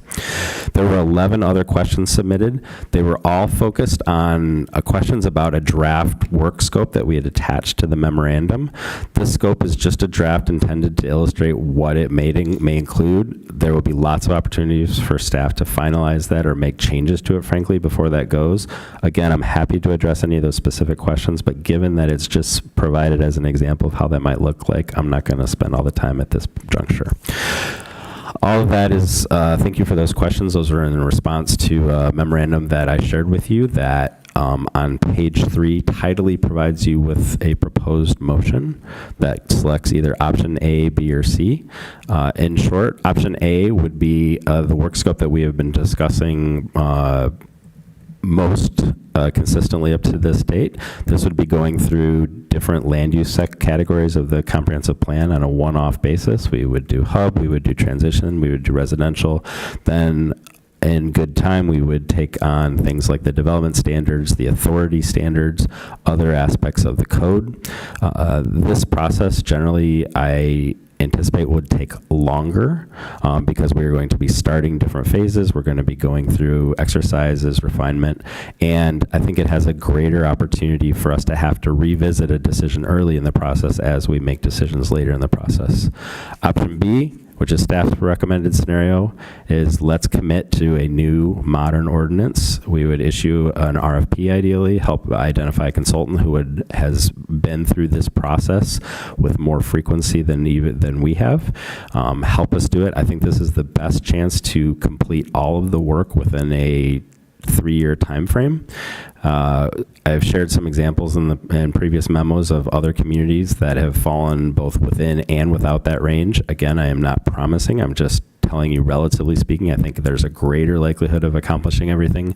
This also has the benefit that we can address multiple facets of the code on a parallel basis. That is, if you wanted to consider not only a land use category, but also in the context of changes to parking or changes to landscape, what have you, it gives us the ability to do those things simultaneously rather than bouncing back and forth.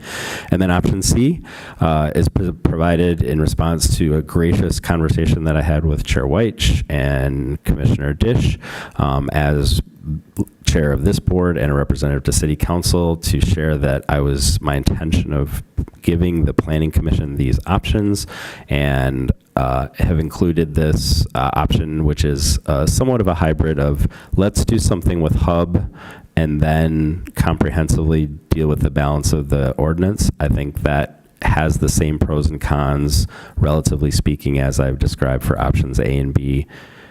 Less of a likelihood for having to bounce back because we'd only be doing one section before we undertake the other sections, but I do think it has the potential to impact the timing to a longer extent than just jumping right into the full ordinance debate. If you do pass a motion to choose option A, going land use category by land use category, I would be grateful for your consideration of the ancillary motion that says, do you want to tackle the text independently and then consider map amendments? This is how the TC1 experience was done, or would you like to do those things simultaneously? Thank you for the opportunity. Thank you. I will read the proposed, no, I won't, because there isn't a motion yet before us. So I think we go just straight to discussion to create a motion for us to read. So who would like to kick us off? All right, Commissioner Weatherby. All right. So in my day job, I have done something that is not similar to this, but taken an existing complicated project, took parts of it, moved it forward to a new project, and we're still dealing with that old project guck 3 years down the road. It turns out it is, in my mind, easier to just kind of start fresh and be clean about these things. So I see why option B would be what seems like the cleanest. We could deal with things in without worrying about the existing. I mean, granted, there's going to be a lot of overlap here, but I like the idea of a rewrite, because I think if you count too much on the existing older stuff, it then creeps in to the new stuff in ways that you don't anticipate and ends up being kind of more complicated and less visionary than if you start new. So I, unless otherwise convinced, am initially starting with, I like option B. Thank you, Commissioner Weatherby. Councilmember Dish. Thank you, Chair White. Thank you, Commissioner Weatherby. I've been thinking about this a lot, and I've been trying to think about what is the most important thing we get to do now that we've passed a comprehensive land use plan. And I think that it is that we get to have new housing opportunity, but I think the fastest path to new housing opportunity is to make the creation of plentiful new housing opportunity the rule rather than the exception. Because if it's the exception, then people have to get an exception in order to create it. And Ann Arbor's current zoning code, which, as we all know, dates to the 1960s and got even worse in the 80s, treats plentiful new housing opportunity as an exception and makes those exceptions hard to get. So we have a costly process full of extra steps and delays that drive up housing costs. This process, as one of the memos we received from the public, is also inequitable because some people have the know-how and cash reserves to get through the process and others get crushed by it. So what's the smoothest way to legalizing density citywide and getting it on the map? I, too, lean towards the idea, and I'm pretty persuaded, that writing a new zoning law is the best way to avoid having to keep retracing our steps to correct unforeseen obstacles that could arise from the serial approach. I am, though, wanting to put on the table that I feel a concern about what are we going to do in the meantime. I think I don't love that we have to stick with a piecemeal approach, and I would love it if we could get some things not piecemeal, but we may not be able to.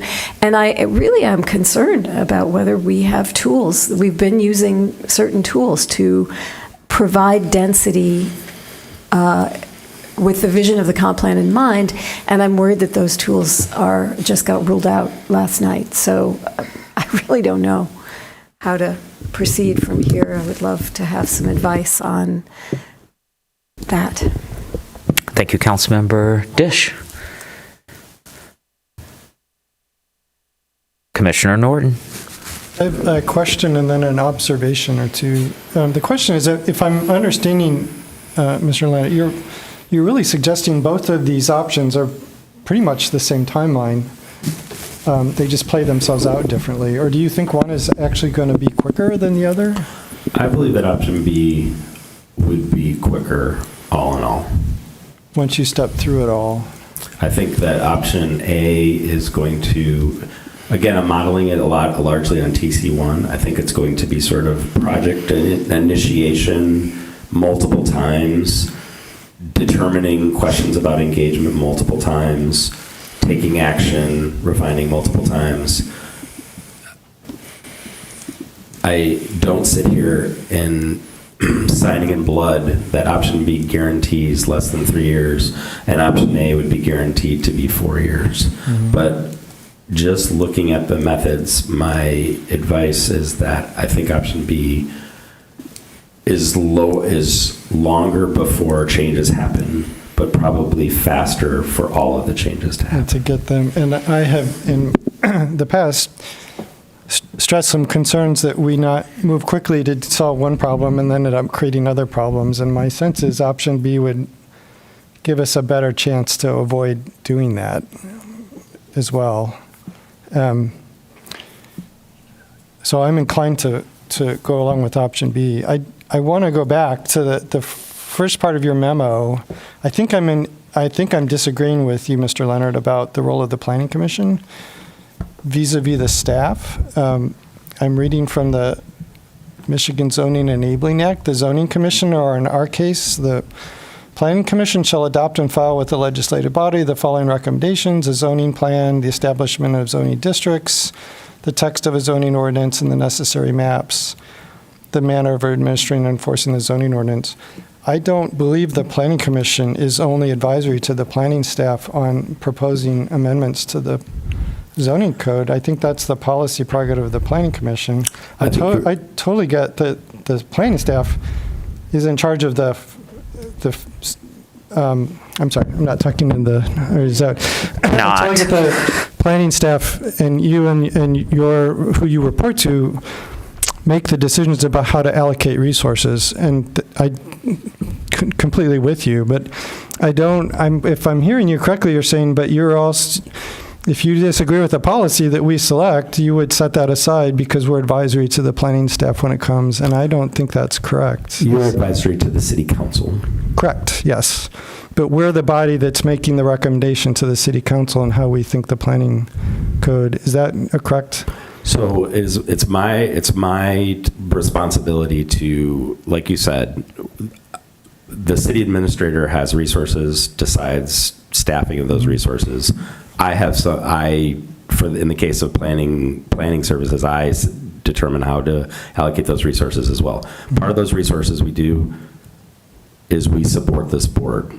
We had 4 or 5 people here this evening, so that is part of the decision that we make to do that. The planning commission is not advisory to,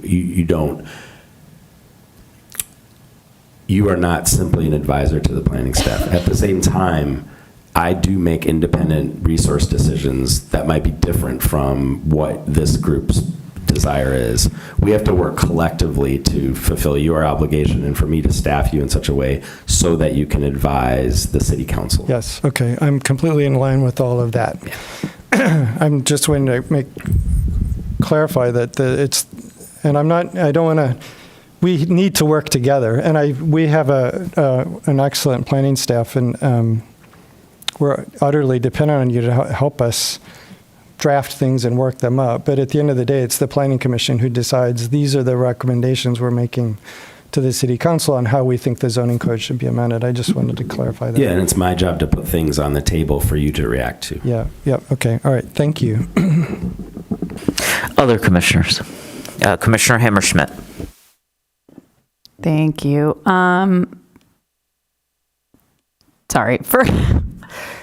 Thank you for doing the mailed notice. That sounds perfect. I think in terms of, so I also really like the idea of a full rewrite, but I also feel like we need to do something that shows that we're doing something. So I like B over A. Let's just get rid of A.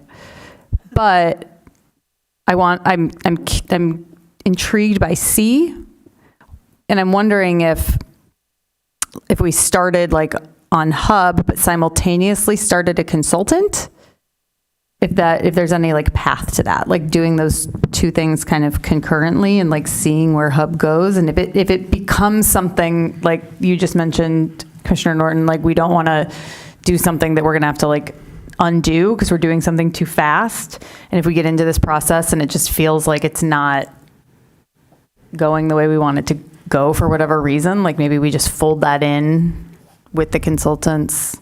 Is there any sort of, do you see any sort of flexibility there, I guess? Like we hire a consultant, but we also like Alexis gets to write Hub. So if that's your desire, I would urge you not to think about timing or resources. Pick the direction. If you want to start something with Hub, that's what we're going to do. We're going to try to figure out how to do that. Just as an example, I know that there's been some public comments and we've had some internal staff conversations. I don't know exactly what that looks like. One of the things, for example, we could do is we could say, we're just going to rezone everything in the Hub to D1 or TC1. We could make that as an interim step. I don't sit here and advise that because there's some nuance in the comprehensive plan about how is it going to relate to other districts, and you have not yet, nor has the council, of course, yet made any conclusions about whether the adequacy of how TC1 satisfies that or doesn't satisfy that. And to rezone everything to TC1 and then go backwards, I think is really challenging. On the flip side, you could do something like rezone all Hub areas that aren't D1 or D2 or TC1 to D2. That would be like a really incremental step. I will point out, based on my experience with City Council last night, I don't see that as an easy step either when we're talking about bringing uses. So if that's something you want to do, I don't sit here and say that I have the answer about what the timing or what our approach is, but if that's if you like that option, I would urge you to consider option C, and we're going to start working to resource that, put together our thoughts about what are the ways that we can accomplish that. One more thing. Does City Council have to approve whatever implementation plan no. Only if we desire to hire a consultant, then they would approve any contract for that. Got it. Thank you. Commissioner Adams, and then Councilmember Dish, sorry. I think I agree with everything that's been said. I think I'm an option B guy. There's two reasons for that. The first is what you just pointed out about last night's discussion about Ashley Muse. That's concerning, and I think disabuses me, I think, of the notion that it would be easy or fast to apply D1 across Hub or something like that. It creates landmines that I'm not sure how I would navigate. The other part of it is I take seriously the fact that staff are recommending this as the pathway with the fewest landmines in your view, and I'm inclined to take that relatively seriously. I mean, you heard from me, no problems with this approach. It's going to go smooth. Right. It does avoid, though, going back to the first point, it does avoid the potential conflicts between existing zones, plan recommendations, current political winds, whatever we're operating in.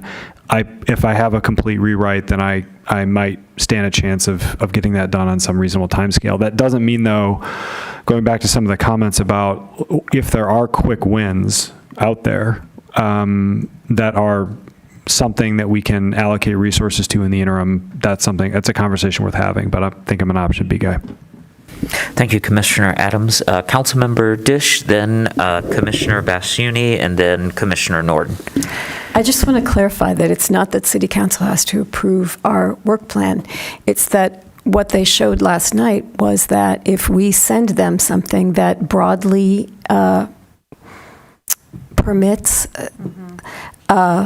STRs, non-owner occupied STRs, they will vote against it.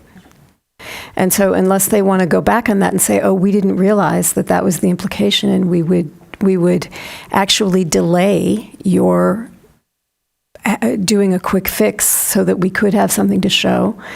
We didn't mean to do that, right? I wouldn't risk it, because then what it means is that the quick fix involves not at all a quick thing, which is clarifying the STR or revisiting, not clarifying, it's a perfectly clear ordinance. It's revisiting the STR ordinance and making some evidence-based and systematic decisions about where we would want to forbid or limit owner-occupied, non-owner occupied short-term rentals. And that's not a short project. So all of a sudden the quick win isn't a quick win anymore, because we've just had something, turned down with the rationale that they don't want more of that. Thank you, Councilmember Dish. Commissioner Basciuni. Hello. Okay, so thank you for Manager Leonard. It is also 12:39 a.m., so let's see how sharp my brain is. But thank you, Manager Leonard, for that speed run through some of my many questions. I really appreciated that. I think I'm going to table the remaining 11. I think there's only one I just wanted to kind of revisit, which is regarding the timeline. I think I'd referenced a later page, but going back to option B, which I am also currently leaning towards, that 2-year time frame. I just want to understand a little bit better about the timeline regarding the consultant. It stems from just a worry that we may have a 2-year time frame from the point of the RFP being awarded and work commencing, but can you give me an estimate when, basically how long does it usually take for something like this, or what you would expect for an RFP being posted and then work commencing?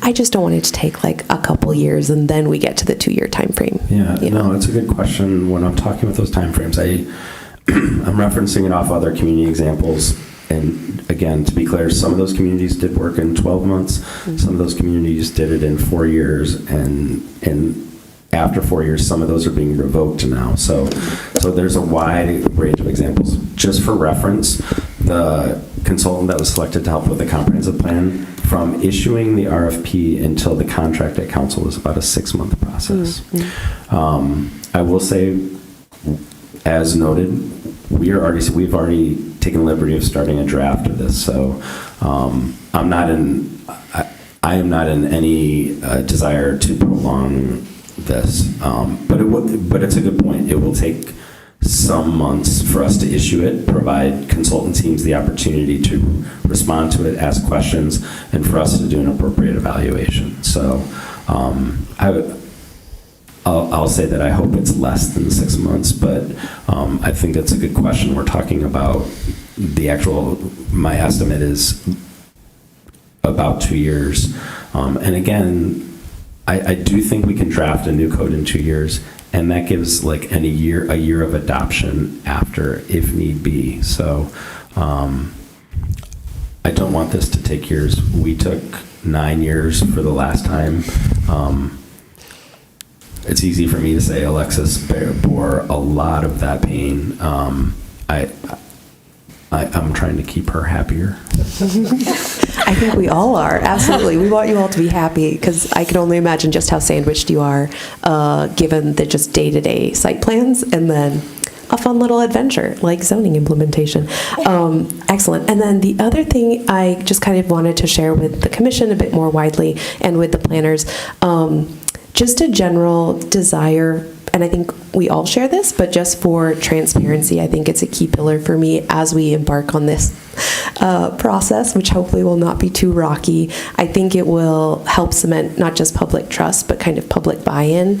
As someone who, just a few months ago was a member of the public, not on this side of the dais, I think having, and especially during the comprehensive land use plan drafts that were coming out, things like, I would have loved track changes versus me trying to literally merge documents on my own to try to see what the differences were. So I think forms of transparency that can take as granular as track changes, but also things like if there is a possibility for the consultant to share drafts with us as the commission on the public record, in addition to staff seeing it and reviewing it, editing, etc.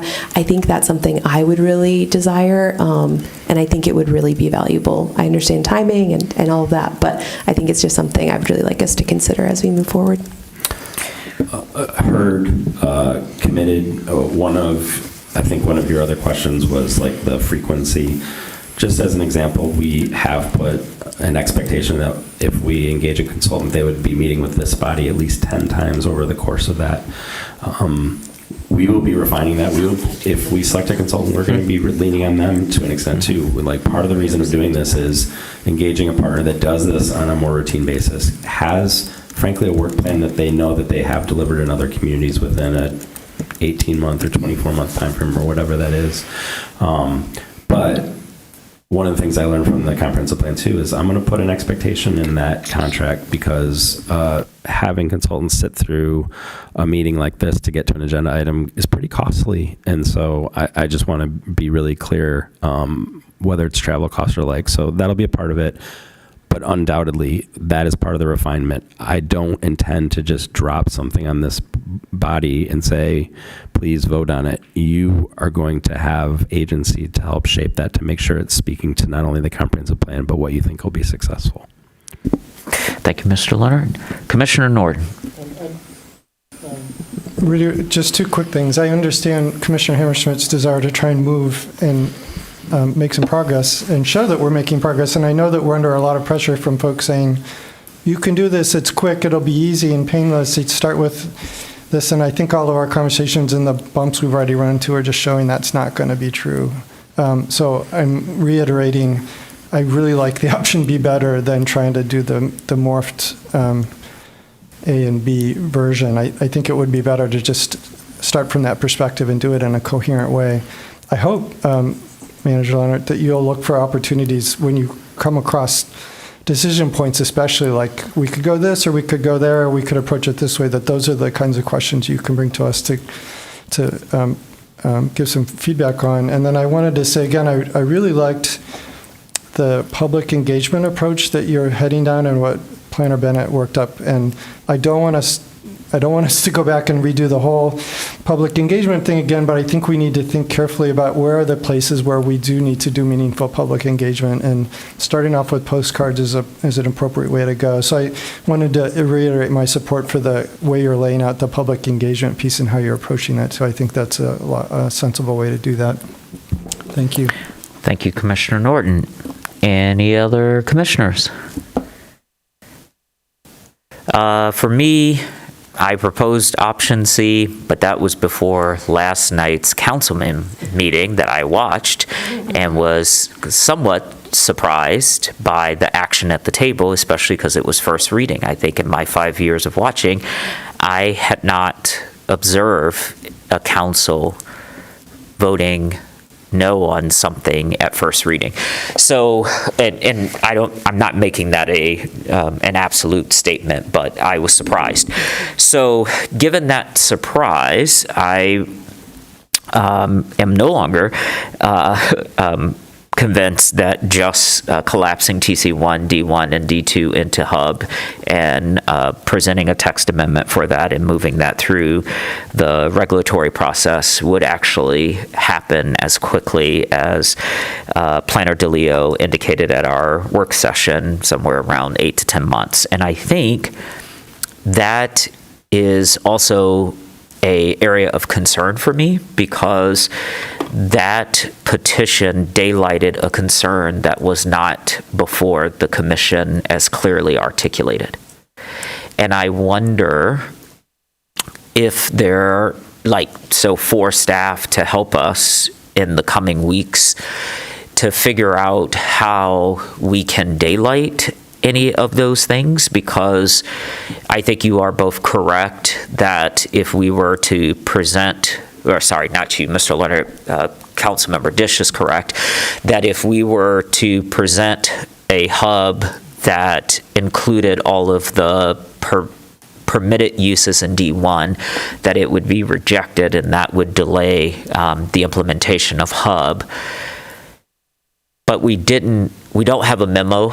We don't have a communication that tells us what other things may sit there, and that is also a little disquieting for me, because even the consultative process could very well suggest a hub that has all of the permitted uses in D1, and we would be back here, but now 2 years later.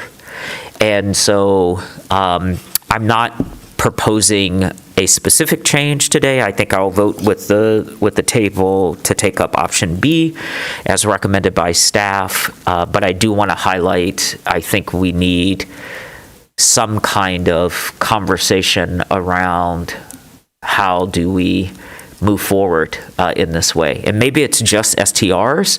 And if it's just STRs, I think you told the council last night that if it were removed from whatever new zoning district is created, the uses that are already in place would then therefore become non-conforming uses and would be permitted to stay. And I think the council table accepted your answer. I don't know. I think they accepted it because that was the answer that you gave. I don't know that they accepted it because that is the way that they want to move forward. So, yeah. I just want to highlight that because that was illuminating for me. All right. So go ahead, Commissioner Adams. No, you were ready to vote. All right. One more from Councilmember Dish. I'm just thinking that there are some other things. I mean, things that, and I don't know because I can't read their mind. But I think natural features do get raised, and stormwater gets raised. And I think Mr. Leonard had mentioned the idea of working groups around some of these things, and maybe, I don't want members of council to be, I think it would be burdensome to them to sit on those, but they could advise as to what are the things of the code that they, what are current features of the UDC that they think need rethinking as we move forward in a higher density infill development supportive era. So I don't know if that's helpful at all, but I agree with your idea that it would be great to flush out these little animals before they eat our crop. All right, so it looks like there is agreement at the table for taking up option B. So who would like to get that motion moving? It looks like Commissioner Adams is willing, and or did you have a comment, Weatherby, or you want to vote? Okay, sorry. I didn't want to stop you. Go ahead, Commissioner Adams. I move to recommend that staff move forward with comprehensive plan execution pursuant to option B as outlined in the staff memo on tonight's agenda. Moved by, and then seconded by Commissioner Weatherby. So moved by Commissioner Adams, seconded by Commissioner Weatherby. Discussion of the motion. Okay. Is this a roll call or a voice vote? Voice vote would be fine. Excellent. All those in favor, say aye. Aye. Any opposed? The motion carries. We have to do the last public comment that is by law in the Open Meetings Act. So this is a second opportunity for individuals to speak up to 3 minutes on any issue.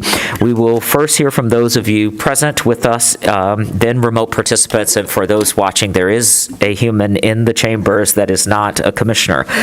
To speak remotely, press *9 if on phone, or use the raise hand feature if on Zoom. For phone access, dial 877-853-5247 and enter meeting ID 977-6634-1226. City staff will identify callers by the last 3 digits of their phone number or by name if on Zoom. You'll hear an announcement when it's your turn to speak. Please ensure you're in a quiet area. Mute any background noise. For all participants, whether in chambers or online, please state your name and address at the beginning of your comments. Is there anyone present who would like to address us at this time? I can't see your head because of the monitor. Do we have remote participants who would like to address us? You do not. With that, I shall close the public comment. Ask if there is any commission proposed business. Seeing none, I will entertain a motion to adjourn. Moved by Commissioner Weatherby, seconded by Commissioner Bass-Uni. All those in favor say aye. Aye. Any opposed? We are adjourned.